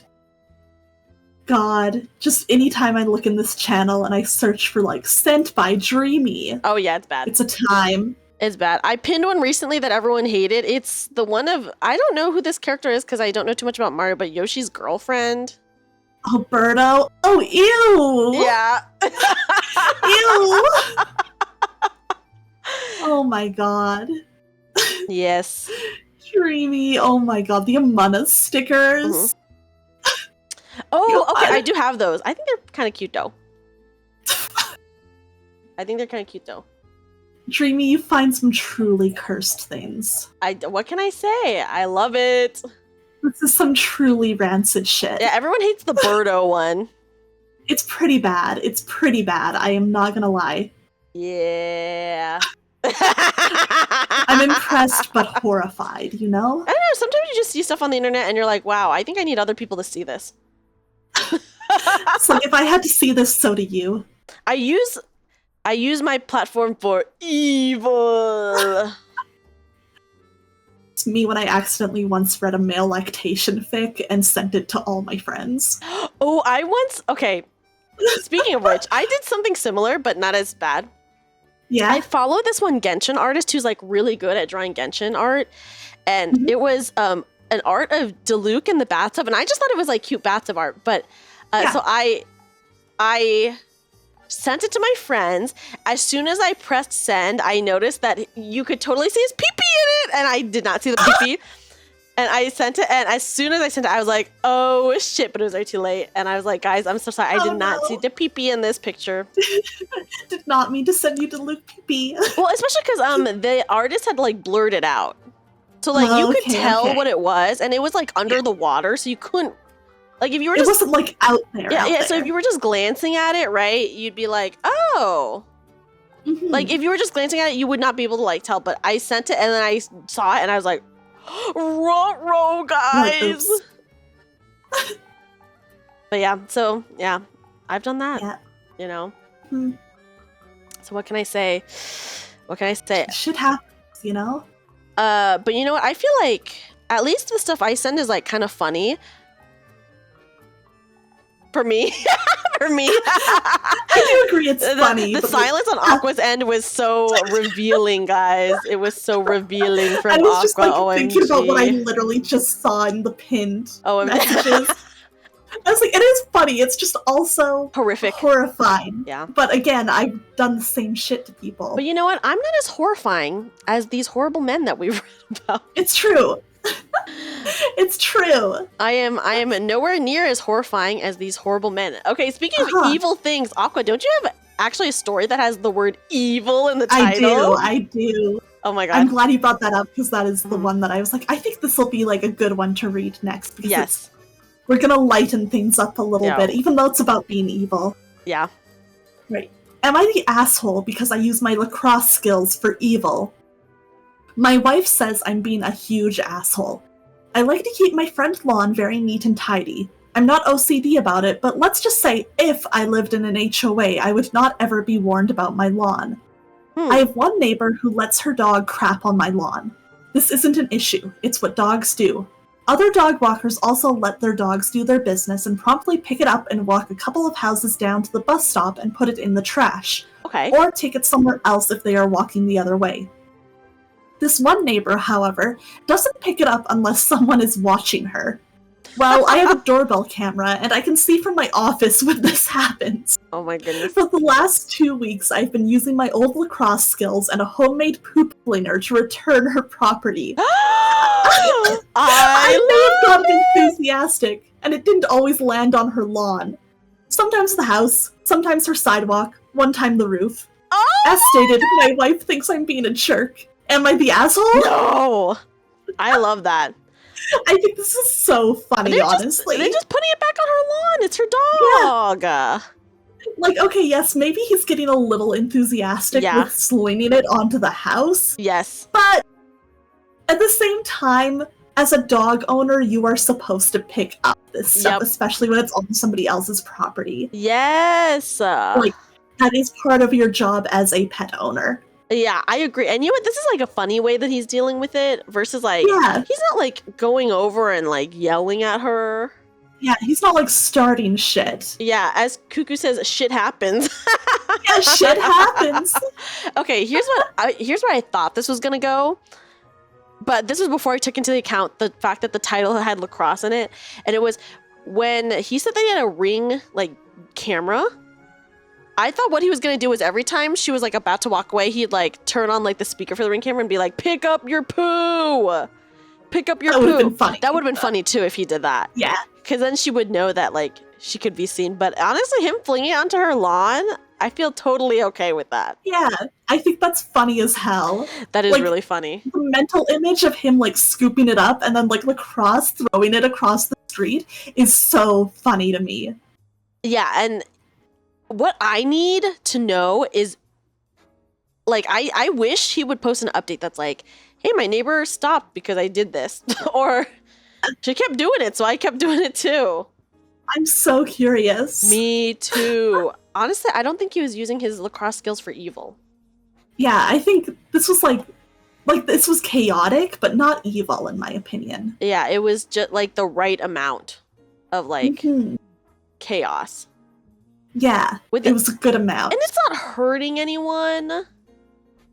Like, it's not like... It's not like she's walking by and he's flinging the poop onto her. Yeah, he is just putting it on her property where, like, she has to clean it up.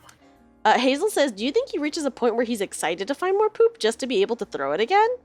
Honestly, I think that's where I'd end up. Yeah, I agree. And, well, he can see her through the Ring camera whenever she does it. So, like, maybe when he sees her and he notices she's not, like, picking it up, he gets excited. And he's like, now, time to fling it at her house. Yeah. Time to fling it over. It would be funny. And I feel like even if I were, like, a neighbor watching this happen, I'd be like, I respect him for that. I would, too. I'd be like, yeah, get her ass. She's done the same thing on my lawn.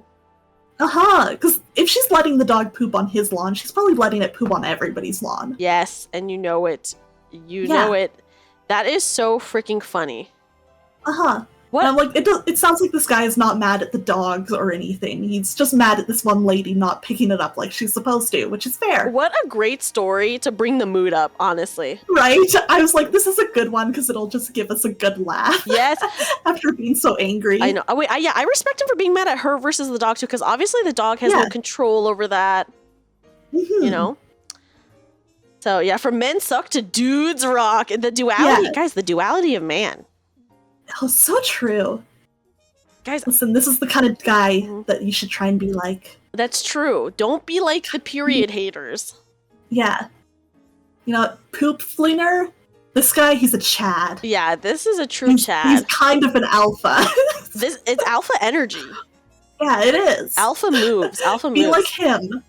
And we all approve of it. We do. Be like this fine gentleman. Yes. Can learn a lot from him. Okay, unfortunately, I do have to bring the mood down again. Okay, that's fine. Is my boyfriend trying to sabotage my grades or am I being paranoid? Oh no. Another stinky boyfriend, guys. I'm sorry. Yeah, in a world of period haters, be a shit thrower. Exactly. Exactly, Hazel. Exactly. Okay, guys. Are you ready for... Is my boyfriend trying to sabotage my grades? Or am I being Oh paranoid? boy. Yeah, Snake says, I already know she's not paranoid. Okay, guys. Here we go. This one's a long one because it does have an update as well. Mhm. I'm using a different account because I've been having suspicions about my boyfriend. 24 female. Oh boy. Yes. Oh, yo. 24 female. I'm doing my master's in data science, and it is a really hard subject for me. I will say I am very studious and always strive to get good grades. If I do well in master's, I will get scholarship on my PhD. But lately, something's been happening that has made me suspicious of my boyfriend, Liam, 26 male. Okay. Okay, wait, let's read Snake's prediction before we continue, because now, we'll see if it's right. Boyfriend doesn't like that she's doing well in school and is insecure she'll go to good places in life and leave him. That is Definitely possible. That is a very good prediction. I think that's a decent guess. Yeah, that's a very good guess. Also, hi, Ash. Ash, I'm sorry you're at work. Okay, we've been dating for 5 years now. 5 years! It's a long time. Okay, wait, honestly, I'm just so shocked at the fact that, they've been dating for 5 years and, if you've been dating someone for 5 years, you obviously love them very much. Yeah. Assuming, right? So, would you not want the best for them? Would you not want them to be happy?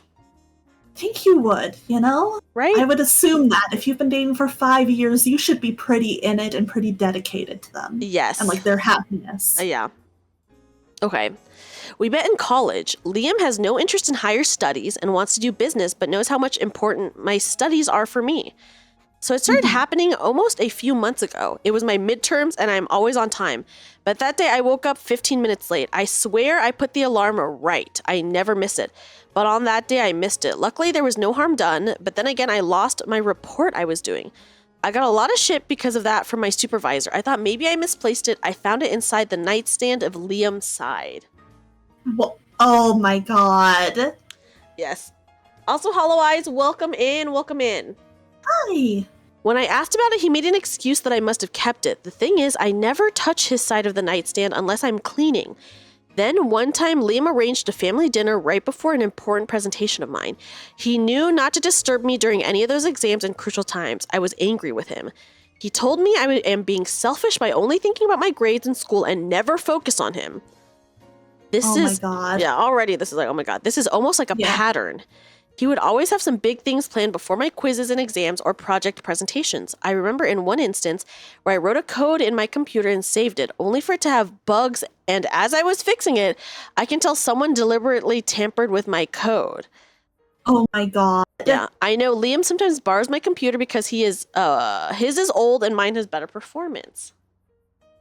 My god. Yeah.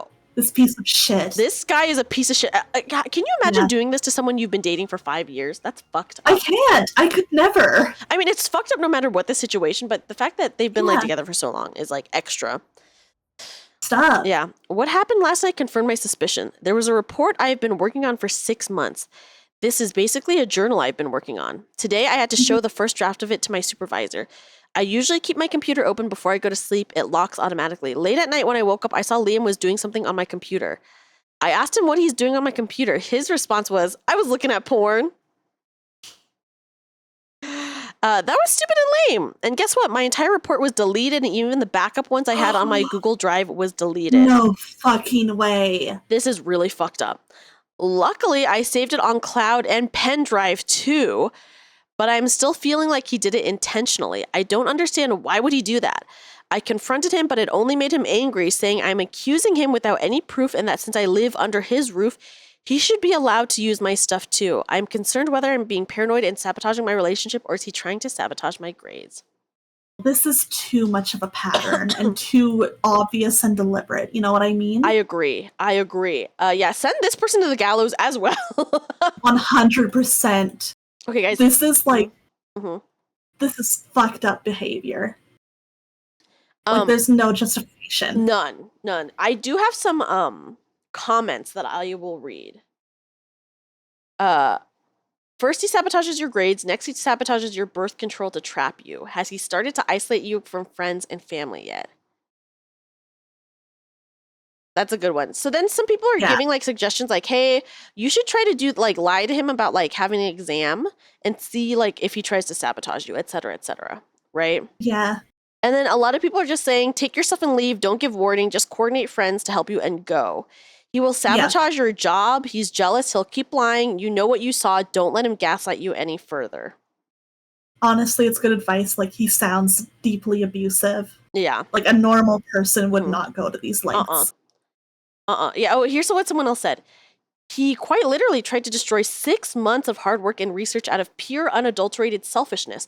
There is no redeeming that. You cannot communicate out of that. Yeah, like, this is scary behavior. Very scary behavior. Okay, here is the next update. Whoa, I didn't realize I would get this many responses. I didn't get the time to read every one of your comments, but I took one suggestion someone gave me. I don't remember who, but it was also my friend's suggestion. She asked me to install a hidden nanny cam on my workstation and a keylogger.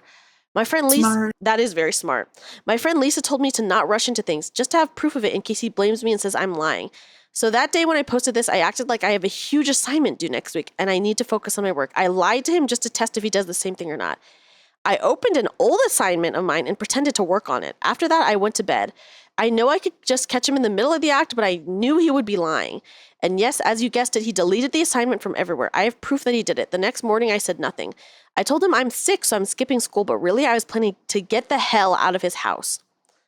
Lisa came along with my other friends and helped me. It was quick because we were 5 people. After I settled into Lisa's house, I messaged him and said, I know what you did. I'm breaking up with you and moving out. Don't try to contact me or try to reach out. We are done. I blocked his number. I don't know where he is or what he's doing right now, but I heard from one of our distant friends that he has been asking for me. I don't know what to do next. I am literally scared to even go out. I am trying to see if I can attend my classes online instead of going to campus. Yeah, that is scary. I don't blame her for being scared to go out because I too. I would not want to go out after this because I'm so glad she had good friends though that helped her get out of it. Me too. And you know what? I'm glad that she like actually left him. I'm so glad. That's such a relief. Yeah. Because oh my god. Yeah, he's obviously a horrible person. And yeah, Perez, I don't know. We'll see. I imagine we'll get to hear his explanation because we do have another update, guys. Oh no. Yeah, okay. Cuckoo brings up a good point. If a person starts to get physical or destroying your stuff, you need to call your family and friends. Yeah, because like even though he was obviously not physical, but he was destroying like stuff that she had worked on for months. And like that was very clearly trying to like impede her future in a way that would like probably make her dependent on him. I feel like that's the end game here. Yes, yeah. And Snake says if he's insane enough to do this, he's definitely capable of being insane enough for doing other things. And yeah, I totally agree that I understand why she's I think it would be fair to be like, I'm going to just lock down in somebody else's house for a little while. Okay, so a lot of people are like, hey, if you haven't done this yet, please change all of your passwords. Yeah. Yeah, and then a lot of people were like, hey, like, tell campus security, etc. Just like giving her like the things, like warning her on things to do, right? Yeah, giving her just all that good advice. Yeah, I think it is a forced dependency thing because I don't understand like why Elsie would do it, right?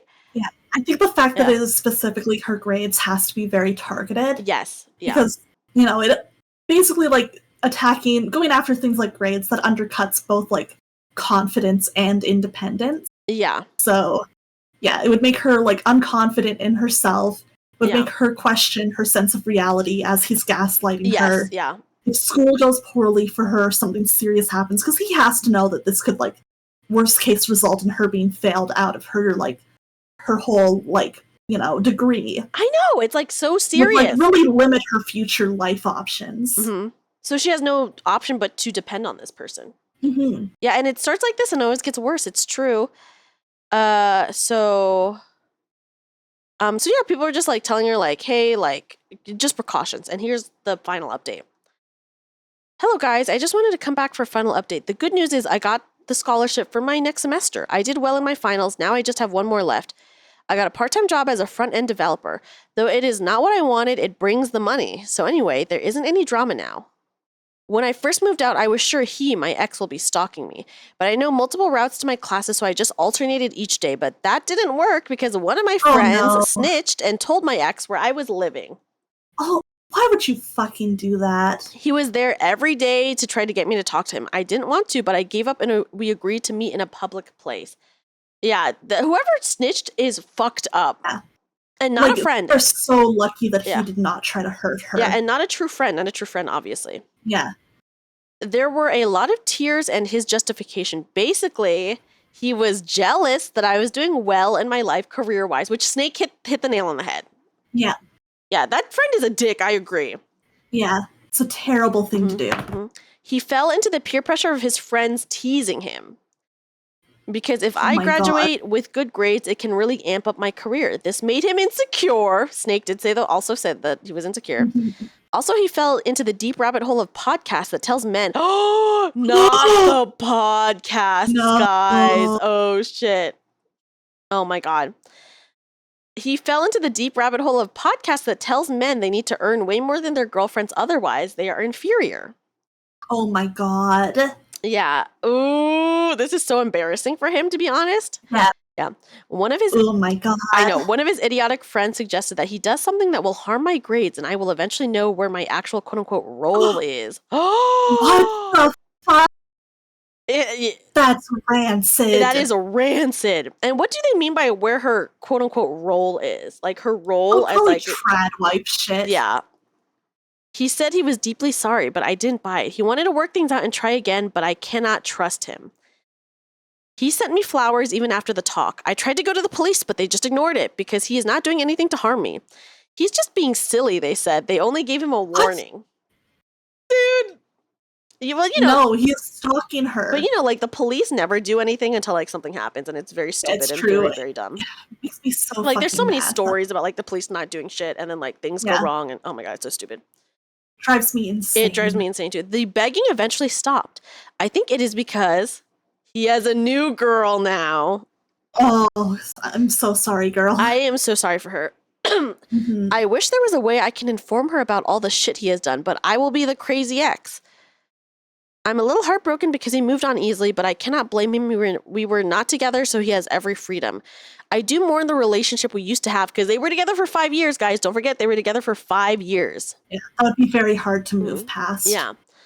That's all. I will be focusing on my PhD now and probably try to heal from all of this. Yeah, just being a silly little guy who stalks and sabotages women who trusted him for, Yeah, for real. That's like, that's him. That's him. Okay, so someone said, what happened with the friend who snitched on you to your ex? And luckily, the original poster said, I do not talk to her, neither do my other close friends. At least I have good friends. I'm glad. Yeah. It really sucks that one person sold her out, but at least, like, the rest of the group, like, was like, that was not fucking okay. It was not okay at all. Also, my music stopped. I didn't realize. Oh my gosh. I'll play it again. Sorry, guys. Okay, and then someone said, can you try to warn the new girlfriend? And she said that the only thing she could really do is try to warn her through the grapevine, which, like, well she does. She's not sure that'll work. Yeah, that's tough. Yeah. Like, you don't want to, like, seem like you're, like, if you go too hard on this, the girlfriend could take it as, like, an aggressive thing. Yes, that's true. So you definitely have to be careful about how you try and do it. Yes, listen, I know, okay? I've experienced that shit. Have you? I have. So I probably have mentioned this on stream before, but, like, a long time ago, I dated someone who, like, cheated on me. And then got together with his, like, the person he cheated on me with. But he was, like, still trying to, like, be with me at the same time, sort of. And so he, like, went back to, like, his home country for the summer. And during the summer, I told her what had happened. And then she ended up blocking me because I was just trying to ruin their relationship, guys. Oh, definitely just the crazy ex. Yeah, and then he, like, obviously probably said a bunch of shit with me. But then even after they got together, he was still trying to talk to me and stuff. Oh, ew. Yeah. Yeah, yike-a-ronies, am I right, guys? Yike-a-ronies. That's why I'm always a little sus of guys who open, like, especially, like, their first couple dates with stories about how crazy their exes are. Yeah, you cannot trust that. Yeah, because I'm like, you're bringing this up for a reason. Yes. Oh, yes, okay, like, yeah. It's sus. It's very suspicious, right? Yeah, like, because, like, most people, even if they have been through genuinely crazy, like, previous relationships, Mm-hmm. they don't like starting new dates with that. Mm-mm. But it's like you're trying to warn me about how crazy this girl you used to date is and how I should never listen to her if she ever says anything. Yeah. I'm kind of like, It's very suspicious. Yeah, it's a very bad vibe. It is very, very bad vibes. A Snake says, turns out the snitch friend was Lucy from the bed story.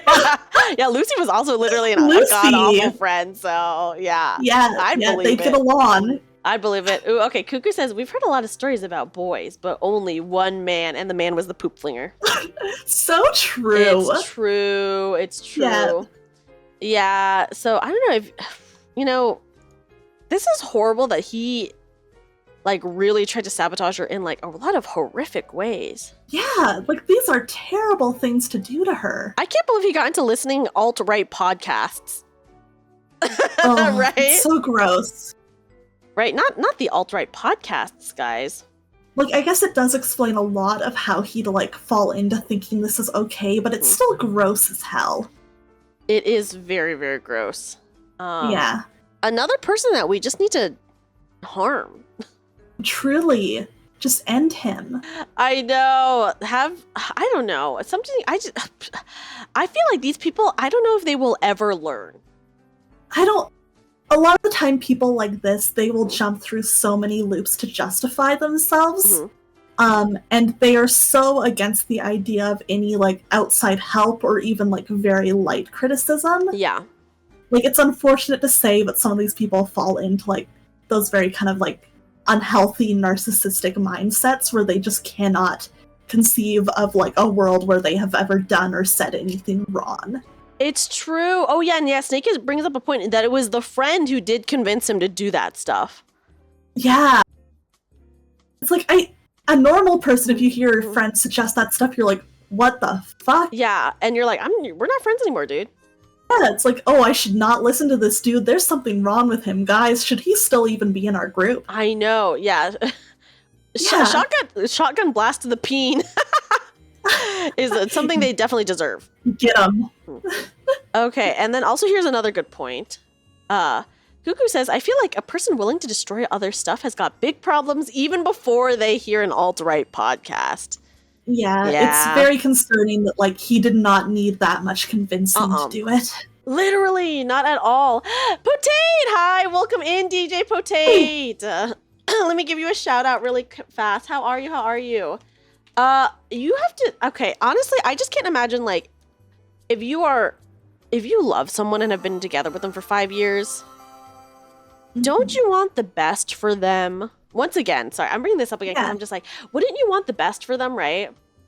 Yeah, normally you would. You should. And especially, you should be oh, hell yeah, my girlfriend is succeeding in school. That's a good thing. Oh, yeah, wait, here's what Snake says. I've been in a really rock-steady relationship for 5 years, but damn, my single friend has points. Oh, damn, he sure do, I guess. Yeah, let me listen to him and sabotage my relationship. It's oh my god. Hi, Momo, welcome in. Hey, Mo. But so just if you care about someone, you just would not do, especially after 5 years. 5 years being together.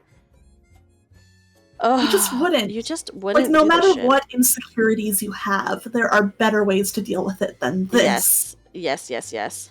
Yeah. Oh my gosh. He needs to work it out in therapy, but that'll probably not happen. Oh, that's crazy. Alright, I've got another story about a boyfriend.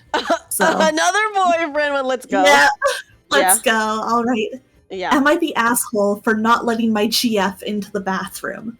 I was taking a shower, and in the middle of it, my GF suddenly knocks on the door and pulls the handle several times. With the water running, it was difficult to hear what she said. She then proceeds to turn off the lights in order to get my attention. I shout that once I'm done I will open the door, but she doesn't want to turn the light back on until I open the door. Wait, the light is outside the door? Yeah, it's probably one of those bathrooms where the light is on the opposite side of the door. Oh, okay. I've been in a few houses that have that. Okay. I get a bit irritated about the situation since I can't really see anything and I'm nearsighted on top of it being pretty dark. She wanted to go work out and brush her teeth beforehand. After I was done, we got in a bit of an argument since I said it was unnecessary to turn off the lights while I was in the shower, and that she could just have waited until I was done. Oh, he was in the shower? I thought he was pooping for some reason. No, he was in the shower, and he didn't, like, have his glasses on or anything. She starts ranting about wanting to head off, so she's at the gym before a certain time then, since then the treadmills would be taken, and so on. I just thought it was a bit unnecessary, and now she headed off while the mood wasn't particularly at its best. Am I the asshole for not opening the door right away? No! Yeah, no, he is in the right here, especially if she did not, like, tell him ahead of time that, like, hey, I'm heading out to the gym at this time. Guys, this is a stinky girlfriend story this time. Yeah, we got one where the boyfriend's in the right and the girlfriend's stinky. Snake! Everyone wants a cat girl until she starts actually acting like a cat and wanting into the bathroom with him. That's true, cats are like my that. head. It's true, but yeah, I'm just like, why did she have to, like, throw such a big fuss about just going to the gym? And she just wanted to brush her teeth too, so that's not even, like, serious, I feel. Yeah, that's not, like, that pressing. Yeah, I don't It's understand. just like, it's one thing if you're like, please, can I just come in and brush my teeth real quick, especially if this is the only bathroom in the house? Yeah. But, like, to get this angry about it? Yeah. To, like, be turning the lights off? Like, when I was reading it, I was assuming, like, oh, is there some kind of emergency from how she's acting? I will say he was in the shower, so listen, I understand if he was pooping and he didn't want her in there, but he was just in the shower too, so I'm just kind of like, well, I don't understand why he wouldn't let her in if he was just in the shower. But, oh, maybe he didn't want to get out to open the door, because I could understand that. Yeah, it's like, I could kind of understand since he did mention having glasses and stuff. Yeah. And I'm like, okay, when I am in the shower, I can't see super well, so having to, like, you know, if there's ever a reason I realize I forgot, like, something and I need to jump out, it's kind of a hassle to, like, do that. Yeah. At the same time, he definitely could have, like, opened it up. Mm-hmm. But there is an edit, actually. Oh! Okay. So, it's short, but it does add a little more context. I just wanted to talk about it without the edit first. Okay, that's fair, that's fair. Yeah. You know, we would get to have the before and after edit discussion. Okay, oh gosh. Okay, I'm ready. For people wondering why I lock the door and think it's weird, the reason for it is I just value my privacy. I don't like people running in while I'm showering. Of course, it doesn't do anything if she sees me naked since she's my GF. It's more of a personal preference. We both do it. Oh, okay, they both do it then. Yeah. So I'm like, if it's not just a him thing, then I'm kind of like, I don't know what she expected then. She should be more understanding than if she also does it too, you know? Yeah. I feel like this could have just been solved if, like, you know, they had talked about the fact, like, that she was planning to go to the gym that day, or if he was like, oh, hey, I'm gonna take a shower, is there anything you need to do before I hop in there and lock the door? Yeah. Yeah. I just think her reaction was very extreme. Yeah. I think it was just kind of a lot for, like, what the situation was. Yeah. Because I'm like, this seems like a silly little kind of daily fight that you could fix very, very easily. Yeah, nothing serious. Ugh. Uh-huh. Okay, wait, Cuckoo says, I feel like if you have to lock the door on your long-term partner, there are issues. Personally, for me, I don't understand it. Because, like, if I had, like, if I was in, like, a relationship for a super long time, I would just be okay with it. I can understand that they don't want to, like, people to, like, walk, or their partner, I guess, to walk in on them when they're, like, having their private time. If that's something they both do and have agreed on, that's totally fine, right? That's not necessarily I think, for it's me. Totally okay, especially if, like, it's something you both do and you have an understanding about it. Yeah. Like, personally for me, that's not something that I would choose to do. I'm like, that's not the biggest deal in the world to me either, as long as, like, especially if they're just running in to do something quick, like brush teeth and then hop out. Yeah, so... It's just like, whatever. Yeah, it's whatever. So, like, if you do it or you don't do it, like, as long as both parties are okay with it, that's fine, you know? And I feel like, especially because since she does it too, she should be a little bit more understanding of him. Yeah. My guess is maybe they just both do it and never actually talked about it. Yeah. It's like, maybe you guys should have then. Yes, I agree. Yeah, I mean, some people, even in the relationship, still have like parts that they, I guess, keep private or want to keep private or whatever. What I mean, Yeah. I'm not saying people should not keep secrets from their partners. That is not what I'm saying, by the way. Yeah. But like, I guess even like this moment of like 20 to 30 minutes of alone time is like, I guess like a good. It could be healthy. Yeah, it could honestly. be healthy. Yes, exactly, exactly. Uh-huh. Mm-hmm. Yeah, they should definitely talk about it for sure. And come to an agreement versus, I guess, I do think what Aqua said is right in that they probably just both did it and never talked about it. I was like, that's kind of stuff can happen in a relationship because that's not how people are. You don't sit down and talk about every little thing unless it's something pretty big. But it's just more like this isn't handling it like adults. No. Come on, guys. Okay, honestly, turning off the light was pretty fucked up. Because, like, yeah. Okay, I feel like turning off the light on someone while they're in their shower could be potentially dangerous because they could like slip. Especially if they don't have a window or anything in there to let in light. Like they could hurt themselves. Yeah, they could. Especially if you're like saying you really won't turn it on until they get out and open the door. Yeah. So like they could slip like really badly and get out. Oh, okay, and so like let's say like this person was like, oh well, now I have to get out of the shower really fast and go out, right? So then they like are trying to like rush out of the shower. They could like slip really fucking badly and really hurt themselves. Like that's dangerous. For it is real. really dangerous. Yeah, it is. Yeah, I'm just like dangerous. Ugh. It's like fine, you can like flicker the lights a little to get their attention, but turn it back on especially if you're trying to tell them to move around in the bathroom while they've been in the shower and it's slippery. I know. Yeah, maybe like once you hear them turn off. I don't know. I think it's just too extreme of a reaction and like honestly just like kind of mean and not understanding of the girlfriend to do. Yeah. Cuz it's just like I don't know, I would have maybe flickered the lights and been like, "Hey, talk to me," you know? Yeah. And then once I knew I had his attention and we were talking, then I would have been like, "I need you to hop out here for a second. I need to get in the bathroom real quick." Yeah, I don't know. I just feel like, oh, well, guys, we got stinky girlfriend. Stinky girlfriend story. As we all know, stinky girlfriends do exist. Yeah. And there's probably a lot of them too. I just feel like so many stories are about just like dudes doing horrific things. Yeah. Sometimes it's refreshing to get a stinky girlfriend. Yeah. Yeah, he said he didn't hear her at first. At most, I can say maybe he should have turned off the water for a minute to talk to her. Yes, yeah. But I could also understand when the lights are off and you're confused, just being like, what is going on? No, yeah, I totally agree. I totally agree. Just, yikes, yikes. So, but you know what? She didn't do anything bad enough to where we wanted to harm her, so there we go. Yeah. That's a win. I'm just like, this is silly and you're not acting like adults. Yes, which is, I think, a win over, over some of the previous stories we read, which were honestly very bad and had by far not the most horrifying story we've heard today. Horrible men. Look, we brought in some light stories in there. I just told the story about the dude banging his ex-boss and having her husband watch. Yeah. You know? I talked about the poop flinger. The poop flinger, that was a man. Yeah, that was a man. That was a true man. So not all downers. Even though we were getting like pretty mad at some of these people just being like grossed out by women. Yeah.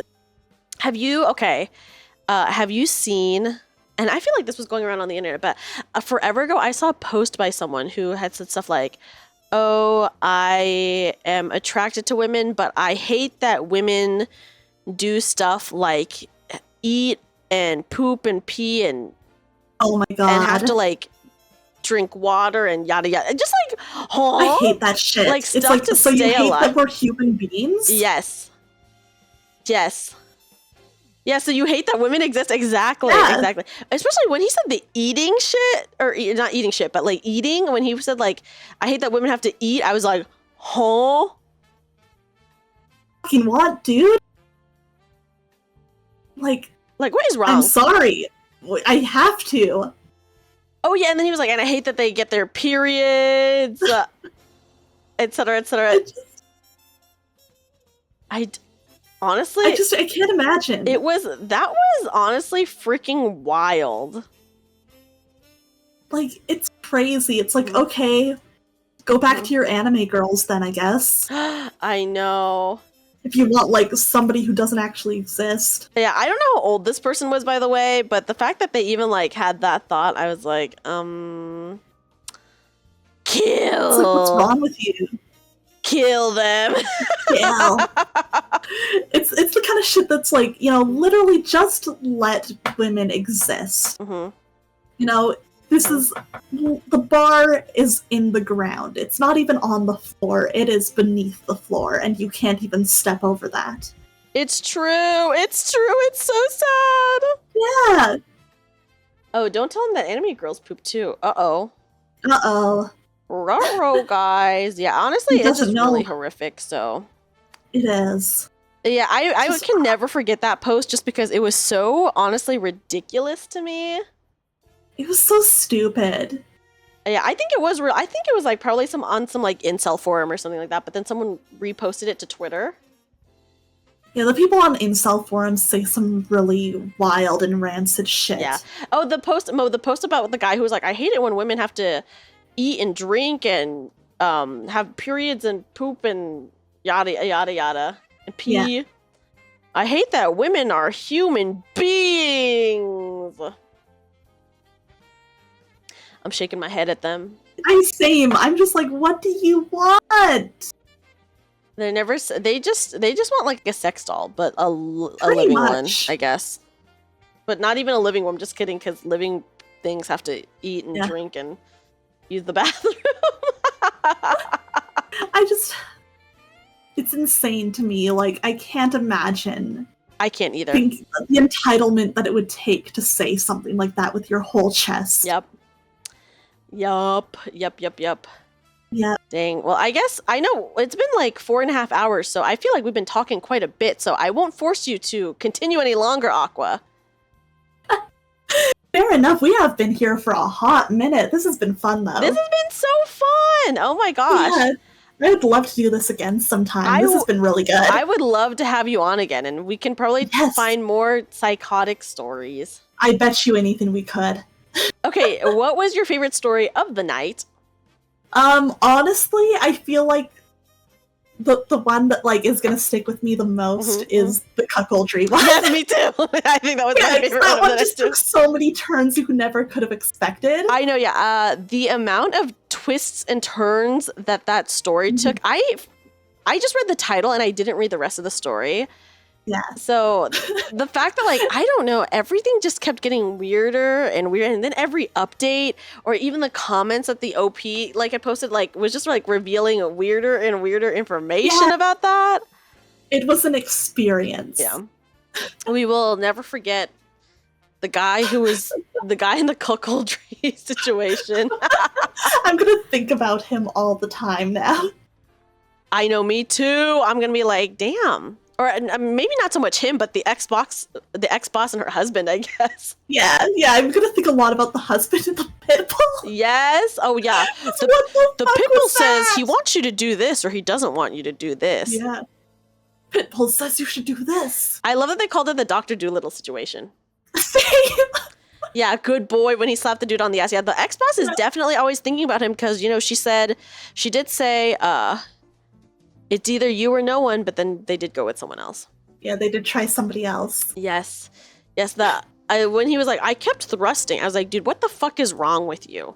Yeah, I was like, why didn't you stop? Why didn't that fucker stop?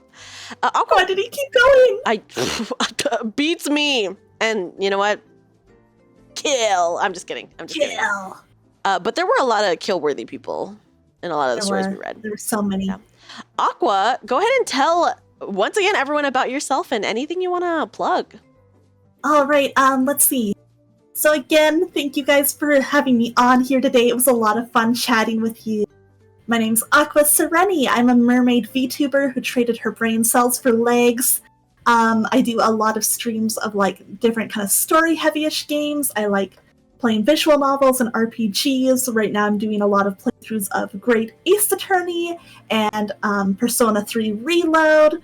And just like kind of anything else that catches my fancy. Dreamy and I play D&D together. That starts back up in April and is a great time. So if you want to see us hang out more, there's always that. And yeah, I would love to hang out with you again sometime, Dreamy. Please, honestly, Yes, I always have such a this was great so time with good. Aqua. Aqua is so funny and cool. As you guys saw, she was very funny and cool here and is definitely very, very funny on her own streams as well. So please. So are you. Like, check out anybody who Aqua. came from my streams and has not already followed Dreamy, please do, because as you can tell, Dreamy is a great time. I just find crazy shit. You are so good at finding crazy stories. Thank you. I was searching hard, but I did not find a ton of like really crazy ones. You wrote this down to like a science, so it was very impressive. Thank you. Oh, Cootie says, she was as cool. Cootie, you No, are! Cootie, you are! Without a we doubt. love Cootie here. It's true. It's true. Without a doubt. Yes. Yes. We love Cootie. Honestly, I'm very glad that through this, like, I don't want to say it's a show, because I guess I don't consider it a show, but like this segment, I don't know, this, I don't know. I guess The series? this series, yeah, know. this series, I get to, you know, get some one-on-one time with some really fantastic, awesome people. It's a nice way to just get to hang out together, because, yeah, we definitely have not done a ton of that. Like, I know we've been on streams together before, but I feel like they're usually bigger collabs. Oh, yes, we've never had a solo collab before, I guess, before Yeah, so today. it's nice to actually get to do one. It's true. Yeah. Hello. Oh my gosh, Allie's here. Hi, Oh, Allie. hey, Allie. Oh my gosh, guys, it is also my wonderful friend, Allie. Hi. Everyone, please check her out. She is a fantastic, fantastic VTuber, does a lot of variety content, and is very, very cool. Also, welcome in, Save Me. Hello. Hey. Allie, you are awesome. That's Ren. Hi, Ren. Oh my gosh, What's Ren. up? Hello. Yeah, good to see you guys. Yeah, I'm sorry that you guys caught us right as we were wrapping up. But I know. Whoops. yeah, oops. It's okay, guys. For those of you guys who missed the stream, don't worry. I will be posting this on my YouTube channel. There are some stories that you absolutely need to hear from this, Yes. so I think the VOD is worth checking out. There is a cuckoldry story that The we cuckoldry did story is talk incredible. about, and a puppet wedding. The puppet wedding was good too. Yeah, so we told some pretty freaking crazy. Oh, I don't even know, dude. Yes, no worries, They guys. were No good worries. times. I appreciate Yeah. everyone stopping in, even if it was just for like a second. You guys are awesome for even coming in to like say hello to us. Like, I appreciate that so much. And It's always yeah. fun to see people. Aqua, I really appreciate you being here, by the way. Well, thank you for inviting me. I was super, super happy when you did, because I was like, oh yes, I'd love to spend some time with Dreamy. I'm so excited. I knew that we were gonna have like some crazy shit to say though. Yes, same here. I was like, oh dang, I know me and Aqua are really gonna be sharing some Yeah. some crazy stuff, and just even you as a person, I was like, oh my god, I can't wait to hear what Aqua says about some of this stuff. I think we had some very fun conversations. Well, thank you for coming by, Mana. It was good to see you here. Thank you so much for being here. And guys, once again, if you have not checked out Aqua, please check out Aqua. Yes, thank you guys. And once again, if you have not already followed Dreamy, if you're coming from my side of things, please check out Dreamy. She's a wonderful streamer, so funny, does a ton of Final Fantasy XIV and other like fun, cool games. She is worth checking out. Thank you, Aqua. I appreciate you, everyone who's here for Aqua. I appreciate everyone who's here for me, and please, you know, give us both your support, okay? Yes, We please. are not stinky. We are not stinky like the people in the stories that we read. We do not pit against each other. Yeah, and we are not going to sabotage each other's grades, even though we're neither of us are in school. Yeah, thank God. I don't want to go back. That was so tiring. It was like very, very tiring, but oh my god, that grades one was pretty crazy too. It was. Like, oh my goodness. What can I say? Me and Aqua, totally normal people. Yeah, we're super normal girls. Yeah, 1000% only normal. The normalest girls you'll ever Nothing meet. Nothing else. Yeah, I definitely don't bark on my streams. Yeah, Aqua barking? I've never even Yeah, heard her no. say woof. I would never. Yeah. Thank you, Xander. I'm so glad you had a good time here, guys. We will be doing another one of these. I'm trying to do my Story Swap Sleepovers at least once a month. I'm trying to do it a Story Swap Sleepover once a month, and then a mechanical keyboard build stream once a month too. Hell yeah. Yes, I'm doing my best. I'm doing my best. Someone Relic I just said believe in you. Akihiko in chat. I'm holding back the barks. Because she doesn't do that. I don't bark. Because she like, doesn't do that. Yeah, I don't do that. Yes, Aqua, that's not me. I would love to have you on here again. Honestly, this was literally so freaking fun. I would definitely be down to any time again. Feel free to let me know when you've got like a slot open, and I'm sure that I can like jump on in. Of course. I mean, listen, I've only had before you, I've only had 3 other episodes. I guess I'll call them episodes of this, and 2 out of the 3, Stellia was on twice. Fair enough then. So there you go. Yes. Perfect. Yeah. Okay. Guys, we're going to raid someone new, by the way. Another bunny VTuber. Ooh. Yes. That's exciting. She's doing her first keyboard build. Oh, cool. Good for her. Yeah, so we'll give her we'll give her a raid. And once again, Aqua, thank you so much for being here, by the way. Thank you for having me. It was so much fun. I really, really enjoyed it. Honestly, I'm very, very glad that you said yes. Thank you so much for asking. It meant a lot when I realized you wanted to invite me. Of course, I am so appreciative of you, and as someone who I feel like we just get along.